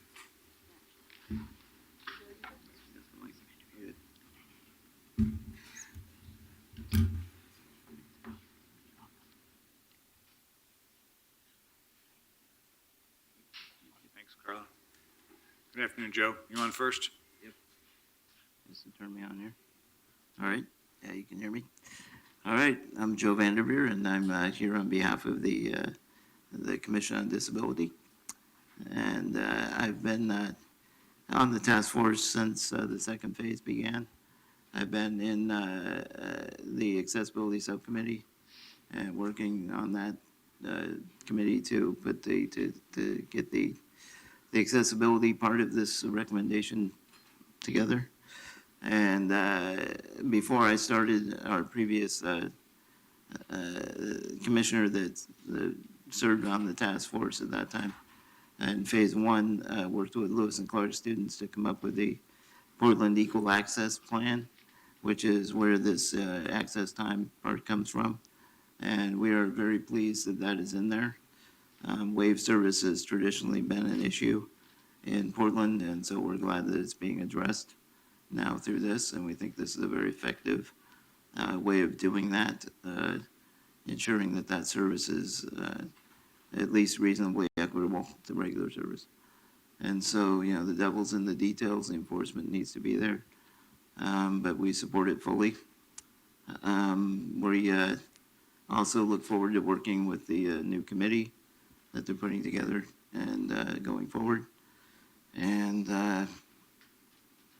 that's pretty much it, I think. I also wanted to say it's been a pleasure working with you all. I'm going to be timing off the commission after 6 years. Wow. And so I will not be around for a year, but I'll be back after that, so thank you. Good. We're glad you're going to be back. Thank you, Joe. Thank you very much. So can you hear me or? I sure can. Just Okay, speak up okay. and we can hear you So fine. you asked about a box score. We'll put your name in the record, sorry. Right. I'm Nicole Sharon, and I'm with the Office of Neighborhood Involvement. Thank you, Carla. So you asked about a box score, and I would say that what we're doing isn't innovative just around the wave vehicles. We have in the code regulations that stipulate that all people with disabilities, visual impairments, people who have service animals have to be accommodated by TNCs. And my understanding is we are the only city who has integrated that into our actual regulations. And I think that's pretty awesome of us. I would like to say, though, that there is a big difference between what we have in code and how it plays out once we move on from here. And that will be something that is handled through administrative rules and policies and procedures. And some of the things that we want to be on the lookout for is, one, this accessibility fund. Commissioner Fritz had questions about it. And for me, the reason why it's such an imperative is it creates an incentive to bring parity to the service for people with disabilities, which has never been there. And so how we do that, I'm not sure yet. And I know that it's going to take a lot of thinking and implementing to make that happen. In the meantime, I think we'll have to think of other innovative ways to make sure that the wave service is continuing. The other thing I think that's really important that we keep our eyes to is with compliance, and the way we do compliance, not just on focusing on how many rides are given, but also the rides that are requested and aren't able to be fulfilled. And that's something that gets penalized, and these are things that I know everyone's eager to keep on top of. How we do that yet, I think we're still needing to figure that out. But I think we have a really great start, and under your guidance, it will actually improve the transportation options for people with disabilities in Portland beyond anything that has ever existed and probably exists in any other city. It's good to hear. Thank you. Questions? Thank you both very much. Thank you very much. Okay, I think it is a good point in which to take up amendments, and then we can take up testimony. So I have let me kick things off, colleagues. I have an amendment that just codifies what the commissioner in charge has already agreed to, which would simply amend 16.40.960 paren capital B by clarifying that that members of the Private for Hire Transportation Advisory Committee shall be nominated by the commissioner in charge of the Bureau and approved by the City Council. Okay, is there a second for that amendment? Second. Any discussion about accepting that amendment and moving on to others and then testimony? Roll call on accepting the amendment, please. Novick, Aye. Fritz, Aye. Fish, Thank you, Steve. Aye. Saltzman. Aye. Hales. Aye. Okay, others? Yes, Mayor, thank you. I have an amendment on insurance, and unfortunately, we can't go back to that slide. But essentially, the insurance should be the same for all commercial drivers. And so this, I'm proposing to amend 2 sections of the code, well, actually 3. One is on, for auto insurance for the taxi companies. The code currently says 500,000. We heard during testimony that all the taxi companies currently have $1 million per occurrence, and that's the same as what we're asking for the TNCs. So in 1640-130G1, we would make the combined single limit for taxis of not less than 1 million per occurrence rather than 500,000. And then the paired amendments are for the TNCs that the insurance company needs to be $1 million throughout. So we would delete 1640-230G, number 1, which says that you can have a pitiful amount of $50,000 for death in the primary coverage when the driver is looking at their phone every 2 minutes in order to find out whether they are going to accept a ride. And just make it so that throughout, if you've got your app switched on, it would be $1 million. And just so you know, Commissioner Fish's staff did some research, and Birmingham, Alabama, and Columbus, Ohio already have this $1 million coverage for all 3 periods, so it's not something that's completely out of the ordinary. Second? Further discussion about accepting that amendment? I would also like to add, Mayor, that Little Rock, Arkansas, and Milwaukee, Wisconsin require equal levels of insurance again across all 3 periods, although the levels are lower than those being proposed in Portland. What we're trying to do here is to provide a safe system where everybody's covered and that the taxi companies and the TNCs have the same responsibilities. These amendments would do that. Okay, further discussion? Roll call on that amendment, please. Novak? I don't think this amendment is at all unreasonable. As I said, that I've been rather torn over this issue.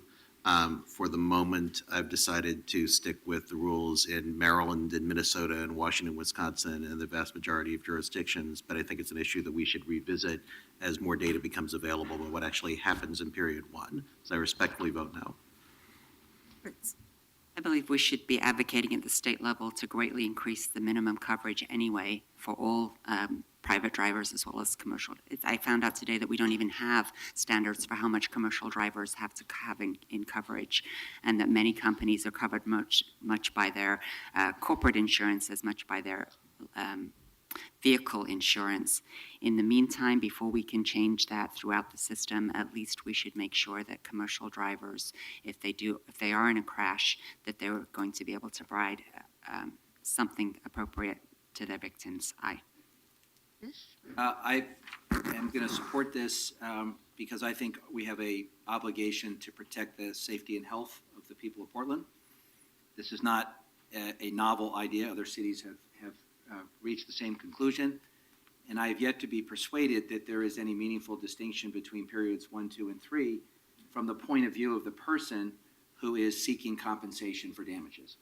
And until that distinction has been made clear to me, I think we should treat all periods equally, and therefore I will support the amendment. Saltzman? No. Hales? I'm going to vote against this amendment for now, but I want to hear testimony on the subject. This is the first I've heard, actually, that other cities have actually accomplished this goal of having a higher level of insurance protection: Birmingham, Columbus, Milwaukee, and I think you mentioned one other. So if there are major cities that have done this, it does undercut the argument that I've heard relayed anyway from TNCs that this would drive them from our marketplace. So I'd like to hear testimony on that question of how it's working in those cities where these higher insurance limits are in effect, and I'll consider reconsidering my vote later in the hearing or later next week when we act on the ordinance. But for now, I'm going to stick with the Commissioner in Charge's recommendation and the Bureau's recommendation. But again, I'd like to hear a testimony on that. No, amendment fails. So any others? Okay, let's move to. I just have one point of clarification, sorry, and that is it your, I didn't hear anything about limousines and town cars, and it seems to me in reading the code that we're taking off the restriction about having to have a 1 hour ahead of time reservation. Is that correct? Director, can you help with this? That's correct.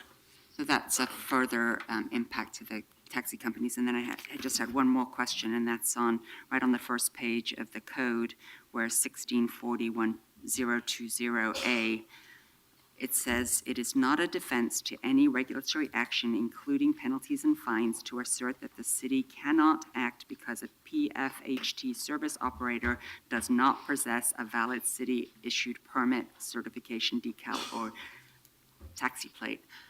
I don't know what that means. That's language that's existed in the code prior to the pilot periods, and it actually is inartfully worded, I would admit, but basically says that we have jurisdiction over anybody who's operating within the city of Portland, regardless of whether they claim to have a permit or not. It makes clear that our jurisdiction applies to people who are rogue operators. It's not a defense to say, you have no jurisdiction over me. So in a roundabout sort of way, when Uber began operating on December 5th of 2014, that was one of the provisions that was invoked to fine them initially. Again, I agree it's inartfully worded, and it's in the double negative. Triple negative. Triple negative. So you would potentially support some kind of rewording of that particular section? Sure. I mean, to get at, of course, to get at the intent, which is that we have jurisdiction over whoever's operating within the city. I'd be happy to work with you on that before the vote next week. Thank you. Okay, I guess the Commissioner Salzman's left altogether, so I guess we're going to testimony now. We have, I move the reconsideration of your amendment. A second.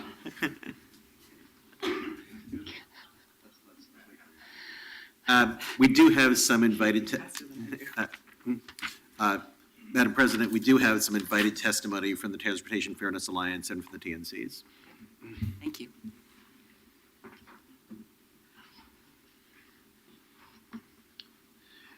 And first, we're to hear from the Transportation Fairness Alliance, Steve Entler, Stephen Kafori, and Ray Miles. Commissioner, if I might, could we ask Tim Ramus to come up to be in the show? Thank you.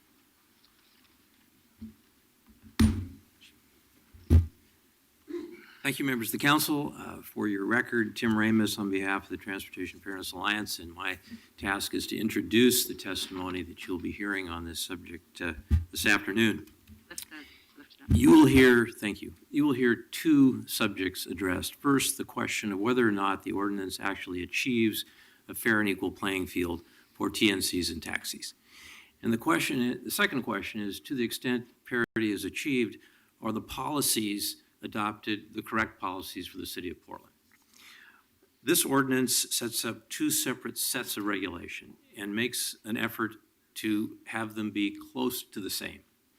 In some cases, it achieves that result. In some cases, it fails. And so you'll have testimony on those subjects. One example, the subject of 24/7 service. If you look at the language of the two sections involved, you'll find that for TNCs, there's a requirement that there be an app available 24/7 capable of providing service. But with respect to taxis, there's a requirement of a dispatch service available and cars actually available. Unless we intend a different result, it seems to me to make sense that we use the same language to achieve the same result. Unless there's some different policy result we want there in terms of 24/7 service, we really ought to use the same language. And so that would require an amendment. On the policy side, the question I think that arises is, why are we reducing the qualifications for the techs who actually do the safety inspections? Currently, under your law, a master technician certification is required for 8 areas of specialty. Under the new regulations, that's reduced to 1 area of specialty, meaning that a person who's qualified as an air conditioner repair person could be doing the inspections, could qualify to do the inspections for brakes, steering, suspension. And the question is whether that's really the policy direction the city wants to go. It's clearly a reduction in terms of the qualifications. Next, on the question of air quality, why not specifically require each vehicle to have the DEQ compliance certificate? Instead, we make a reference in this code to meeting the DEQ standards for the area, but those standards specifically exempt cars which are not registered in this area. Again, is that just a drafting issue, or do we really intend to allow cars from outside the area to not comply with the DEQ requirements? Finally, you will hear testimony that we clearly need more revenue for purposes of enforcement, but how should that revenue be collected? Historically, the companies have been willing to shoulder that burden. We think that should continue. There's really not a good reason we can see for exempting Uber from those fees and transferring the cost directly to the consumer. Thank you. Tim, can I ask you just a maybe it's a dumb question, but will DEQ give a certificate of compliance to an operator who has out-of-state license plates? Yes, for $12 and going down to the station and making it through, you'll get the certificate. Good, thank you. Thank you. Thank you. Who's next? Stephen? Mr. Mayor, members of the council, my name is Stephen Conforti. I represent Broadway Cab and the Transportation Fairness Alliance. The purpose of requiring liability insurance for providers of transportation services is obvious: protection of the public. The proposal for Uber fails to meet that test on two main areas. First is the failure to clearly place the responsibility for obtaining the insurance on the transportation company. And second, for the failure to establish a sufficient level of coverage during all periods. Taxi companies, as you know, are required to provide 24-hour, 7-day-a-week coverage on their vehicles, regardless of whether they're being used for commercial purposes or private purposes. Should that car be in fault in an accident, there's no question about where the liability lies. The Port of Portland right now requires TNCs to provide coverage at all times that the TNC vehicle is on port property, regardless of how that vehicle is being used. There's no reason for the city of Portland to have a lower level. What level does the port require? I'm talking to two issues, Madam Chair. It's $1 million, all three periods. The Port of Portland Port requires of Portland today. Yes, and I can show you the certificates if you'd like to see the certificates. In fact, there are probably in your office because we provide that information to the commissioners. And if I can just do a quick interjection here, Mr. Mayor, the reason that the Port of Portland can do this as opposed to other cities is because they're not elected. If you look at what happens in other cities, there's a $50 billion company called Uber that comes into cities like Portland and says, you'll take our way or we'll leave. This is, if you look at what's happened across the country, time and time again, they come to cities and say, you take what I want, or we will pull out of your city. And then they have a marvelous technique of getting everybody who's on their app to push a button, and that button automatically sends an email to the city commissioners saying, my God, let me keep my Uber ride, don't vote for this. And so what happens around the country is that city commissioners get 50,000 emails, and they say, I better not vote against Uber. Port of Portland doesn't have that problem because they don't get elected. I would hope that you would be able to stand up to Uber and say, this is what's right to do, and that's to protect our citizens and not to protect Uber. Mr. Kafori, I will note that if a car is at the porch, then unless somebody happens to live at the porch, their car is clearly operating commercially, and it's not like they're sitting at home drinking coffee with the app on. So I think there is a distinction. Let me say something about that, Mr. Commissioner. The major advantage that Uber has in the consumer's mind is that they can provide a car to your door within 2 or 3 minutes. How can they make that claim, and how can they back that claim up? Very simply, they have hundreds, if not thousands of cars driving around or sitting around with their apps turned on. That's an essential part of Uber's business model. And if that didn't happen, if you didn't have those people sitting waiting for that call, Uber could not operate profitably. So therefore, those people are part of Uber's business while they're waiting for the call. And then the other reason we ought to have the limit of $1 million for everybody is exactly Commissioner Fish's comment. And that is, if you are on the receiving end of an accident, you don't care a lot whether it's period 1 or period 2 or period 3. You want to and should be required to, and every right to be under the Constitution, compensated for your injuries. And to say that somebody has a lesser need of compensation because it happened to be period 1 rather than period 2 is irrational. The only reason that happens is because there is a compromise that was reached a few months ago between the insurance companies and Uber. Uber didn't want to have any insurance on anybody.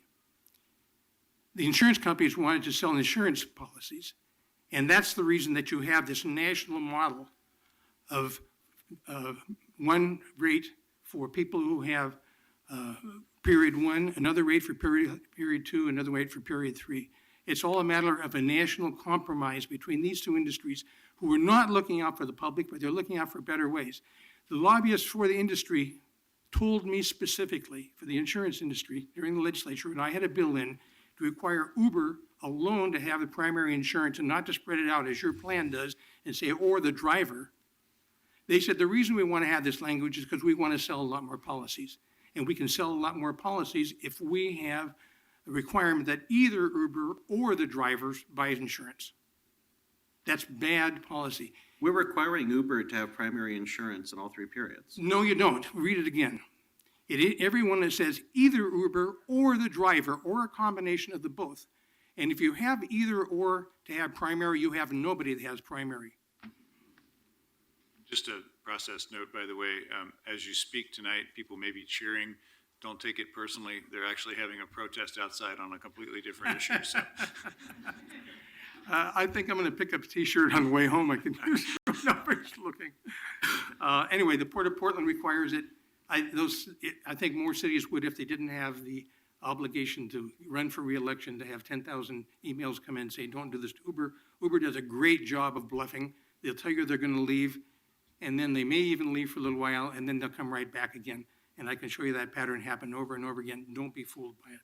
You have 2 things that you need to change in here in terms of insurance. Number 1, you need to have all 3 periods be the same amount, Commissioner Fritz's suggestion. Secondly, you have to have the liability placed squarely on the company and not pretend that they're going to pass it off onto somebody else. Thank you. Thank you. Okay. By the way, Steve, on that point,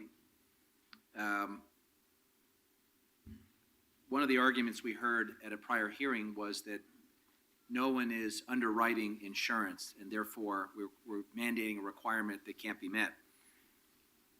And that's certainly not the case in Birmingham or Columbus. So is this primarily a question of cost, not availability? Let me say first that I think Uber does something that is really, really cynical. Uber requires every one of their drivers, and this is reflected in your proposal, it requires every one of their drivers to have personal auto insurance. They never tell their drivers that that personal auto insurance is no good if they're driving for Uber. Right now, and then you had, if you may recall, at one of the meetings of the task force, your staff, your city staff said there is no insurance in the state of Oregon for somebody who's driving for Uber during the time they're driving for Uber. It's not available. And to pretend that it is by having something in your code that says either the driver or Uber can get insurance is just nonsense. Well, and the concern I would have about that is that the victim would then have to hire a lawyer and litigate the question of who is going to provide the coverage. And we, I've often had, because of my wife's employment, until recently I had double health care coverage, but it was clear that someone was primary and someone was secondary.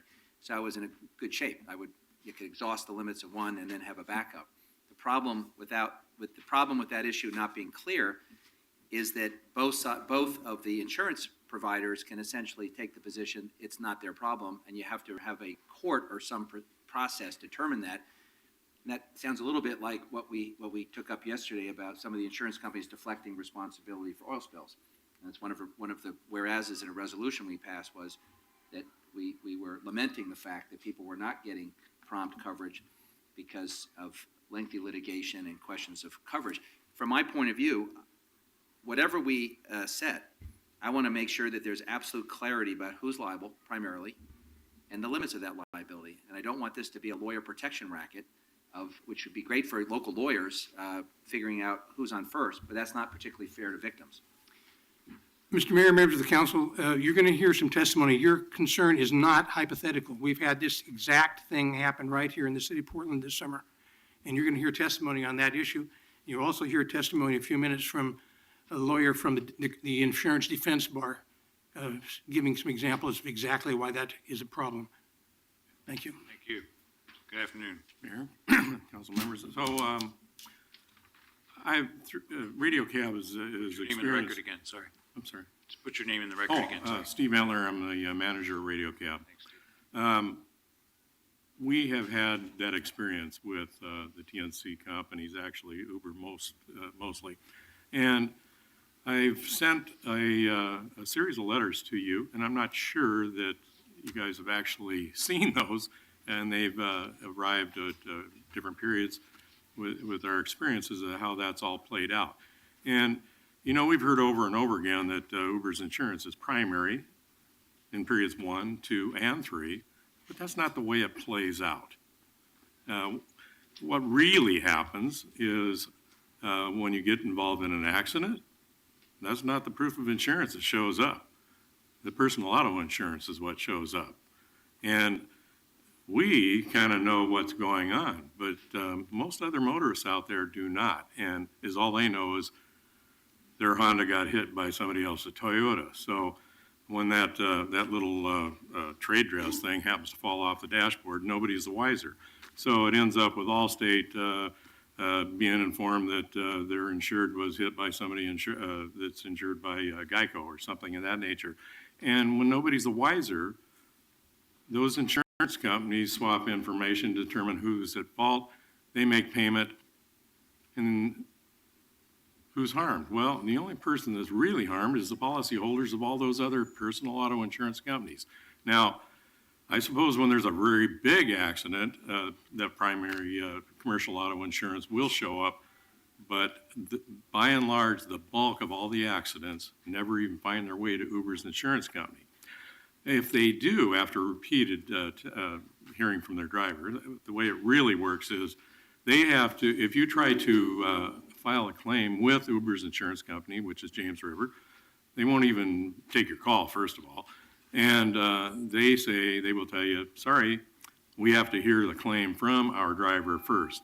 If he's not inclined to do that, tough luck. Then you're in the process of trying to find a legal means.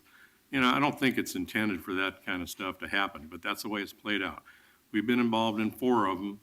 Right now, the oldest ones are on nearly 5 months. We haven't received payment, even though finally Uber 3 weeks ago took full responsibility and told us that check's in the mail. You've been That involved was in 5 what? I'm sorry, accidents? Or 4 where TNC vehicles have hit ours. okay. Yeah. Check is in the mail 3 weeks ago. I think they really should have sent it by an Uber car or something, because there's really something seriously wrong with the U.S. mail coming out of San Francisco. Mr. Entler? Yeah. If James River is behaving unethically or unlawfully, that sounds like a job for the insurance commissioner. Have you complained to the insurance commissioner? Actually, I've instructed our third-party administrator to do exactly that, yes. But you would think that after they finally got around to taking responsibility, it would be a quick resolution. None of these have been super serious accidents, and I think that's what happens with the bulk of them. Keep in mind, during period 1, that's when about 65% of the accidents happen. Most of our accidents, which is similar stuff, happen with no passenger in the car. That's just a fact of life. So if by avoiding a large majority of those claim costs, they've got a significant advantage over the rest of the commercial transportation providers. I thought it was interesting that the last thing that I heard at the last city council meeting, we're putting you guys on notice. You got to have same amount of coverage during period 1 as you do during periods 2 and 3. I don't know what happened there. Something changed between then and now. I'm so glad you said that, because I was Yes. like, didn't we decide this already? I believe it was Mr. Novick that made that statement to them. I said I was open to reconsidering the issue, and I've said tonight that after we gather more data at a future time, I might again. For the moment, I am inclined to go along with what the majority of jurisdictions are currently doing. And how many people are we going to have injured before we find that's enough? That we've actually got a study showing that we need to have a higher limit?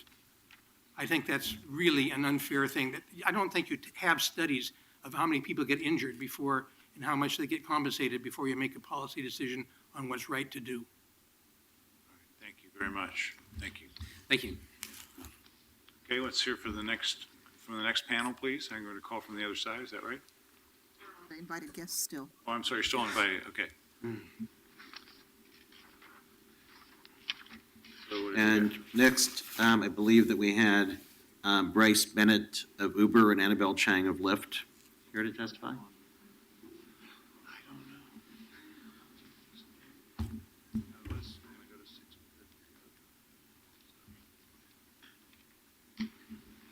Well, good evening. We've transcended to past 5 now. Mayor Hills, Commissioners, thank you for your time tonight. My name is Bryce Bennett, and I am the new General Manager for Uber here in Portland. As a native of the Northwest, I understand how important the Portland community is to us and our local team, and have appreciated working closely with your staff and PBOT over the last several months. I'm happy to be here today to discuss the ordinance, which will bring stability to the Portlanders who rely on ride sharing for their income, as well as a reliable ride. Some of them are here behind me today. We appreciate that the task force, city council, and staff have poured hundreds of hours into studying this issue to develop the ordinance. The language before you truly does create parity amongst the industry while acknowledging the fundamental differences between business models. We do have a couple concerns, namely around per-trip fees and new trade dress requirements.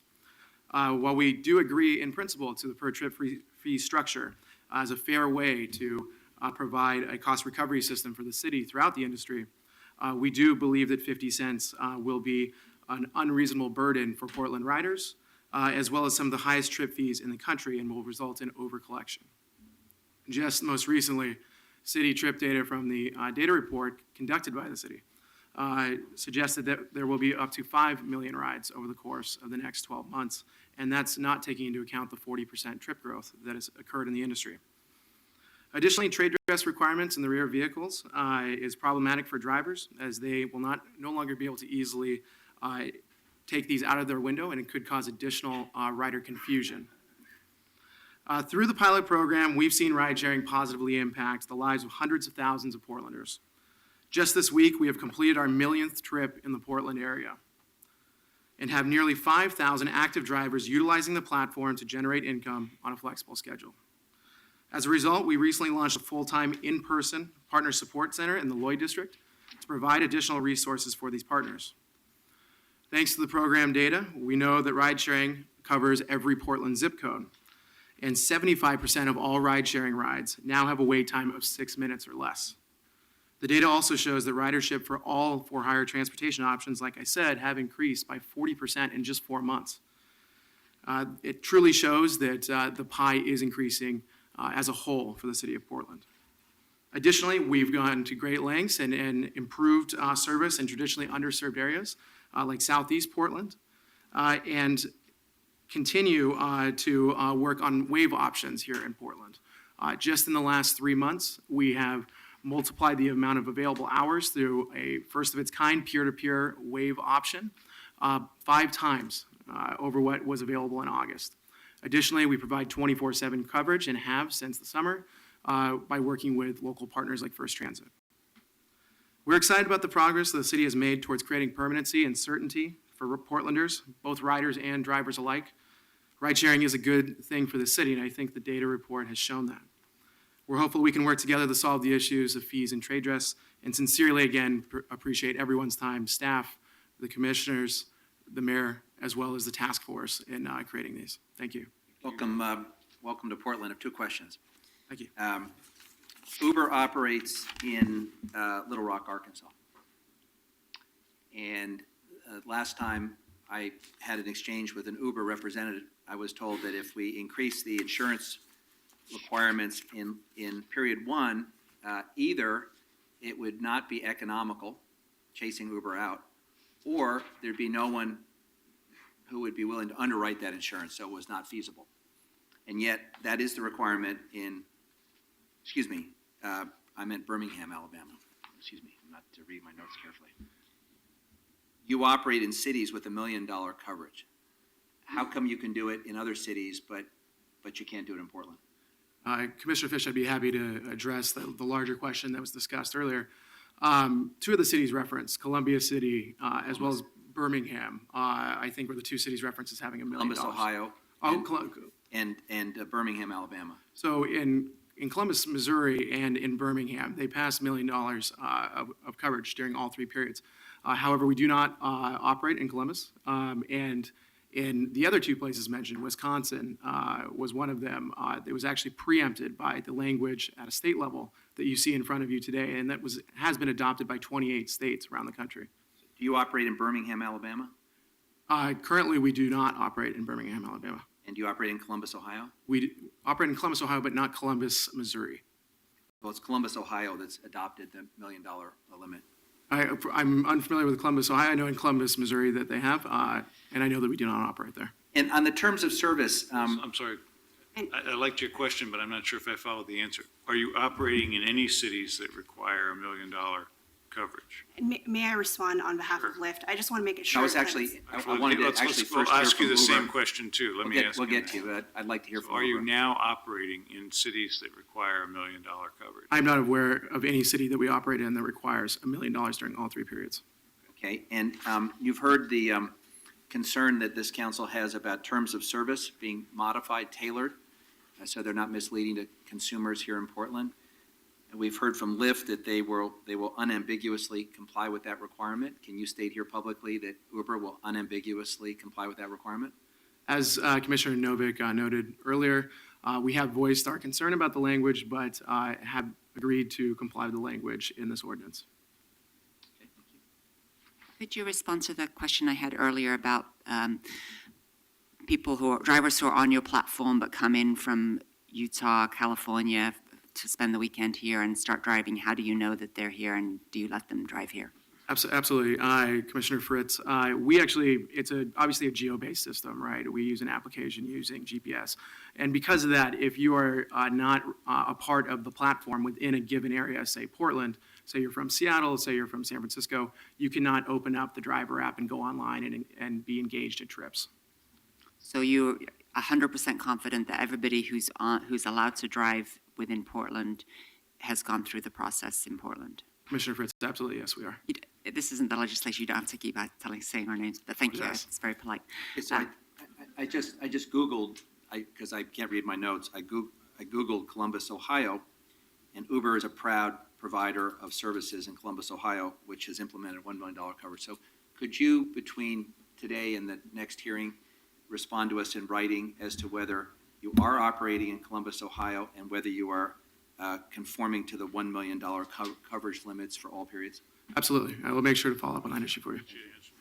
Commissioner, And since you, sorry. I'm sorry, I just wanted to continue. Since you're agreeing that you have the primary coverage in all three periods, you would have no problem with us deleting the fact that the piece in the code that says that the coverage could be provided by the TNC driver or a combination of the two.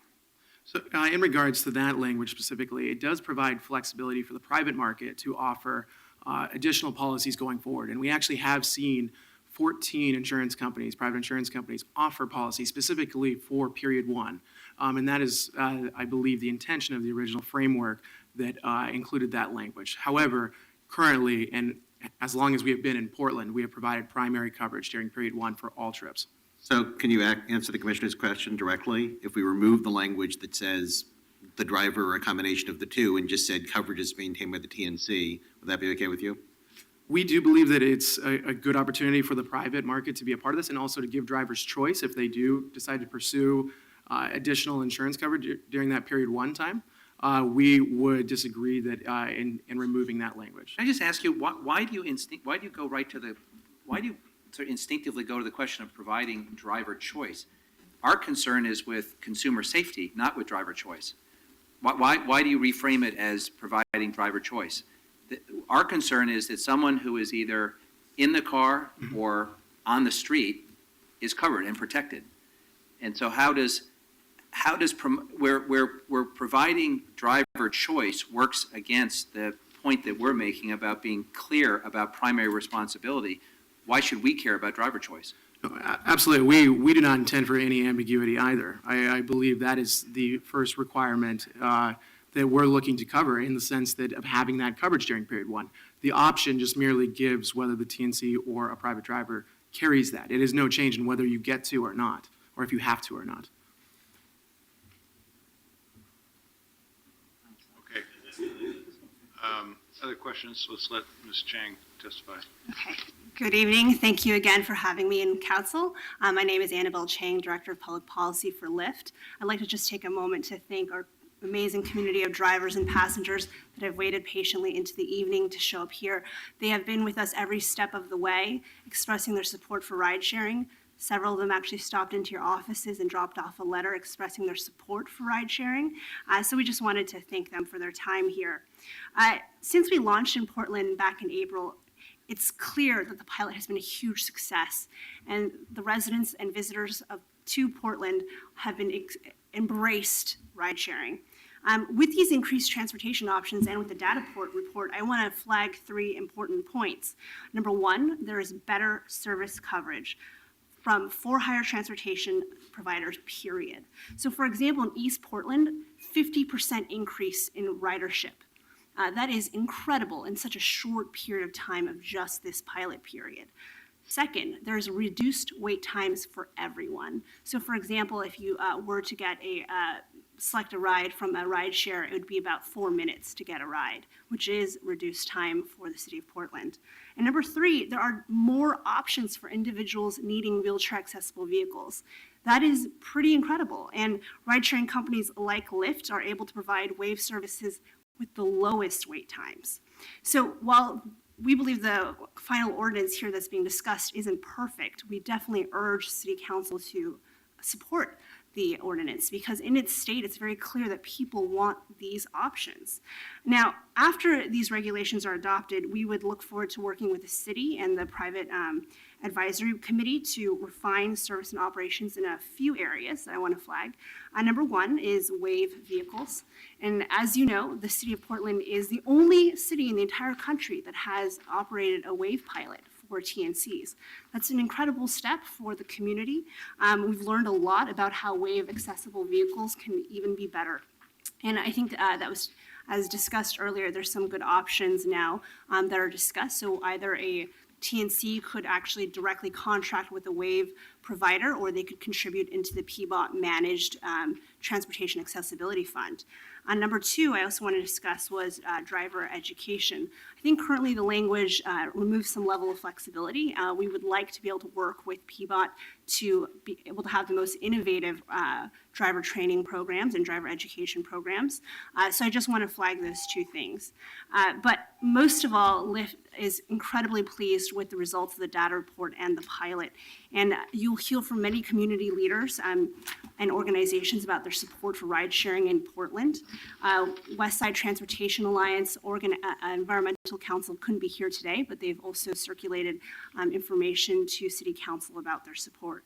So I want to thank you. But I would also like to address some of the insurance questions that Commissioner Fish asked and Mayor Hales asked as well. Please.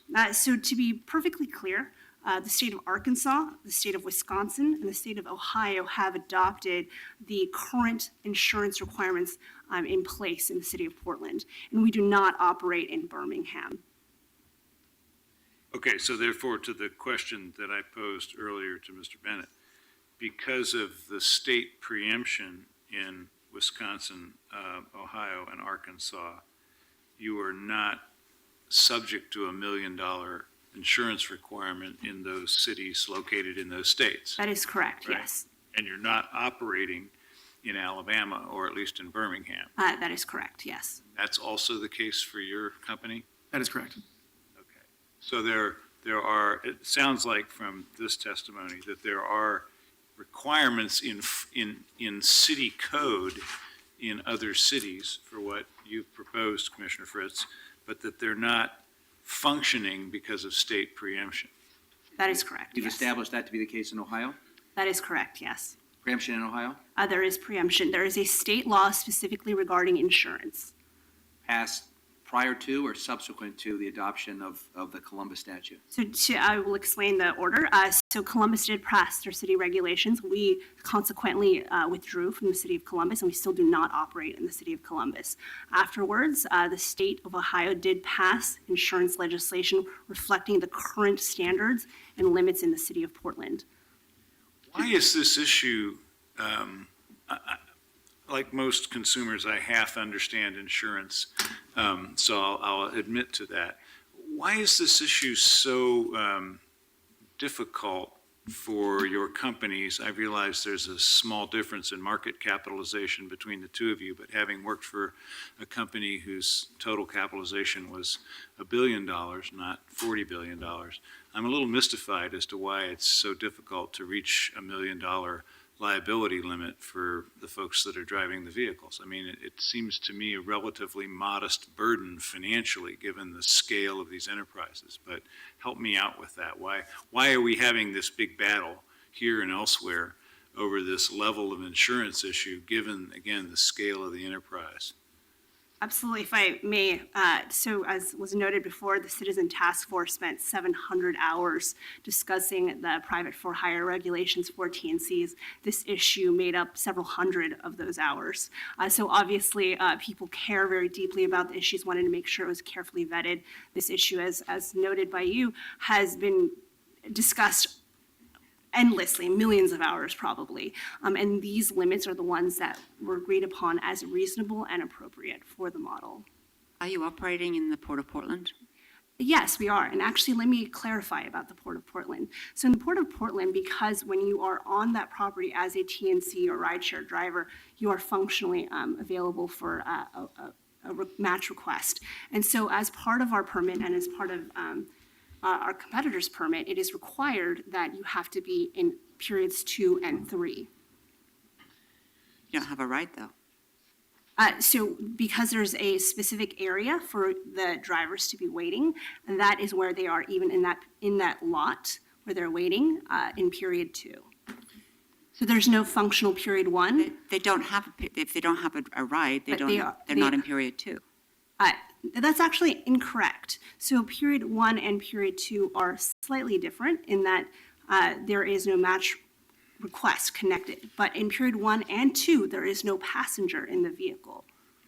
If they're sitting waiting in the, I don't even understand what I'm being told. Yeah, I would be happy to share that information with you at a later point. Just like me, when I pick up a relative at the airport, we go to the cell phone waiting lot and we're waiting, and then you get the text that your relative is there and I take off there.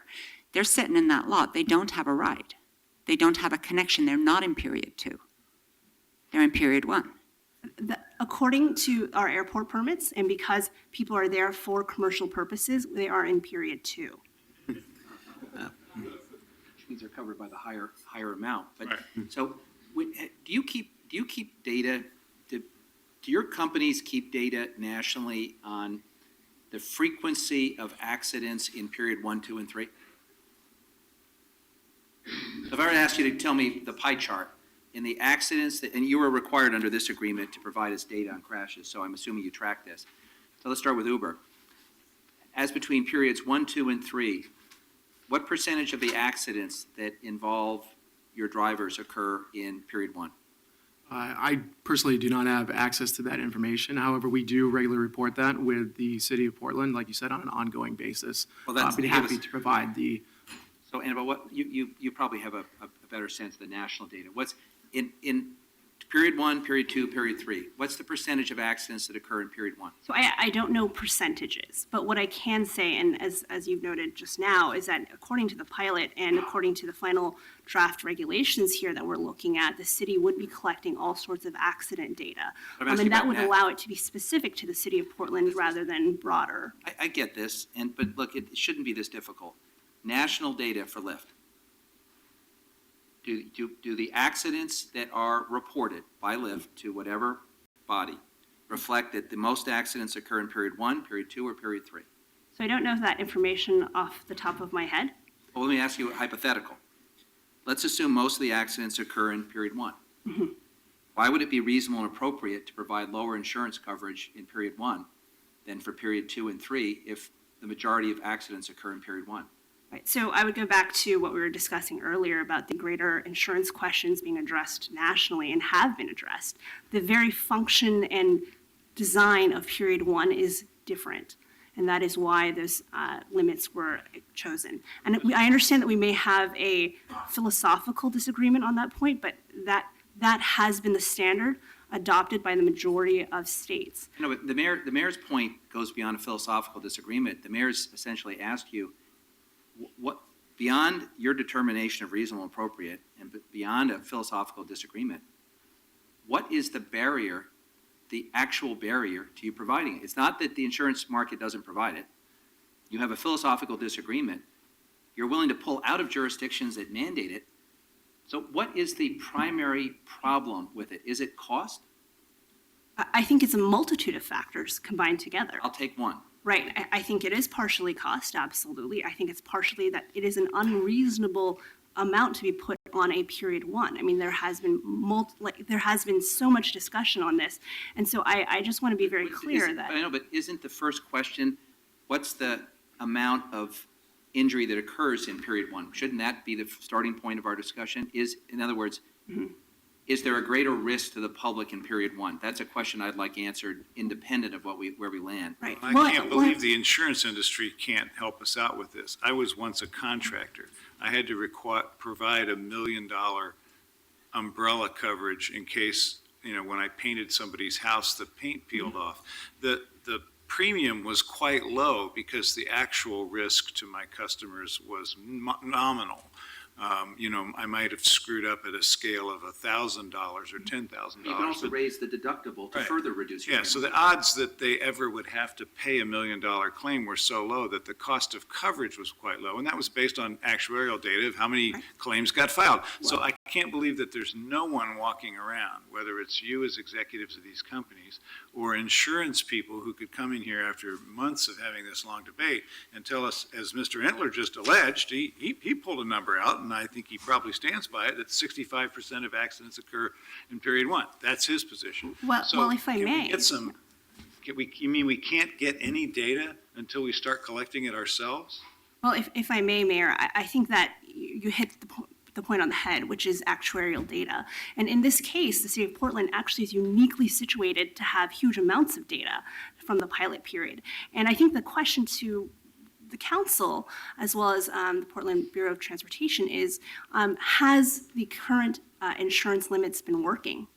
And I think that the data report clearly indicates that they have. Well, let me ask you this. If 6 months from now we find out that 65% of the accidents that occur in our community happen in period 1, and we determine that the current limits are inadequate, are you prepared to agree to lift the limits? I think that would be a great discussion if there is in fact the data to address that. But it's probably a great discussion, but from your history, what you're probably likely to do is to pull out and then have some either recourse to the legislature or have some kind of social media campaign to sort of soften our resolve.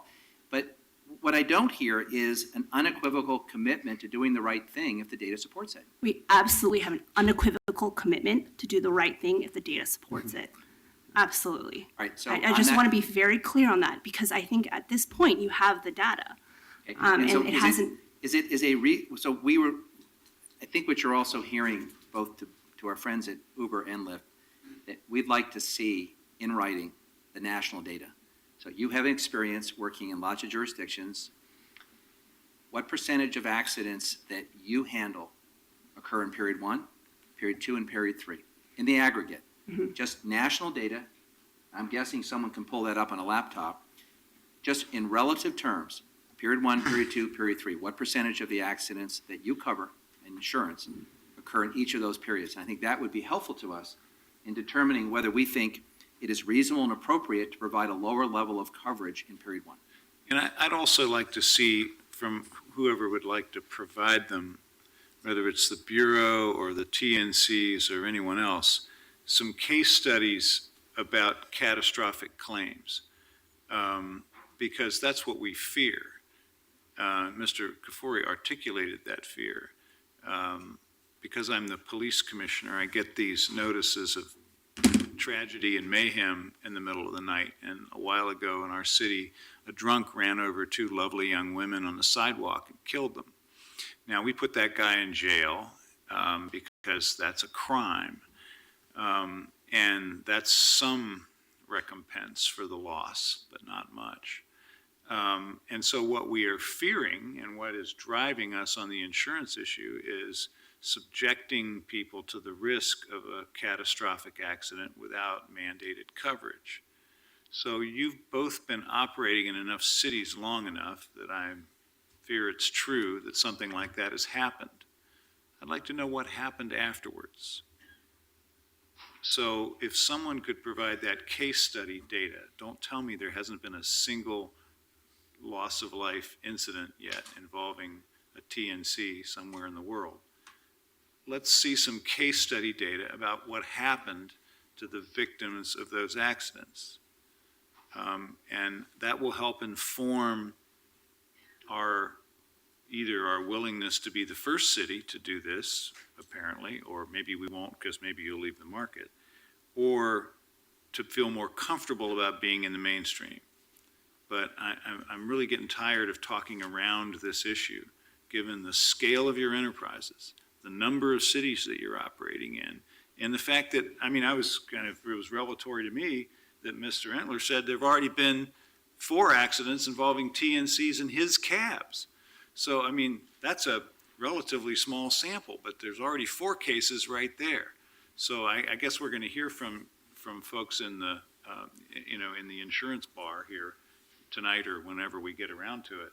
But I need to get less theoretical and more down to cases on what has happened to buttress my willingness to either go in the direction that Mr. Kafuri says, that you should be responsible by requiring more coverage, or know that it apparently isn't necessary. Mr. Bennett, Ms. Chang, I need to confess to an unfortunate oversight on my part. It actually had been my intention that it was the TNCs that are responsible for maintaining insurance in periods 1, 2, and 3. So I am going to propose an amendment to delete the TNC driver or a combination of the two language. Second. If I may, just clarify that point. So in respect to periods 1, 2, and 3, there was something that was misinterpreted, which was the either-or component. So if you read through the final draft language, it very clearly says that the city has to have proof that those insurance levels are being met at those times. So, yes, but it says coverage is to be maintained by the TNC driver, or a combination of the two. And I'm saying that it's going to be coverage is maintained by the TNC, period. And so you are eliminating the option for the TNC driver to provide that coverage? No, not at all. Yeah, We are eliminating the option of the TNCs avoiding paying for that coverage by putting it on the driver. It's TNC is free to contract with the driver to provide contingent coverage, but that's your business, not ours. We would be ensuring that the claimant has a clean shot at getting primary coverage from the TNC, which is more likely to be the solvent and responsible party. Yes. You want to act on that amendment now? Yes. Yeah. Okay, we'll take a roll call on that amendment. Novick? Aye. Fritz? Aye. Fish? Aye. Hales? Aye. Okay, other questions or other points that you two would like to raise before we move on? Thank you. Please get back to us with that case study information. Thank you. Okay. All right, what's next, Commissioner? I think that that now we move to public testimony, unless staff thinks there's some issues that we need to clarify. I think there are probably some citizens who would still like to speak, Right. given how long they've had to wait. So let's let them do that, at least some of them, please. We're going to do 3 and 3. The first 3 from the support side are Sarah Conti, Chad Lehman, and Laura Brown. Are they still here? Let's call the next 3 on that side. if they come down from upstairs. How about Nate, I believe it's Pucker, Clyde Showalter, JR Stormont, Keep going, Muhammad Ali, keep going. One more. Denise Roche. I think some people might be coming down. Okay, let's take these two gentlemen, and then we got third person. Come on up. Okay, Flora? there you are. Good. All right, we've convened a panel. Thank you for waiting. Please. My name is Muhammad Ali. Actually, I've been Uber driver since October last year, and it's almost 1 year. So here my testimony. I've been working before Uber 4 years, and I never had a chance to pick up my kid from the school or drop them to the school. But since Uber came in, I had a chance to drop my kid at the school and pick them from school. And I had a chance to meet different corner of the Portland, different people, and the beauty of our Portland. So, on my experience, since I've been working Uber, I had that all experience for it. That's my testimony. Thank you. Thank you very much. Welcome. Mr. Mayor, Commissioners, my name is Nat Parker. I'm the CEO of Globe Sherpa. We're the local company that built the mobile payment app for TriMet and for Portland Streetcar. I'm here to support the ordinance and encourage you to do the same. Broadly speaking, we're seeing a huge change in how people get around. Shared use mobility is really being impacted by a flight to the cities, by how big the city here is growing, how quickly, in the shared economy. And, you know, we were lucky and fortunate to benefit from mobile technology to increase how TriMet is able to basically sell its fares. The reason I wanted to get up here today is to really encourage you to support the growth of TNCs in the city, not because I see them as competitive to our classic transportation uses today, but complementary. And specifically, the first and the last mile that we talk about in transit anyway, we see as a real challenge that these companies can help fill. So people who take the MAX to Gresham Transit Center, who go out to Hillsborough, what are they going to do to get that last 3/4 of a mile to their house, or even to Intel, to Jones Farm? And these companies offer a really interesting and very flexible option to not just be one source of a ride, but to be a complementary fit to the core of transit. They're also doing a heck of a job of getting people out of single occupancy vehicles, which should be all of our goal, and it should be your goal at the city level. So I think that we should really look at this as an opportunity. Clearly, there are measures of equity. Clearly, there are measures of safety that I have every confidence you will figure out and make sure are there. But let's also not forget that classic transportation and taxi providers have their own mobile applications that can provide similar solutions. Look at Flywheel. Look at Curb. I can hail a taxi myself using a mobile application. So I think that we want to look at the technology as a leveling influence here and really look at the value that these companies bring. I'll just finish up by saying we are actually working with Lyft and working with TriMet to pioneer a new feature within the TriMet mobile ticketing application, which exists today. You'll be able to, in fact, click on other rides, and you'll be able to hail a Lyft or a Car2Go from directly within the city's mobile ticketing app for transit. So connecting those modes is one way I think we can really offer increased mobility and shared use mobility. I just have a question about, you raised that they're not single occupancy vehicles. Well, the only reason they're not a single occupancy vehicle is because somebody else is doing the driving. They're still making a single occupancy trip. Do we have any data about how many people rideshare have 2 or more people in Ubers and Lyfts? Yeah, I mean, if you look at Lyft Line, for example, this notion of carpooling beyond just a single individual in a Lyft vehicle is not only growing rapidly, it's extremely cost competitive. So I think that, to your point, certainly it is a single occupancy vehicle, but we're seeing now a propensity of consumers to actually want to share the ride and have that social experience on top of it. It's cheaper, it's more interesting, and it works for the city. Thank you. Yeah. Welcome. Hi, my name's Denise Roach, and I'm an Uber driver, and I've been doing it since June 12th. I've had nothing but positive feedback from other drivers, the riders, and I like to drive late at night. I've picked up so many people who accidentally missed their last bus. or they missed their last max ride, or their car broke down, or they were stranded somewhere, and I'm there within 2 minutes, and a young woman on the side of the road who maybe got left outside a club, calling a taxi can sometimes take a very long time. And I think that there's a need for the immediacy and drivers out at all hours. And again, I've had nothing but positive feedback. And as far as the insurance, I'm not really, I don't really understand this period 1 with the commercial liability on the part of Uber. Because when I turn it on, I might be driving to the Moda Center to see if I can, if people need rides after, say, a Blazers game. But even though it's on to see if I get another ride, I haven't been requested by anyone, and there's no one else in the car. So that would be between myself and another driver if there was an accident. I'm not sure I understand why I would need the additional insurance during period 1.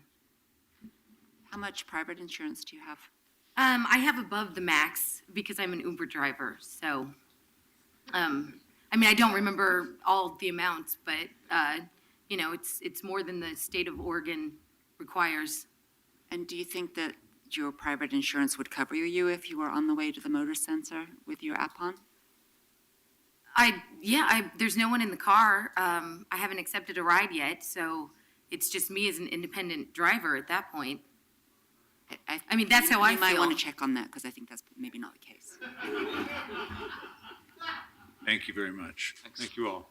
The next three are Ray Miles, Noah Ernst, and William Daniels.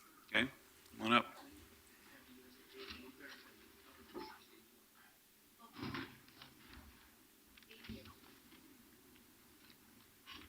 Come on up. Who else?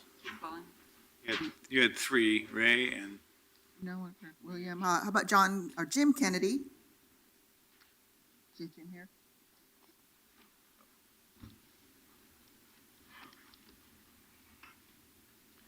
Okay, Ray, you're on first. All right. Good evening. My name is Ray Miles, and I'm the president of Broadway Cab. And I come this afternoon with concerns with 2 specific areas of the proposed code. I will say I think these are to some extent can be more of a gender issue, so I urge you to listen to me, and I urge you to listen to Commissioner Fritz, and at least make some assumption that we do represent half the population. Maybe not all of them, but a lot of them. And some of the other half. Anyways, I digress. My concerns are background checks. The best background check available is a biometric fingerprint background check.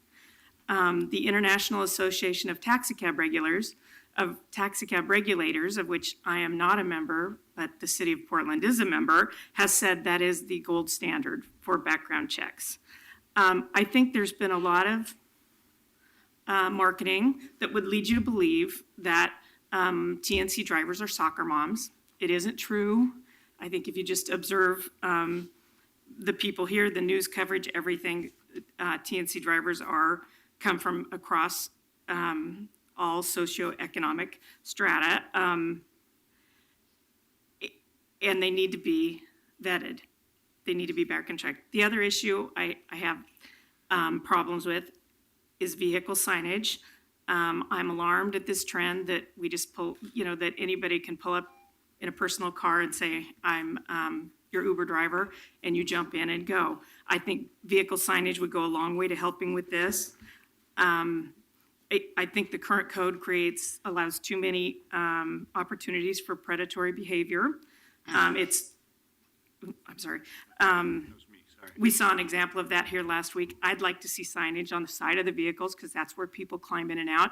I'd like to see large magnetic signs that would be more of an investment for somebody to try and masquerade as one of these TNC operators. When this first hit last year, almost a year ago, I also sit on the board of the Taxicab Livery and Paratransit Association of America. It's an international association, and I happened to be at a board meeting, and they said, oh no, Uber just announced they're coming to Portland, whether Portland allows it or not. And I said, well, I have no doubt Uber eventually will come to Portland. I have no doubt of that. But I do believe we'll handle it better. I do believe it'll be different than it was in other cities. Ms. Miles? Yes. Just to clarify, we're requiring signage on the front and back. You're just saying it should be on the sides as well. And bigger, and they shouldn't be able to pop it in and out. I mean, they said that's the advantage. I think for insurance, for public safety, that's the disadvantage. You shouldn't be able to pop it in and out. People should know this is a commercial vehicle. So could you go back to the background check issue for me? And that is, what do you think we should do differently than is in the proposed ordinance now? I believe every city should and eventually will require a biometric fingerprint background check that is completed by either a third party hired by the city, that's administered by the city or by city staff. I think that's where this industry will head. And in fact, these fingerprint stores are popping up everywhere because they're, it helps you get pre-checked. It helps you. There's one out by our office now where you go in, you take a number and you get fingerprinted. So I would just say, like I said, I thought, no, Portland will be a different deal. I absolutely believe Portland will be a different deal. And I'm still very hopeful that that will be the case. In New York City, Columbus, Ohio, and Houston, they do fingerprint background checks. In Germany, they're required to have large-scale signage on the side of their cars. And at the Port of Portland, at the airport, they carry $1 million of liability insurance regardless of the phase. And yes, they are just sitting in a holding lot waiting for a fare. They are in period 1. I love Portland. It's the best city I know. And all I'm asking you guys to do is, rather than pick and choose which of these, we should require, let's make them do the very best they can, the very best they do in other cities. Let's make them do all of it here. The citizens of Portland deserve that. Thank you. Thank you very much. Welcome. Go ahead, please. Hello, my name is Ed Herrinks. I'm a resident of Portland, and I'm the owner of HMH Agency. And I'm here today to comment specifically on the fee structure that's proposed in the latest code revision. First, I think there's an important clarification of terms that needs to be stated here. Let's call it what it is. It's a tax. It's not a surcharge. An easy comparison would be to liken this to a room tax. Just like a room tax, it's paid by the user. Second, it's a regressive tax. It's charged equally to all consumers regardless of their income. A large portion of taxi users are low income and they cannot afford private transportation, so this tax hits them even harder. Third, this represents a huge cost shift from the transportation companies to the consumers, and I would ask you please to listen carefully to this. Whereas historically the cost of operating the Portland Bureau of Transportation has been funded by the companies, now the expense lands squarely on the consumers. Sir, I have to interrupt.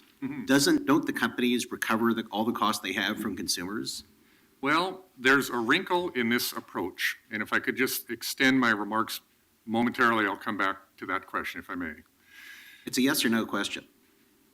All companies will collect the fee and we'll pay it back to the city, correct?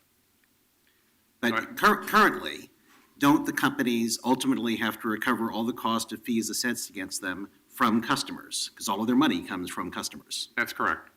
Yes. Okay.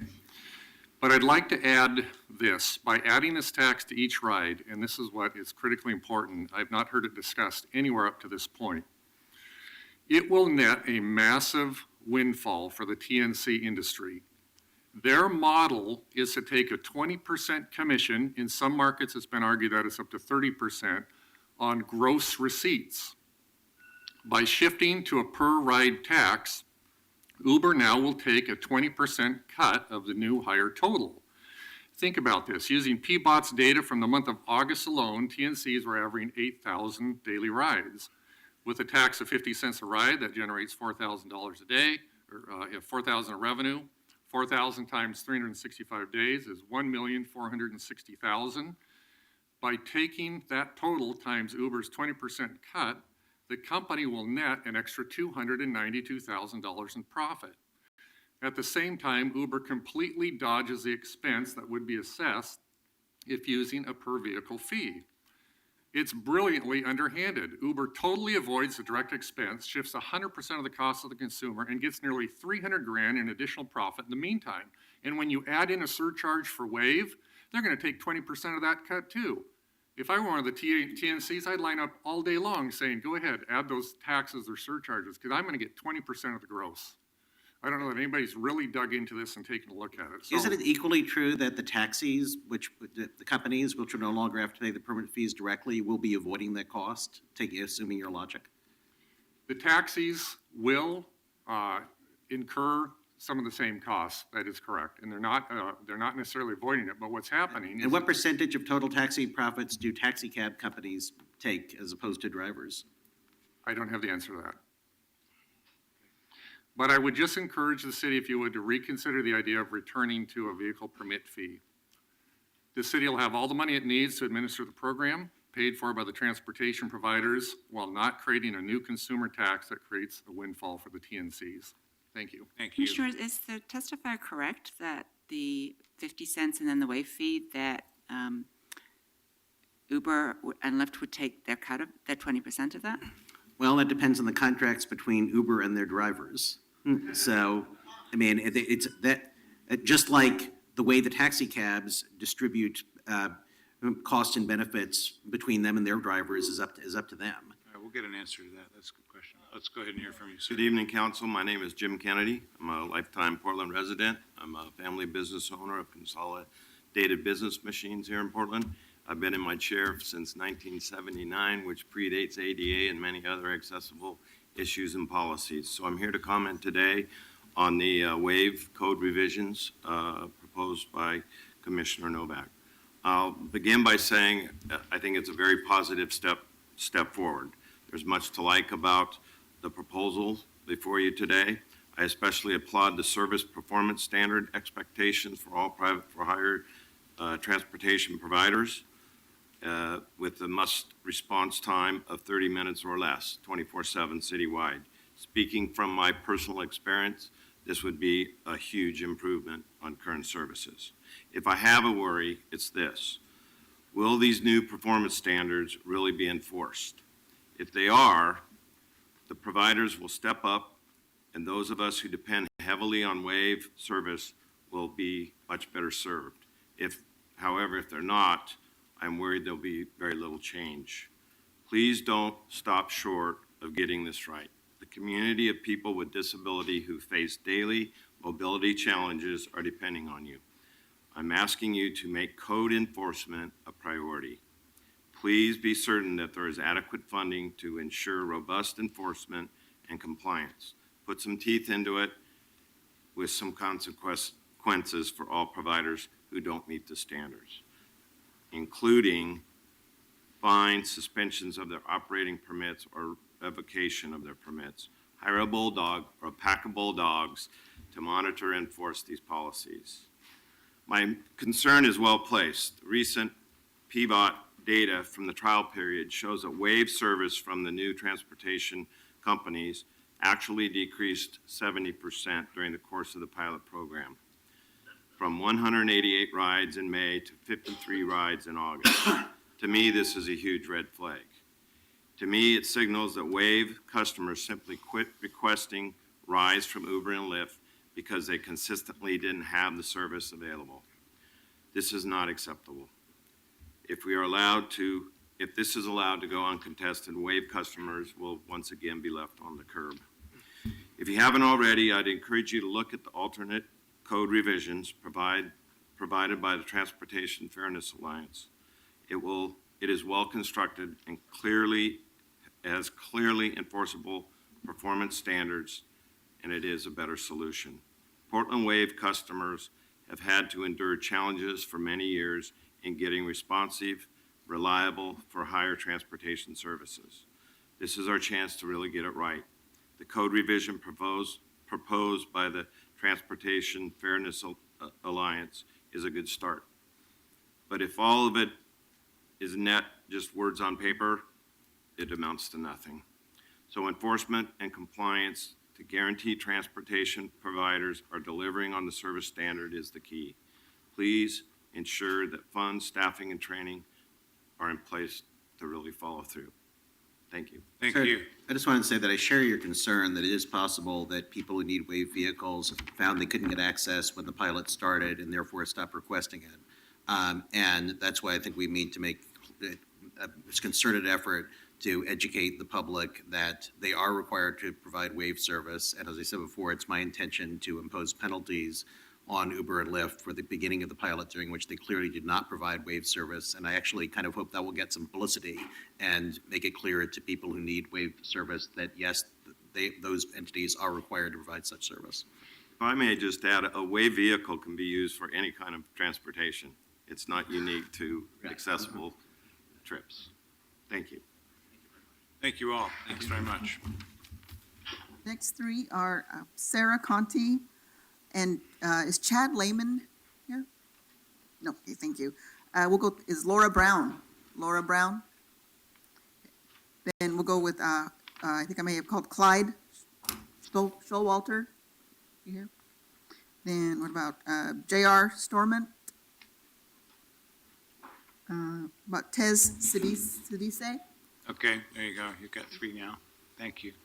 Good evening. Hi, I'm Sarah Conti. I'm co-founder of an early stage tech company here, and I'm also a board member of the Tech Association of Oregon. Excuse the catch in my voice. I'm here to, first of all, support the work that you have done and that the task force has done for the city of Portland to not only support innovation, but also regulation in our city. So thank you all very much for that.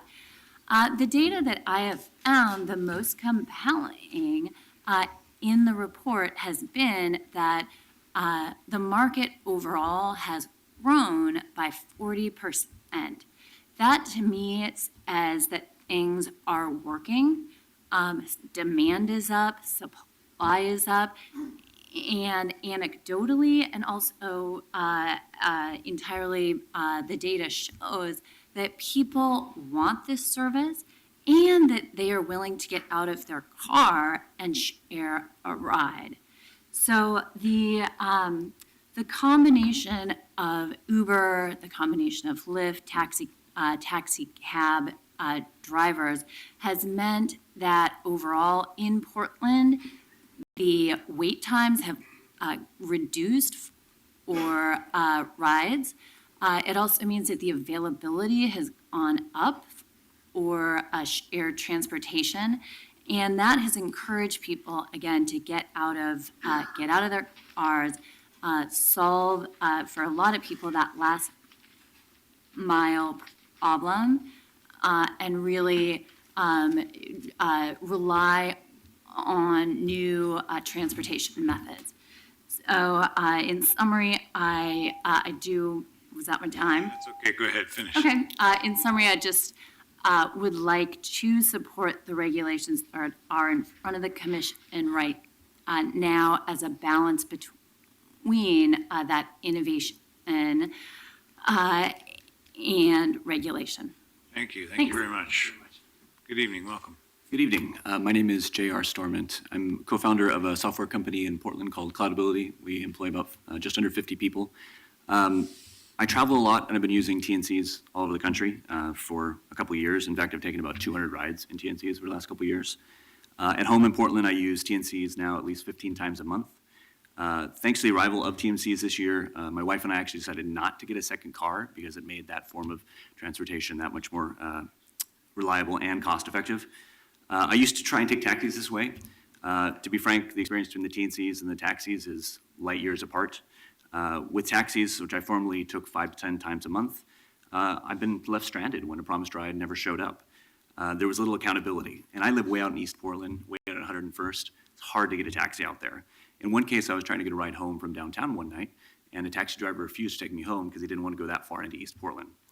So TNCs have actually enabled me to spend more time with my family because they arrive quickly. This morning I took one to work. I knew when they're going to arrive. I was able to play with my kids until it actually arrived and knew it would be there on time. They've also let me work on the way to meetings and not to worry about the point of getting out of the taxi when I have to pay with a credit card machine that sometimes doesn't work, all taken care of with the TNC. They've also made the experience just dramatically easier. As a company, we actually pay for late night rides home for our employees using TNCs if they've worked late or they've had drinks. This makes it really easy. They can request the car, it's billed directly to us, and they don't have to wait on the curb wondering if a taxi is going to show up. They know exactly where it is. And we work right downtown near Pioneer Square. So this is important. They can stay in the office. On the note of safety and the point earlier with signage, the TNCs show the the license plate, they show a photo, and they track the driver. That is not something that happens with the taxis. The data is all collected, so I don't think the signage really needs to be out there because I can always check the license plate. So across the 200 TNC rides I've taken, I've only had 2 experiences that rated less than 4 stars. And when I gave that feedback into the system, it went into a system that actually automatically removes drivers if they drop below feedback levels, which means my feedback actually has impact. Every time I've driven a taxi, or every time I've asked a TNC driver how they like driving the TNCs, the response has been overwhelmingly positive. Sometimes it's a student, sometimes it's a retired person trying to get extra income. It's been a liberating job for those folks. So, I definitely support the changes here that are proposed, specifically because I think the country has been used to having these options. When people come to visit Portland, they use it, and the locals alike really have been able to expand their options. So I wholeheartedly encourage and support these changes. Thank you very much. Thank you. Thank you. Good evening. Dear Mayor and Commissioners, my name is Taz Siddiq. I am actually an Uber partner for last 17 months. I started in Eugene back in July of 2014. I have completed nearly 4,000 trips for Uber without any incidents at all. Safety is always the #1 priority. We have talked about Uber Wave a lot. I'm actually a Wave driver. So I have just happened to be today before on my way here, my last ride was a Wave ride. A gentleman from Cincinnati, and he was at the Hotel Ramada Inn. I picked him up, dropped him off at the downtown, and he was just so thrilled and shocked and pleased that we had Wave available here. He didn't know that we had Wave here. And I showed up within 2 minutes, and he said, wow, nobody ever picked me up that quick. And it was pretty reasonably cheap. And another story about Wave, that about 2 weeks ago, I picked up a really wonderful elderly woman at a Walmart with 6 sacks of grocery on Powell Boulevard. And she requested Wave, and I picked her up, and I showed up within like 4 minutes, and I dropped her off at her house, and I actually carried all the grocery sacks to her house.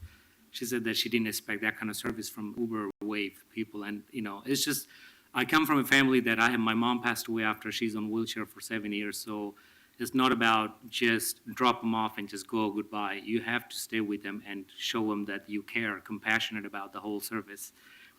And then also, I'm also on top of Wave, I'm also an Uber Assist driver.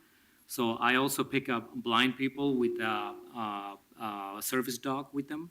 I happen to drop somebody regularly, her daughter, her name is Jennifer, 37th and Sandy, her daughter goes to school. I drop her off and I pick her up also and drop them off at their house. So at the concluding statement, I just want to say that the best thing, Uber is the best thing happened to me. It's not all about money and everything. And if it was the money, I wouldn't just go for $5, $7 ride for the Uber Assist and, Uber Wave. I could have stayed at the airport and pick up the long rides. It's the compassionate and care that you care about, because you need to let them know that you care about people, not about the financial part of it. Thank you. Thank you. Thank you all very much. Thank you. Okay. The next 3 are Noah Ernst, William Daniels, and John Bachhoffner.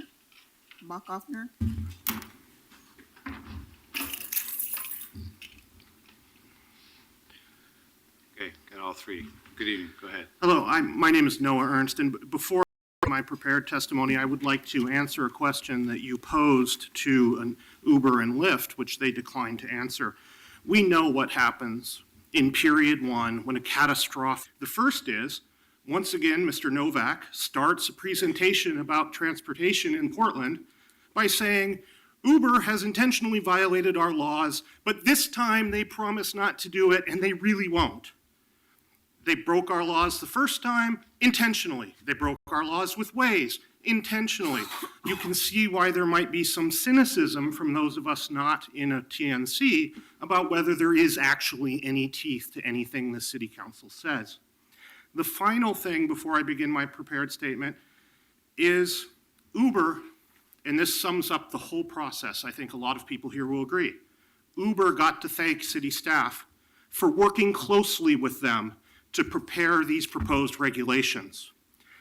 You've read news articles about how impossible it was for everybody else to get contact with city staff. I believe that you will find that every taxi company, town car company, and other non-TNC company will agree that they cannot thank city staff for working closely with them. And these regulations reflect that. What we have here, and this is my prepared statement, Uber, the company that came into Portland breaking the law, was given exactly the regulations that it wanted and nothing that it doesn't. These Uber-friendly regulations were then applied to the other for-hire companies, even when doing so creates a nonsensical result. For instance, taxi drivers in these regulations are required to have personal auto insurance. Why? With the regulations require, and we all know that taxis have 24 hours a day, 7 days a week, commercial insurance. Additionally, taxi drivers cannot get insurance on taxi vehicles they do not own. Additionally, even if they could get insurance on taxi vehicles they don't own, they can't get personal insurance on them. Why? It's a commercial vehicle. What this regulation does in the city that has passed numerous rules encouraging people to get out of their personal cars and into public transportation and onto their bicycles is it puts every single taxi driver who doesn't own a personal vehicle and therefore does not have personal auto insurance out of work for no reason at all. And it shows you how little consideration was given in these drafting of these regulations to how they would impact the other companies other than Uber. I wish I had time to describe all these types of problems that are in these regulations, all of which could have been avoided if the input of anybody other than Uber had been considered. But I haven't got time, so I'm going to follow up on what Ms. Ray Miles said and talk about background checks. Okay, talk quickly because you have used your time. Okay, I'm sorry.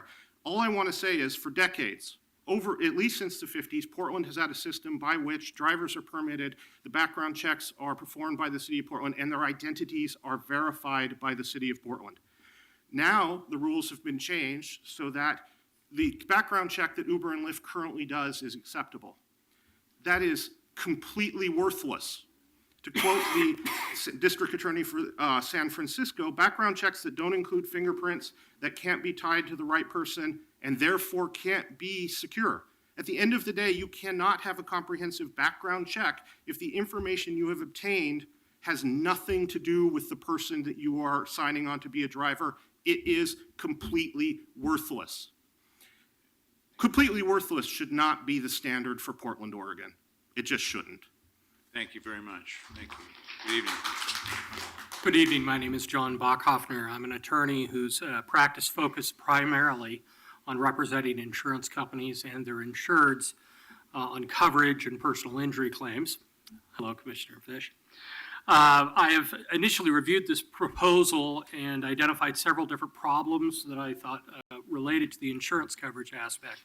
After providing my observations voluntarily earlier today, I was asked to testify at this hearing on behalf of the Transportation Fairness Alliance.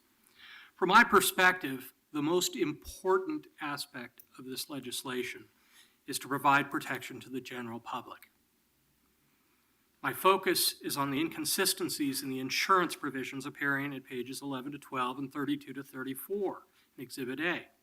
Beyond the inconsistencies between the insurance requirements for taxis and TNCs, which the gentleman next to me addressed, there appear to be practical inconsistencies in the application. I applaud the change that was made at Commissioner Novik's suggestion to bring some parity in that. Thank you. One problem is that most personal insurance auto policies will exclude coverage for a vehicle used to carry persons for a fee. There will not be coverage under the personal policies in most situations. I spoke with some insurer clients, and I am told of situations where TNC drivers withhold information about their status unless asked directly. This raises a significant question about some objectively verifiable identifier or database where drivers could be identified more easily. so the insurance companies would not have to do a lot of investigation. Another issue is the illusory concept of two primary insurance coverages, or the tiered approach of periods, the first of which contains a significantly reduced amount of coverage. The use of periods with reduced coverage, if I may just finish this thought, during period 1 would provide less coverage when there is the highest risk of a problem. We've heard the testimony from many people that within 4 minutes, they're able to pick drivers up. Within 2 minutes, just a few moments ago. There's only one way that that occurs. They have an app open, and they are typically either driving a vehicle or they are stopped somewhere, but I suspect they're driving a vehicle because they are close to the location. And that requires them to glance at a mobile device while they're driving, which is a significant risk to the public. Why in the world would we want to have a lower insurance limit where there's the riskiest part of driving? That makes no sense to me. And sir, do you agree with us that the way to determine whether it in fact is the riskiest period is just to look at the data and see whether that's the period of time in which the largest number of accidents occur and claims are asserted? I think that's a very good way to find out, but I don't know if that's the best way, because anecdotally at least, I'm told that there are problems with people not being identified. I'm told anecdotally that the Uber drivers are instructed not to identify themselves as Uber drivers initially following an accident. I don't know if that's true. That's what I was told by at least one insurance company representative. We've had testimony here in prior hearings that there might be some difficulty in the marketplace obtaining insurance for period 1 at the limits that we've been requesting. Based on your professional experience, would it be more likely that the insurance companies would not offer it if it turns out it was the highest risk period and therefore less economical, or that it was a period of time in which very little happened and therefore what? I mean, I never understood the argument as to why, if it was a lower risk period, there wouldn't be a plentiful availability of insurance at higher limits. And I'm in complete agreement with you. Insurance is essentially the business of trying to predict risk and then assess available. It's a question of cost. And I think we saw earlier the response to very direct questions that were responded to premium associated with that risk. First of all, I don't agree that insurance would be unavailable. If you're willing to pay the fee, there is going to be insurance available. It's a question of cost. And I think we saw earlier the response to very direct questions that were responded to by the Lyft and Uber representatives by dancing around the question. Absolutely, cost is the reason why they don't want this. But in my experience, a $1 million umbrella policy is not that much more than a $250,000, $500,000 policy. Unless it turns out that the period of time that you want to cover has the greatest risk. Absolutely. And if it does have the greatest risk, that's why we need to have the higher protection for our citizens. Let's put it slightly differently. If we determine, based on objective data, that it does present the highest risk, and we allow a company to offer lower insurance, then we can hardly say that we have protected public health and safety. Couldn't have said it better myself. If I could just interject one thing. Well, There's nothing that prevents Uber from self-insuring during that period if they cannot provide coverage. And additionally, your comment earlier is correct. The victim doesn't care. Understand. We're going to give you the chance to testify, and then unfortunately, for some of you who've been waiting, we are going to have to discontinue our hearing for this evening and continue it to another time, and that's because the Fire Bureau has reserved this room tonight at 6:30, and I don't like to argue with people that carry sharp axes. At the moment, first we want to hear from you. So, my name is William Daniels. I drive with Radio Cab. So, Mayor, Commissioners, thanks for being here.